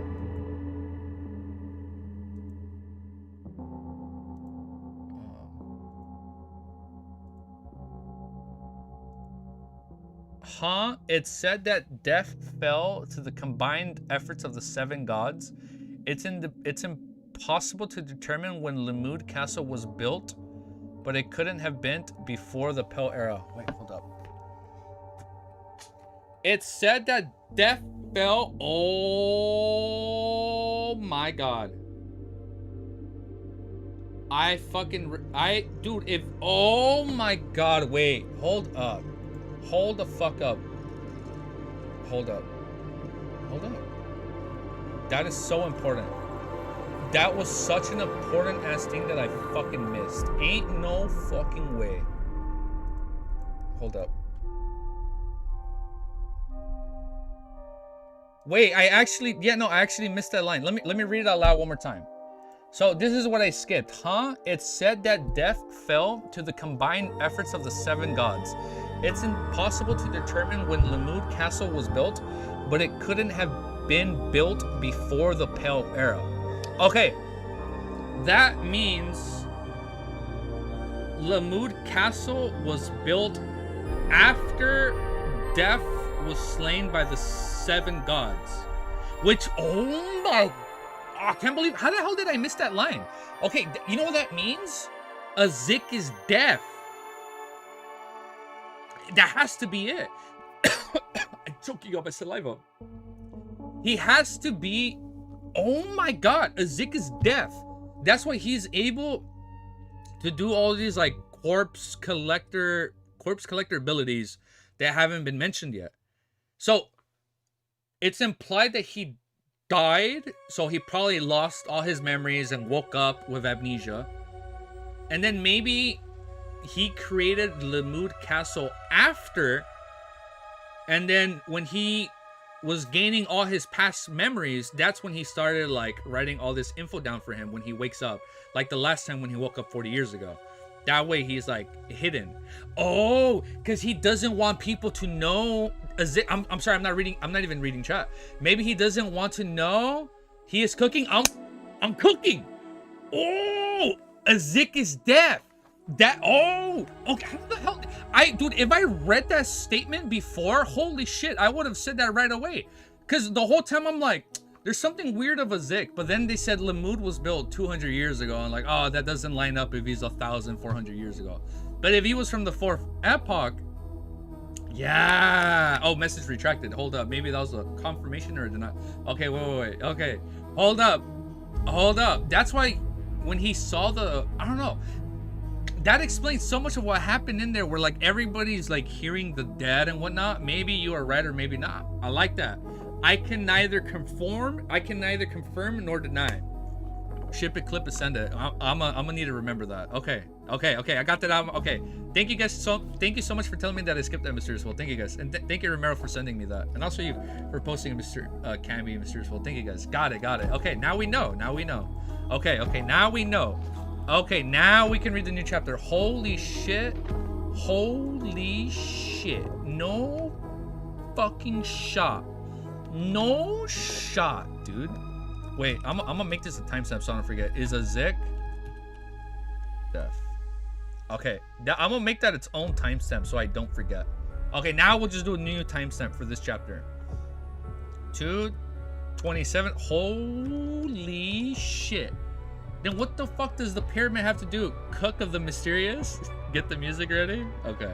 I got it. 35 people. No fucking way. We have 35 people. I fucking love you guys.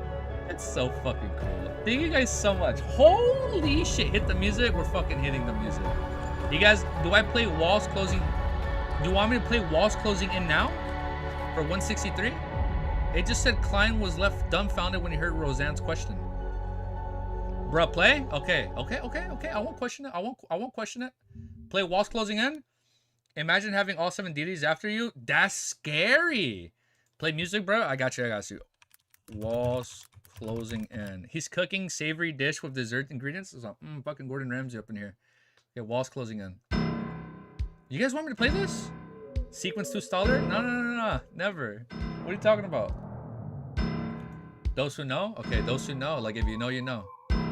Okay, we'll just play this in the background. Should I play this? Yeah? Walls closing in. You guys said walls closing in, right? Look at Kemi music.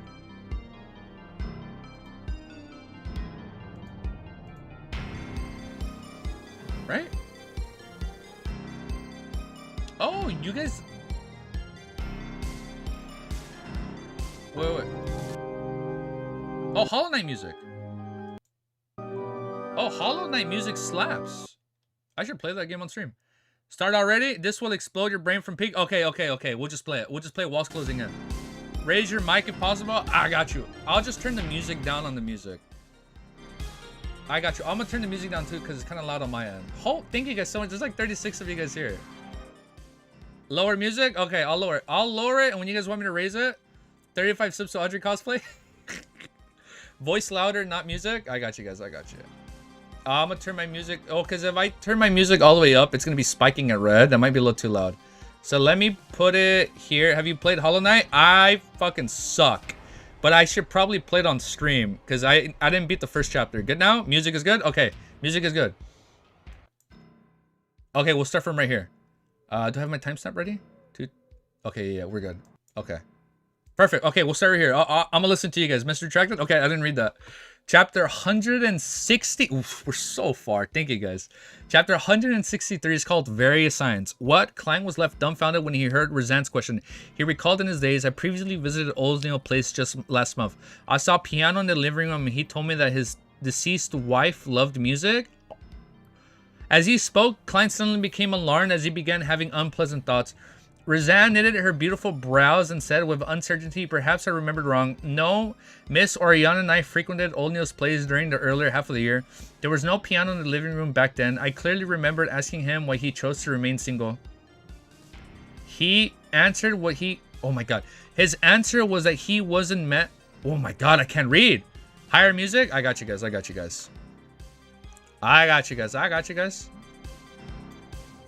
His answer was that he hasn't met a lady that he wishes to marry. Make it like 10%. We did like 10% louder. Let me know if we should still go more up. There was no piano during the earlier half of the year, and he answered the question of why he chose to remain single. He's still with his wife.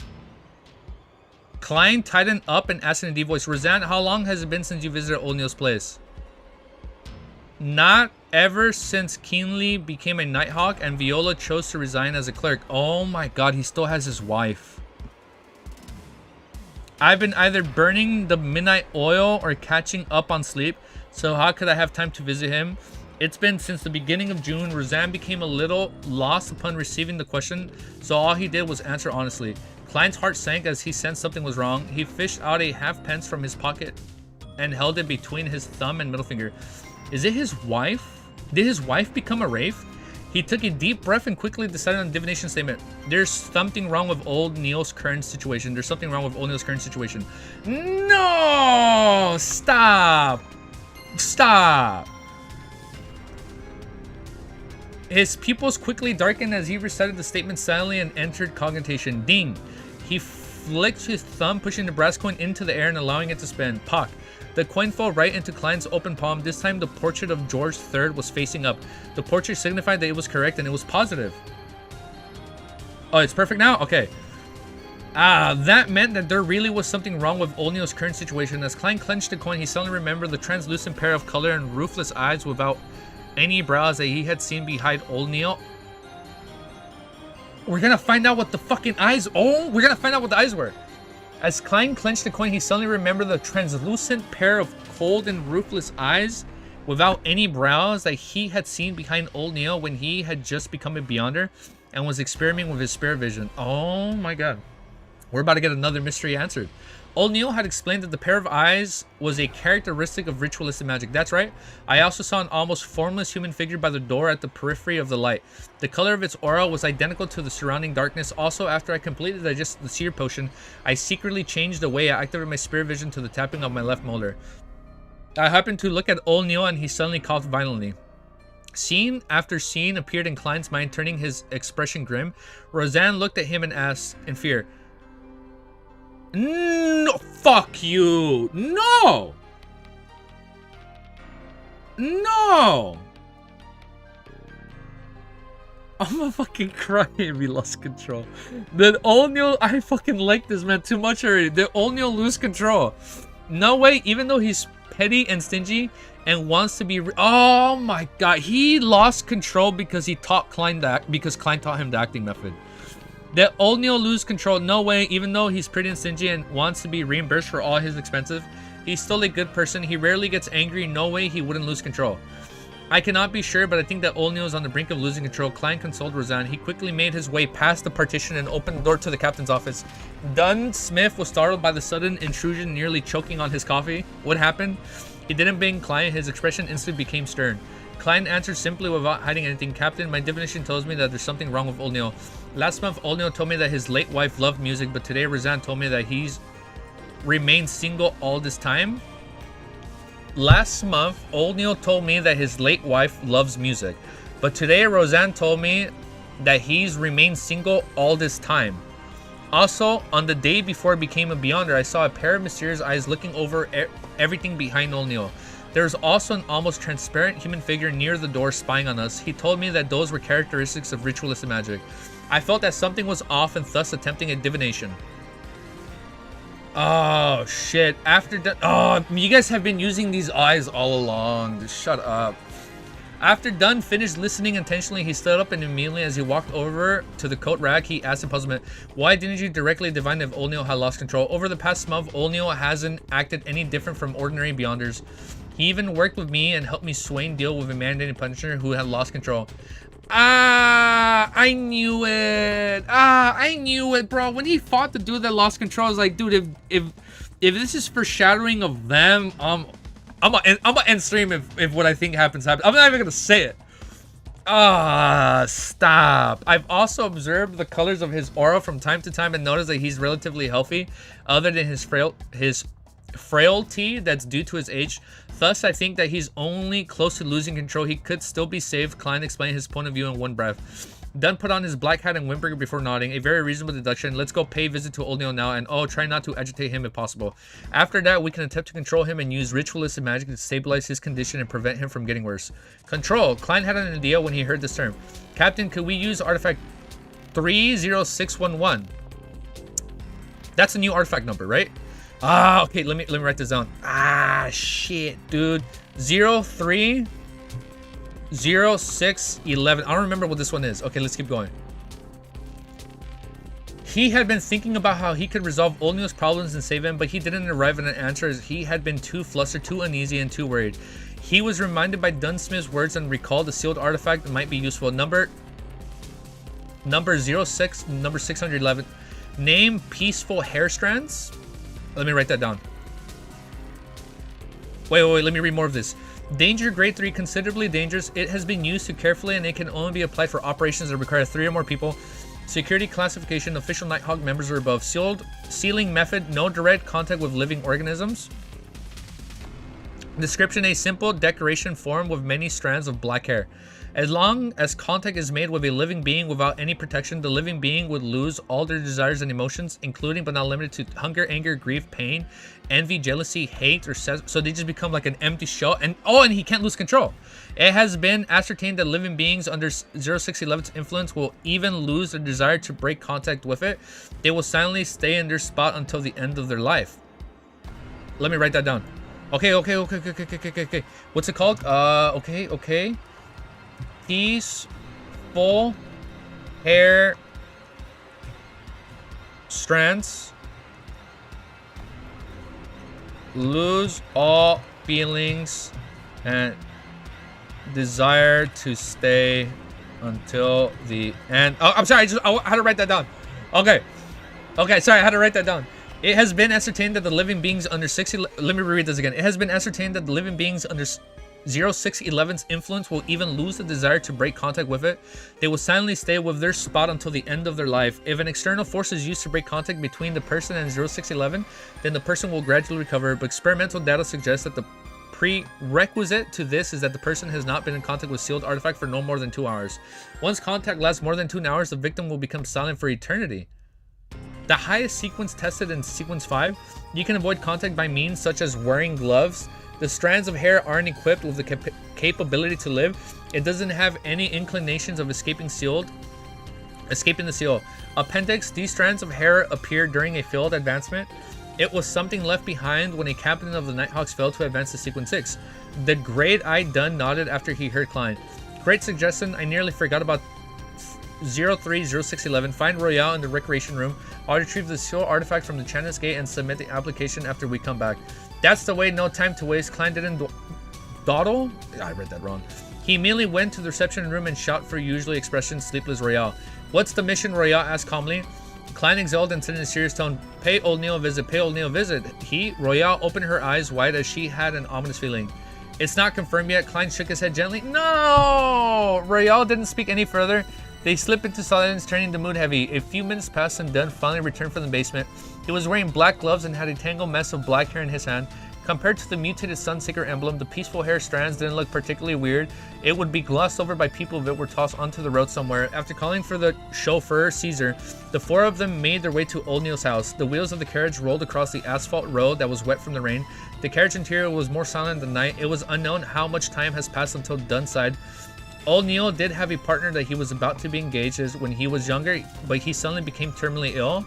Old Neil Wait, I need to reread this again. Old Neil did have a partner that he was about to be engaged with when he was younger, but she suddenly became terminally ill. Old Neil risked divulging the secrets of the Beyonders and tried using ritualistic magic to save her, but he didn't succeed. Old Neil back then was just a beginner in mysticism. That's why he became a course collector. Shit. No, I remember we need to swap music. I got you, Kami. No, I know. You're good, guys. According to the records, the Nighthawks back then were all on alert, afraid that old Neil would lose control because of this, but luckily he managed to find his sanity and look normal. Let's hope that this is a false alarm as well. Klein couldn't help but draw a crimson moon before his chest and prayed, may the goddess watch over him. Dunn and Rhea followed suit. May the goddess watch over him. The sky started turning brighter as the dark clouds receded. The Nighthawks arrived in front of Old Neil's bungalow. After getting Caesar to drive the carriage far away, Dunn collected himself and walked towards the main door. Cane in one hand and sealed artifact 30611 in the other hand. Klein pressed down his hat as he and Real followed behind the captain. They made their way past the rose and gold mint garden. When they reached the door, Klein took a step forward and pulled the rope connected to the bell within the building. Cling, cling. Oh, dude, we're almost done with the chapter. Shit. I don't want to keep reading. I'm getting scared, dude. I don't know if it's old Neil or if it's like the dead wife or like the dead fiance, and she's like the eyes. A pleasant chime resounding in the house as it broke the heavy silence. Cling, clang, cling, clang. Pulled several times. Wow, that sounded so cool. It sounded cooler in my head. Klein pulled several times and then politely took a step back without making any further attempts. The three Nighthawks waited patiently for a few minutes, but they didn't hear any footsteps approaching the door. Perhaps old Neil went to visit a doctor and isn't at home. Klein forced a smile. He hadn't finished his sentence when a melody came. Oh, it's the wife. When a melody came from within the building, it was the music from a piano. It was like a silent lake veiled by a thin mist beneath the moonlight. Dunn's expression became abnormally stern and grave. Klein's heart sank as well. Ah, no! Just as he was about to do another divination, he suddenly saw liquid flowing out from the gap beneath the door. The stream of liquid was transparent and pure at first, before it became dyed crimson, a crimson similar to that of blood. It was an intensely dark crimson red. Is that what you guys were spamming? Red blood? Ah! Oh. Shit, let me do a timestamp.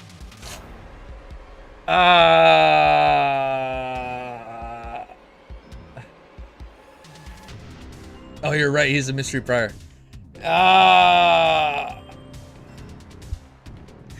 Son of a bitch. I know. I'm sorry. I thought he was a corpse collector. No, he's a mystery prior. Corpse collector is the other Nighthawk member. I know. I fucked up. I don't want to read this anymore. I don't like what's being fucking set up here. This shit's pissing me off. I'm done. I am officially dropping Lord of Mysteries if they fucking kill Onyo. God damn it. Son of a bitch, dude. Son of a bitch. If they fucking kill him, I'm over it.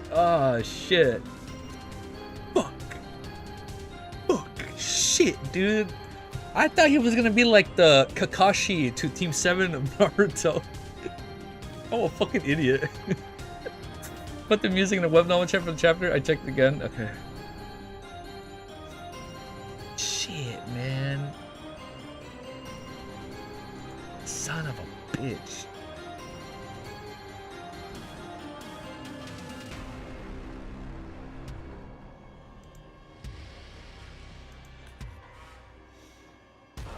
Fuck.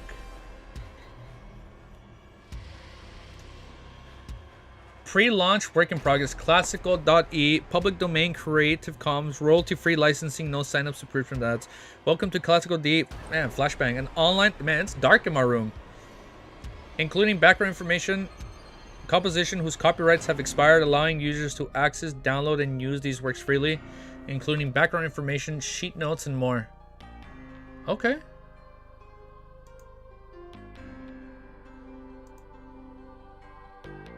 Okay, hold up. This music?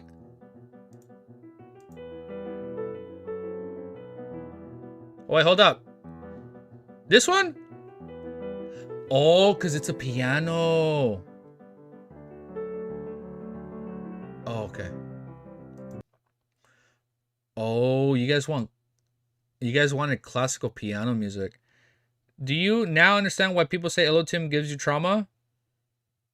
That's username's Link? Oh, I thought that was... Oh, you're right. It is his. German Sparrow linked that one. This one? This one, right?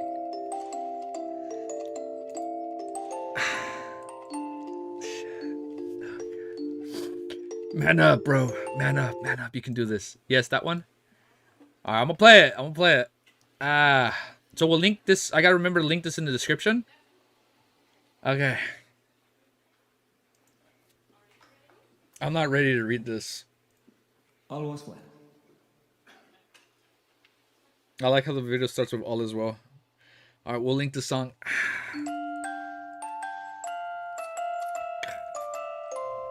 You guys wanted me to read this? Okay, man up. You can do this. You can do this, bro. You're a grown man. Do this. Dude, we almost have 40 people in here live. Yo, that's a new record. You're a man, don't cry. Shit. Miserable Wretches. I don't like the name of this chapter. I'm over it. I'm dropping Lord of the Mysteries if this is a bad ending. Son of a... Okay. The color of fresh blood was reflected in Klein's eyes as they intently locked onto the flowing liquid. Just then, there was a light cough from within the house. Onyo spoke with a raspy voice. Dunn, why are you here? Dunn's Gray's eyes. Oh, I'm about to cry. Wait, hold up. I'm gonna turn the music down for me a little bit. I don't want to read this, dude. Yeah. Oh, shit. Shit, dude. Okay, just then, there was a light cough from within the house. O'Neill spoke with a raspy voice. Dunn, why are you here? Dunn's gray eyes were extremely deep. His mellow voice replied calmly. I heard that you're sick, so we came to visit. There was a sudden silence in the house. A few seconds later, O'Neill roared in anger and terror. No, oh shit, dude. No, you're lying? Without waiting for Klein and company to say a word, his tone suddenly became weak. Yes, I know my condition isn't quite right. Old Neil, Klein closed his eyes, but the bloody liquid that was seeping through the gap of the door didn't cease. Ah, dude, my heart is aching, dude. My heart's starting to race. Oh, shit, dude. Okay. Then O'Neill raised his voice and said, all this time, I've never hurt anyone, nor have I thought of hurting anyone. I never betrayed the secrets of the Nighthawks. Even one. At the most, I've made claims for undeserving expenses. I really haven't committed anything evil. Klein, he suddenly shouted like he usually did. I told you about the maxim of mystery priors. Do as you wish, but do not harm. I still live by this saying. I'd rather be patient. I'd rather endure than do things that will harm others. With that said, he pled sincerely in fear. Dunn, Royale, Klein, go back, wait till tomorrow. By tomorrow, I'll be back to normal, I swear. I swear to the goddess, I wouldn't harm anyone, really. Oh, he doesn't. No. 40 viewers? Fucking 40 people are watching me cry. No. I wouldn't harm anyone, really. Dunn closed his eyes and asked extremely gently, what do you plan on doing? What have you been trying to do all this while? Me, old Neil was confused at first before he described with a tone filled with hope. I'm trying to resurrect Celeste, Dunn. I found a way. I'm on the right track. You should have heard about it. Back then, I made a mistake during the ritualistic magic to treat her illness, so I failed. I failed to save her. I now know that it was because I had yet to master mysticism, but I now have enough knowledge and experience to complete everything. It's regrettable that I wasn't inspired by the maxim of the mystery priors of Dali's example. I missed the best opportunity. If I was a high sequence beyond her, all of this would become extremely easy. As he spoke, O'Neill's voice sounded tearful. No, I cannot give up again. Then go back, please, I beg of you. I don't want to read this. Klein clenched his teeth as he heard the captain ask emotionally, how do you plan on resurrecting Celeste? O'Neill instantly became very excited. I'll use the alchemical life method to create an immortal body for her. This sounds like something that's Mr. Zick already. Hold up, I'm speculating. I'm trying to distract myself from this chapter. Thank you for almost 40 people, dude. Dunn, you might not know of it, but sequence 4 Beyonders from the Church of Mother Earth are good at this. The corresponding sequence in the Save-In pathway can barely do it as well. Yes, I will complete it with the aid of God's favor. Then, I'll summon her spirit from the spirit world and pray for the goddess's help to combine her spirit and body together. Isn't that great? Ah, man. Isn't that great? Great indeed. Dunn lifted the corner of his lips forcibly and said, yes, it's a great idea. O'Neill, let us in. Perhaps we can help you. Dunn, are you still not willing to let me off the hook? Old Neil pleaded, go back, just go back. I'll return to normal tomorrow, really. Dunn, I'll swear I'll never steal your coffee beans again. Klein, Royale, I swear I won't make you help me with my undeserved claims, really. In Klein and Royale's blurry vision, Dunn lowered his head before lifting it up again. Old Neil, you're misunderstanding. We're here to visit you. Oh, dude, he thinks you're here to kill him, dude. They're like, nah, dude, we're here to save you. We're here to visit you. You are our teammate. You're sick and you aren't well. We definitely needed to visit you. Open the door. Let us see you so that we can be certain. If you're really okay, we'll return you immediately. As you know, there are especially many missions recently. We have to monitor the asylum while we take care of various other sudden incidences. Old Neil hesitated for a moment before saying, there's really nothing serious about my condition. Really, I'll recover by tomorrow. The bloody water that flowed out the gap under the door went down the stairs towards the stone path and onto the garden soil.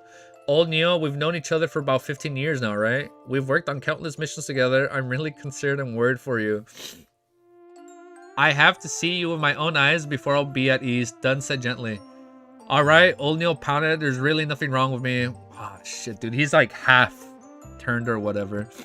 With a creak, the door opened slowly. Klein quickly wiped his eyes and allowed his sight to he wiped his eyes? He's crying.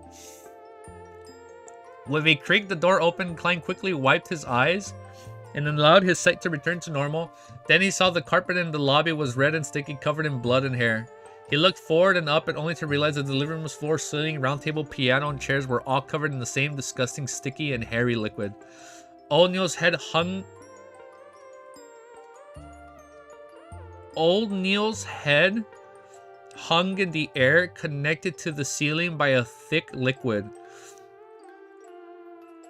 His forehead and cheeks each had a pair of eyes. They were cold and ruthless eyes with no eyelashes. The piano's keys were dancing on their own, playing a oh my god, I can't read. Melodious tune. Done, look, I'm really okay, Old Neil said with a radiant smile. Royale, Klein, you think so too, right? The moment he opened his mouth, Klein saw the same thick, hairy, and bloody liquid flowing inside. Dunn's gray's eyes shimmered as he chattered like everything was normal. O'Neill, where did you learn the alchemical life and resurrection ritual formula? O'Neill replied excitedly, I heard it. I tried the first part and confirmed its authenticity. It's a gift from God. He kept describing it in my ears. He heard the voices. He kept describing it. He is. O'Neill's voice came to a halt. More than 10 seconds later, he continued in fear and apparent loss. He is the hidden sage. Oh my god. It's from the... Oh, I'm thinking of something else. The hidden sage, isn't that the non-anthropomorphic god that the Moses Ascetic Order believe in? The god that was resurrected, bringing about evil and corruption. The Moses Ascetic Order has a completely mystery prior sequence. Klein's heart stirred as many thoughts came to him. Upon mentioning the hidden sage, O'Neill seemed to finally awake. He looked around vacantly and observed everything. In the indescribable silence, his 6 eyes looked towards Dunn, and he said with a bitter smile, so it turns out that I've already become a monster?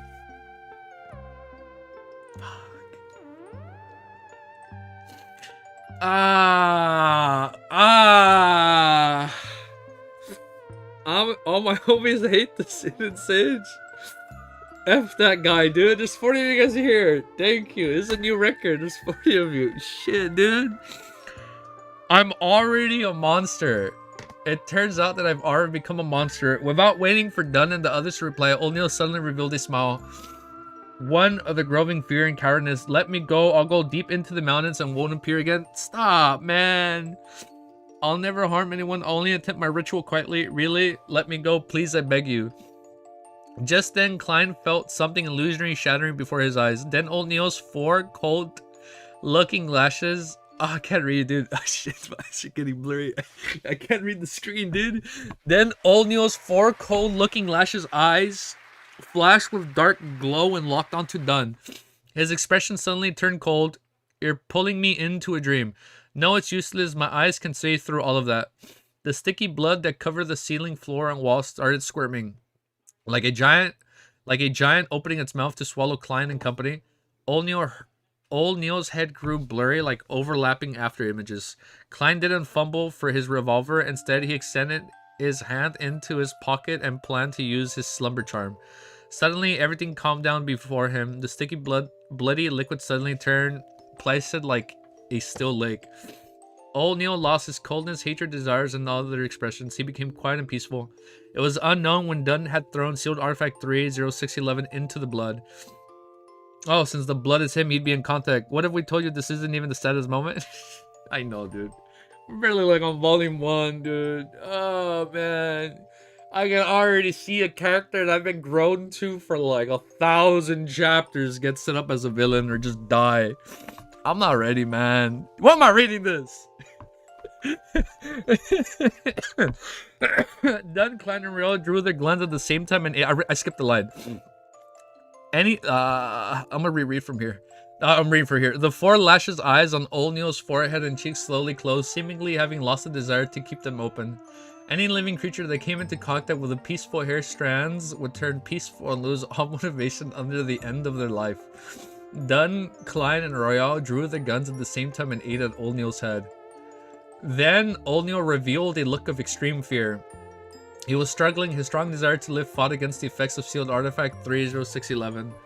The 4 extra eyes disappeared. The wrinkles at the corners of his eyes and mouth were still deep. His hair was still white. His crimson eyes were still turbid, just like when Klein had first met him. Dunn, do you remember the time I saved you? Royale, do you remember when I helped you redeem your family's lives? Klein, do you remember how I taught you mysticism every day? Do you remember when we talked about how to make claims? Do you remember how I made you hand-ground coffee? Shit, man. Do you remember when we fought against the mandated Punisher's Rampager? The illusionary pleading echoed in Klein's ears as his right hand was holding a revolver trembled. Ah, I'm crying, dude. He found it difficult to pull the trigger. Bang, bang. I can't do this. Oh, man. It's hit. Oh, dude, I can't do this. Oh, man. Oh, my God. Yeah, this music is way too good, Cammy. You cooked really good with this track. This shit is not helping, man. This shit is getting me more emotional. Bang, bang. They shot at him, dude. The two silver dimming hunting bullets flew out and penetrated O'Neill's head one after another. I'm crying. Damn, you hit it. Man, we're gonna jump in, dude. We are definitely jumping the hidden stage. We're gonna kill them all. The two silver demon hunting bullets flew out and penetrated O'Neill's head one after another. Don't worry. I'm also crying with you. Man, oh, thank you guys. Get your box of tissues. I'm a man. You can do it. Who cut the fucking onions, man? Klein is he's doing that divination shit, dude, when he's putting onion peels around the room. Klein watched as the familiar abnormal face revealed a hopeless expression. He saw the man's skull tear open, the red and white within spreading in all directions.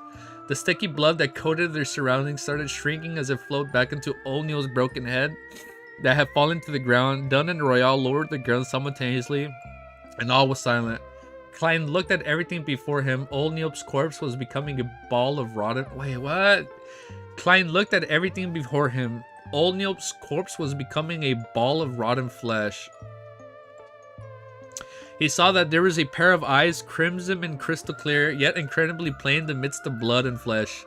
He felt like everything that had happened was just a dream and found it impossible to bring himself into believing that the sequence of events allowing it had happened.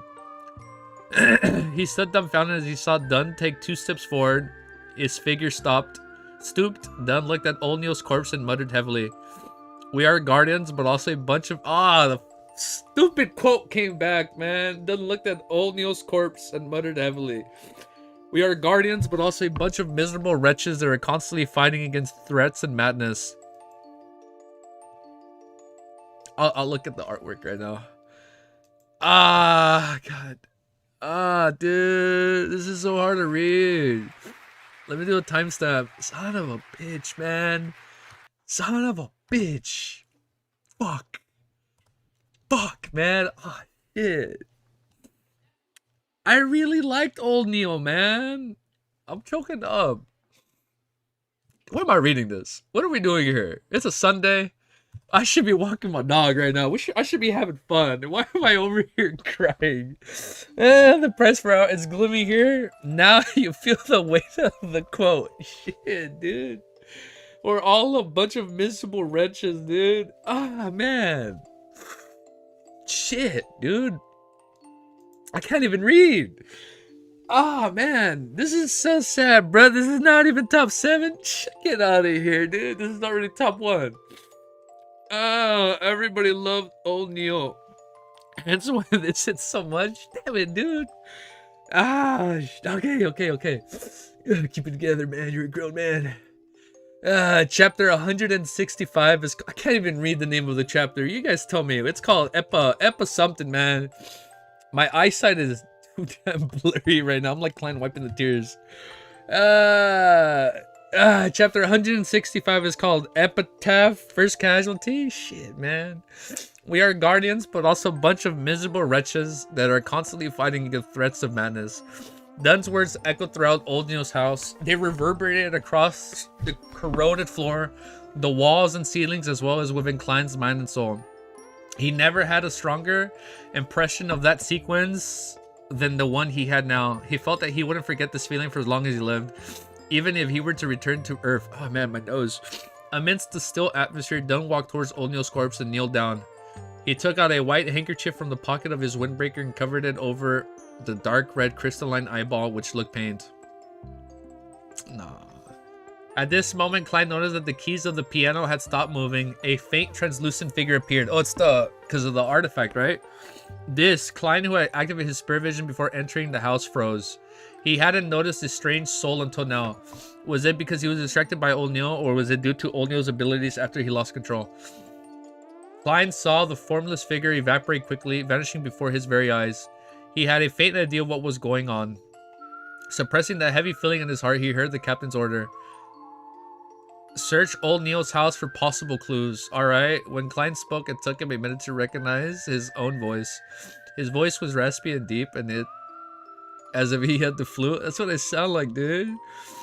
Man. I sound like... I sound just like that, dude. I sound like I have the flu. Alright, Royale also replied. The condition of her voice is about the same as mine. It's like our nostrils are blocked. My nostrils are blocked, man. Rest now, Old Neil. Your nightmare's over. Damn it, dude. The condition of her voice is about the same as mine. It's like our nostrils are blocked. Klein looked at his female teammate, who typically didn't have any of an expression. It was as if he was knowing her for the first time. Placing his cane on an umbrella rack near the door, he made his way around sealed artifact 30611. He took heavy steps into the living room and up the second floor. He then searched every room for the possible clues. Man. Old Neil employed someone to clean the room. Let's check the first chapter. That's exactly what I said. It's like, let's just read a little bit to get ready for the anime. Old Neil employed someone to clean the room regularly so the rooms weren't as messy as one would expect of a bachelor. Everything was in order as if it was a female presence in the house. Half an hour later, Klein found a handwritten note on a bookshelf in Old Neil's room. The notes recorded a weird, mysterious ritual, alchemical life. The materials required included 100 milliliters of spring water from the Spring of Elves, golden spring of Sonia Island, 50 grams of star crystals, half a pound of pure gold, 5 grams of folly, Justin whatever, 30 grams of red iron, and a large quantity of fresh blood from... And a large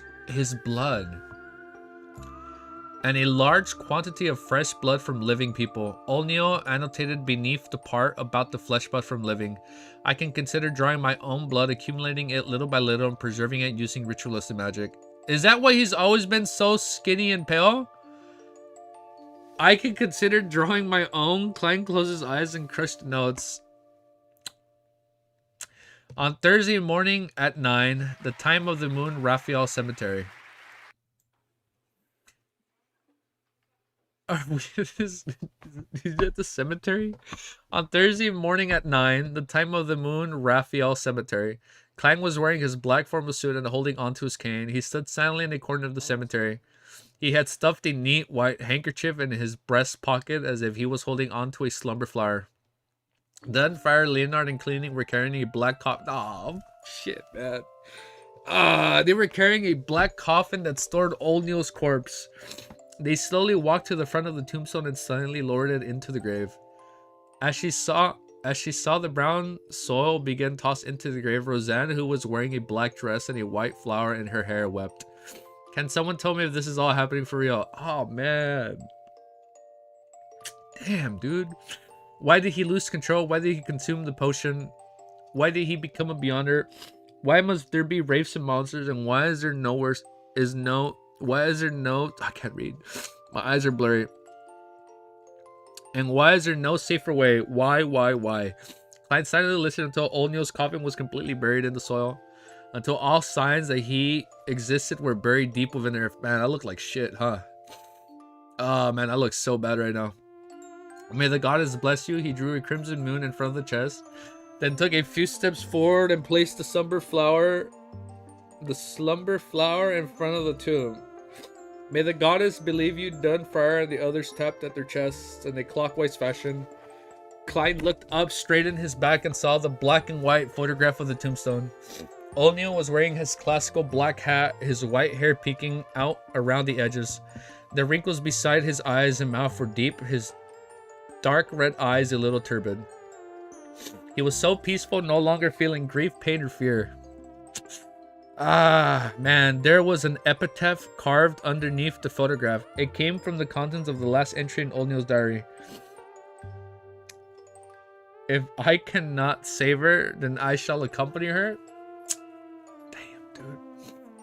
The morning breeze blew gently. The silence and emptiness of the Raphael cemetery hung. I can't read, man. My eyes can't read this shit. Can't read, man. I'm about to crack it. The silence and emptiness of the Raphael cemetery hung over everyone. In the afternoon, Klein took a form signed by the captain to the armory. He opened the half-closed door and saw Brett with a thick black beard behind the table. Klein froze visibly before handing the form over. 50 rounds of ordinary bullets. During his request, he glanced at the thin can on the table. He felt as though he could smell the fragrance of the hand-ground coffee and hear the cheeky words in his ears. By why must you wait till you have spare cash? You can apply to Dunn and get him to approve the expenses. Ah, he's getting a flashback to when he told him that. Damn, man. Brett noticed Klein's expressions inside. I can understand what you're feeling right now. I myself cannot believe that O'Neill would leave us like that. Sometimes I even feel as though it is a dream conjured by the captain. Perhaps this is man, please tell me this is just one big nightmare. by by Dunn Smith, man. Just tell me it's a dream, dude. Perhaps this is just Dunn trying to get his sequence up, man. He's like, you know what really fuck him up if we kill O'Neill? He's like, it's just a prank, bro. Perhaps this is the destiny of many Nighthawks, Klein replied with a bitter smile.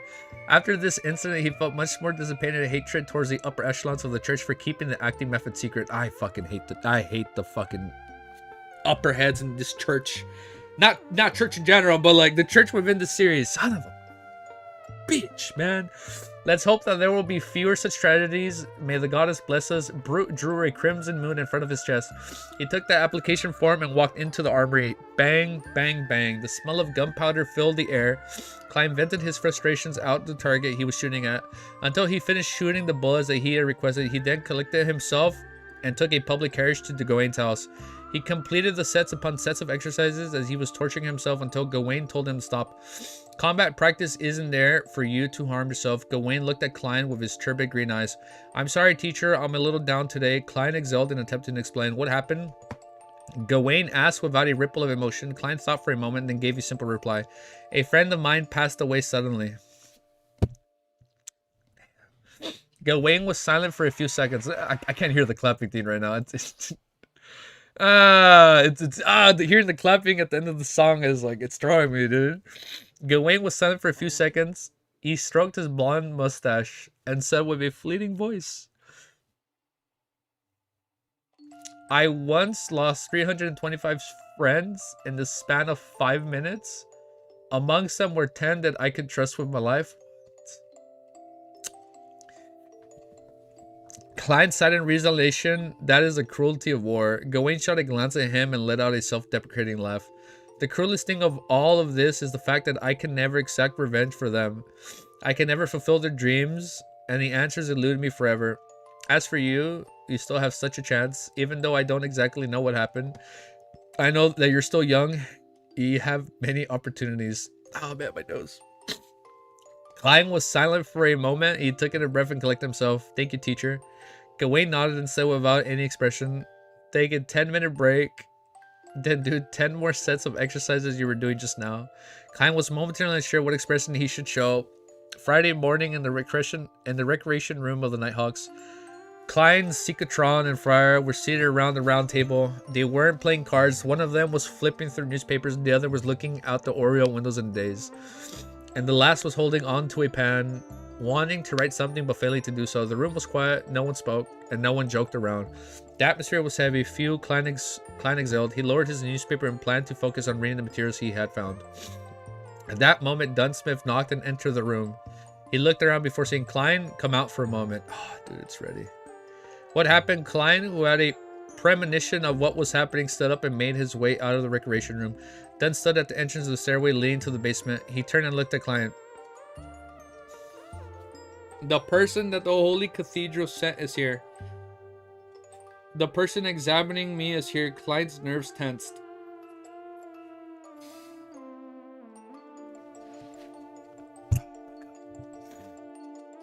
Let me do my timestamp.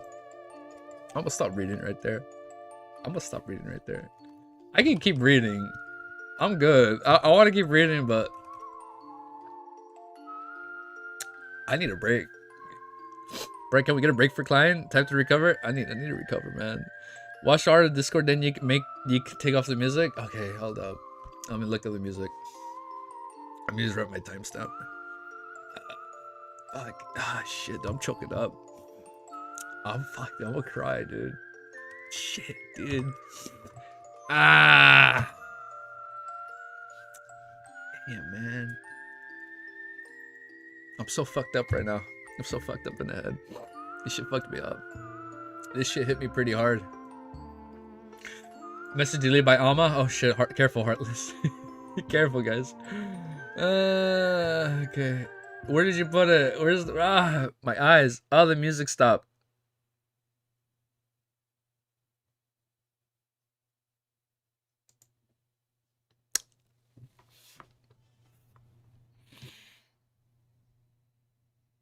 Come on, man. Really? I'll just play this for now. Oh, no, here. Let me just play Liza P. This is it. Let me switch to my PC. Ah, man.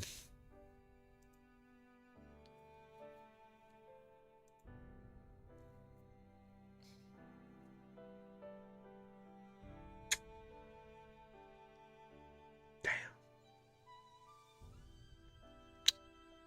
That's what they saw?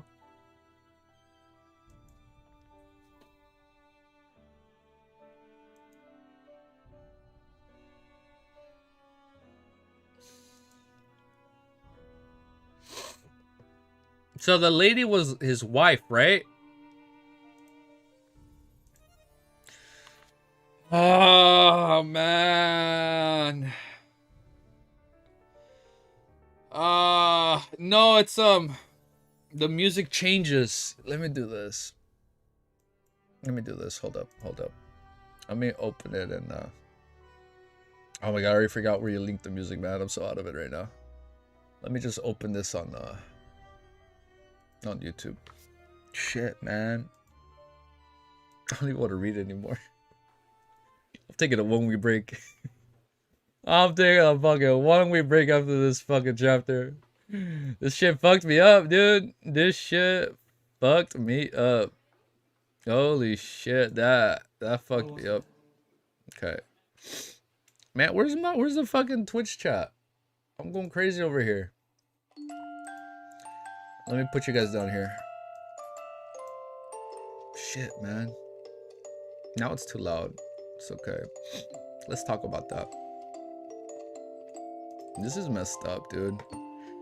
There was more art. Remember, look at the DM for... I got you. But there's more artwork.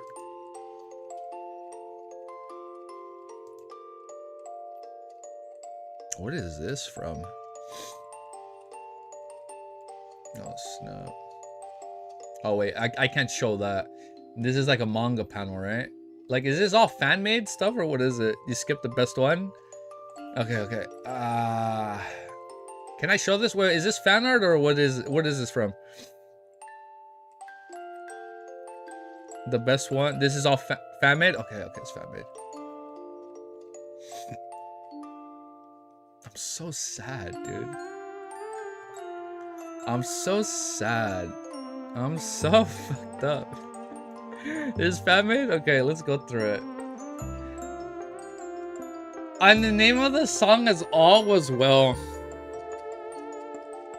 Yeah. Okay, let me show the stream. They have a lot of crackhead artists. Okay, let me show you guys.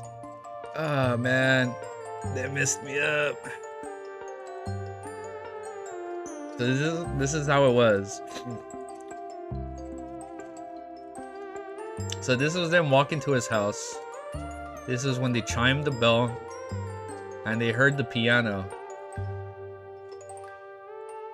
And that's what they saw. That's why I said it was seeping into the soil. Look right there. It was seeping into the soil and it was dripping down.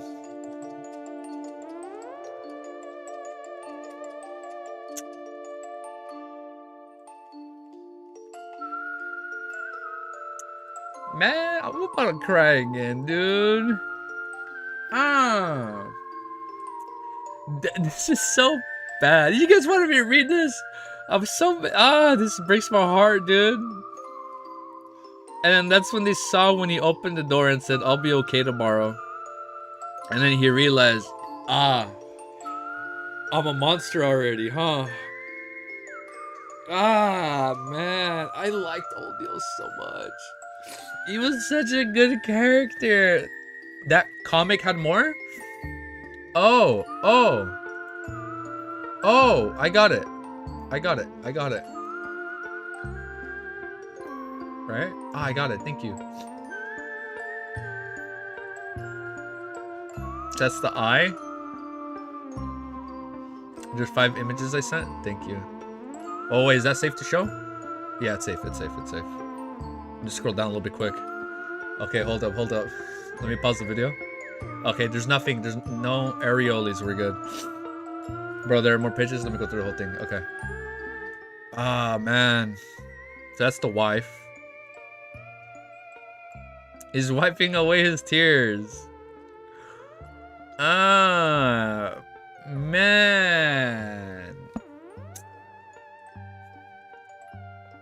That's Klein, right? Yeah, cause you said he was wiping away the tears? Shit, man.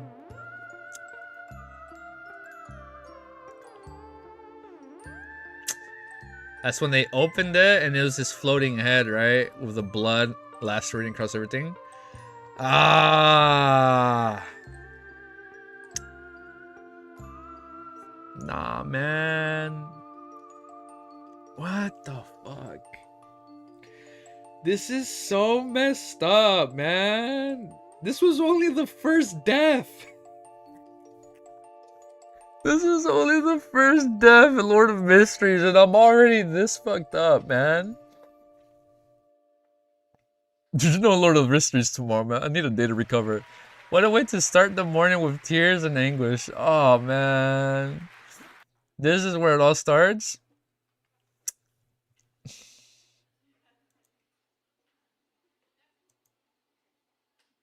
That's when they aim their weapons. He's like, nah, just give. He's like, this is where he was like, give me another day, right? Oh, that's when he picked up his arm and aimed. Oh, that's when he dropped it, right? Or when he threw the sealed artifact. Yes, right. The strands of hair. And then, oh wow, you can see how he lost all feelings. Damn, man, this is all fan made. These guys are good.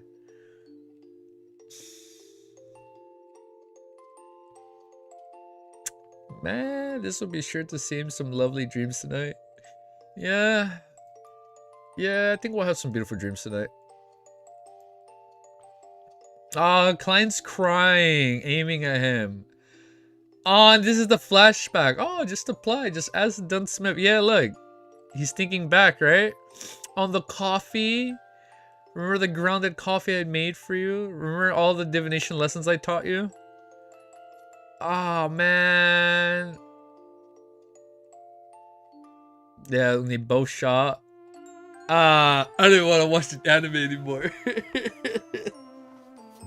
That's the last picture, right? Oh, shit. Oh, that's where he says it. Yes, he was covering his corpse, right? Or his face. I hope they just skip the scene. This is too much. I don't want to watch. I don't want to relive this. We have here for the entire volume that being a Beyonder brings danger by itself. We couldn't be happy forever. Oh man, this is gonna like how many episodes was the anime gonna be, man? I already forgot. I don't remember.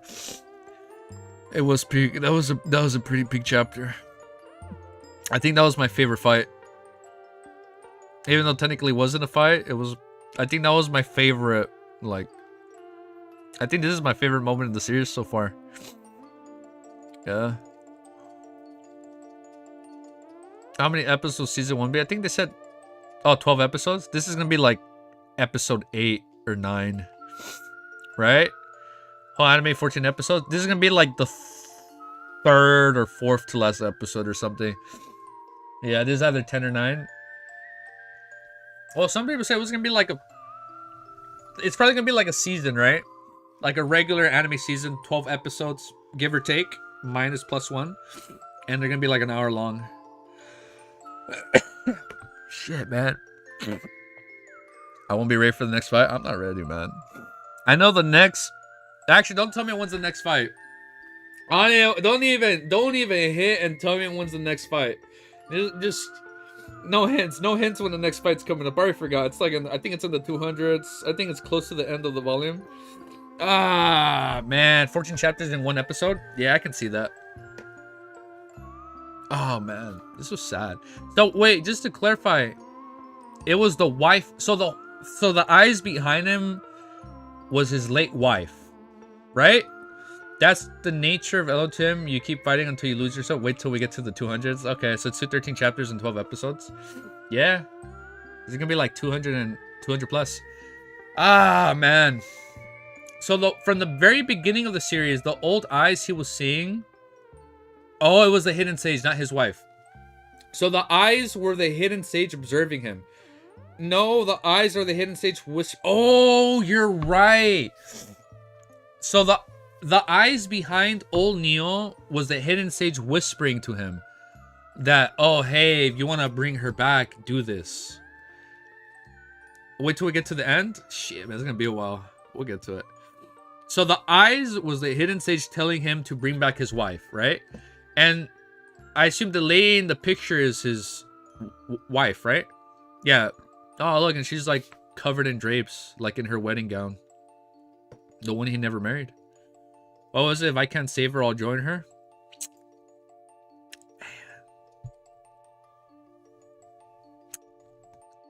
Man, we got it.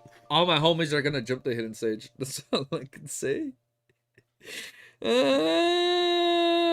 Yeah, maybe if he was a lot higher in his sequence pathway, maybe he could have saved her, right? Or he probably could have brought her back. Man, what the hell? Why is the hidden sage even doing this? What did old Neo do to him? Probably not, to be honest with this information. I do wonder if we succeeded. Oh, man, what did old Neo do to the hidden sage? Like, what did he do to him? Huh? That's what I want to know. All right, man. I think we're gonna end it there. That messed me up. I need 2 cups of coffee. I'm gonna go make more coffee. I'm gonna make another cup of coffee for him. I've had too much spoiler. Okay, I won't read. I've had too much coffee, but I think I need more coffee. If it was a spoiler, I don't know what we're talking about. We're talking about coffee. It's alright. I won't read chat. It's okay if it was a spoiler. Oh, man. Luckily, I'm too emotional to remember what I just read. Oh, man. Alright. We're gonna end it right there. Oh, it's a spoiler if you answer why. Toast for old Neo. I don't have nothing here to toast with. I took out everything. You haven't looked at the PowerPoint? I'll look at it. I got you. Oh, man. I'm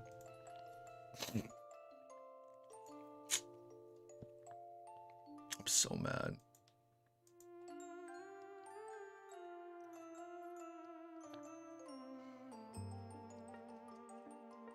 Hidden sages the eyes. Death fell to the combined efforts of the 7 gods. Blasphemous slate. I like how it's gibberish. Acting method. Sequences. Seer. Places. Tengen. Oh, thank you. Buckland Audrey. City of Silver. Oh, man. Oh, my God. Username. Did you make this?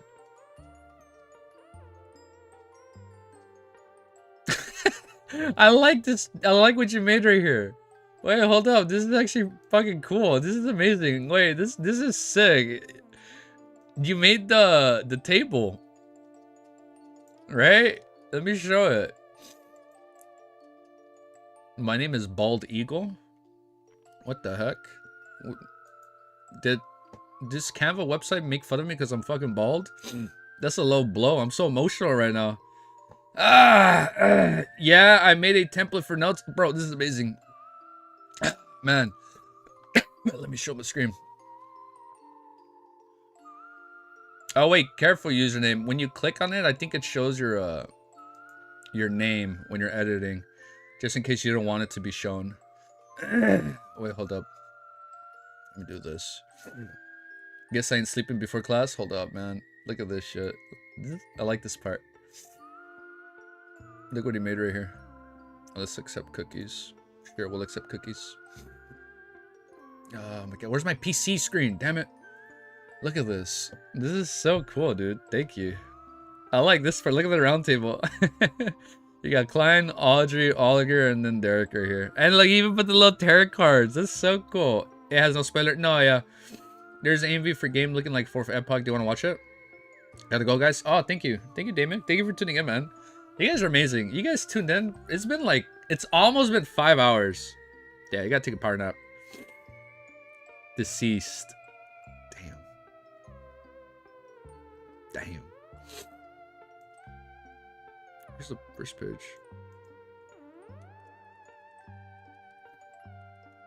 This is cool, dude. Ah, man. To avoid accidental spoilers, I'll let you fill in your info. Font is DM. Okay.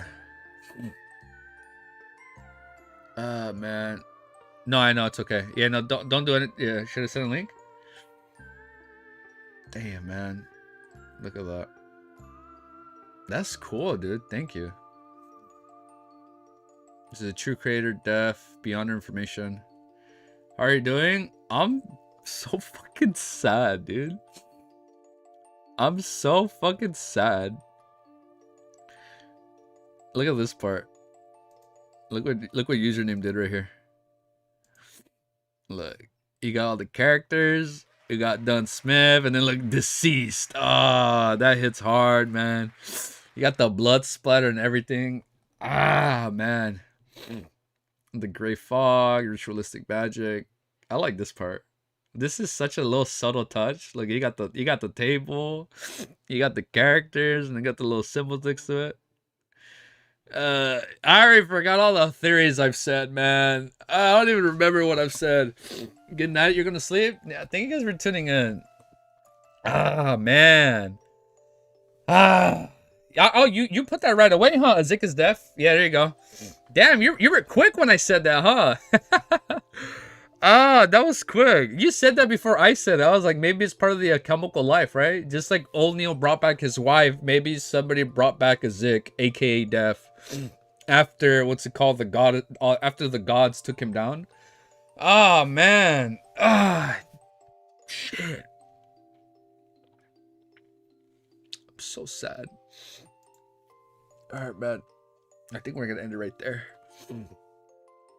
Ah, man. I'm gonna keep that open. I got you, bro. All right, guys. Take care, guys. Let's do this. All right, let's do our outro. He cooking? We cooking. We're always cooking. Bye. Bye, full believer. All right, guys. Go get some rest. I know. I need some rest. There is 1000% more Lord of Mysteries read through tomorrow. I'm gonna take a break. I need Ellie. I need to go hug my dog, man. I need to go hug my girl. That shit fucked me up. He just write your theory, not the truth. No, I know. It's okay. Yeah, no, he wrote all that stuff down for me. He was super quick. Thank you, username. All right, guys. If you like, man, you're crazy if you like this reaction. I'm fucking sad and depressed. Well, if you like what you see and you want to see more, make sure you like, comment, sub.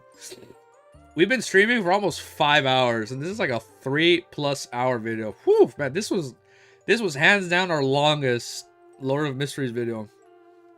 Oh man, good thing it's a Sunday. All right, guys, I'm gonna let you go. Get some rest. Go hug your dog, man. Go hug your loved ones and tell them you love one, because you never know when they might turn into monsters and then have floating heads in the ceiling because they're trying to bring back their deceased loved ones. And then you gotta get your sealed artifact and, you know, put them to rest. You know, you never know. Go hug your loved ones. Go hug your friends, man. Go hug your friends, your coworkers, people in your inner circle, man. Tell him love them. Tell him like, hey, man, I know you don't know old Neil, but he's been through a lot. Clan's been through a lot. All right, guys, I'm gonna let you go. I don't know what I'm saying. I'm just rambling on this outro. Thank you. You had like 40 people today. That was pretty crazy. All right, guys, thank you for watching, and I will see you this week, in the coming week. This week, no, not Monday. Well, I'll see you guys Tuesday. All right, guys, take care. Bye. and have a beautiful, lovely day. The file cards? Yeah. All right, guys, take care. I'm heading out. Ah, shit, man. Fuck. That fucked me up. All right, guys. Later. Good night and good morning. Go take a power nap, guys.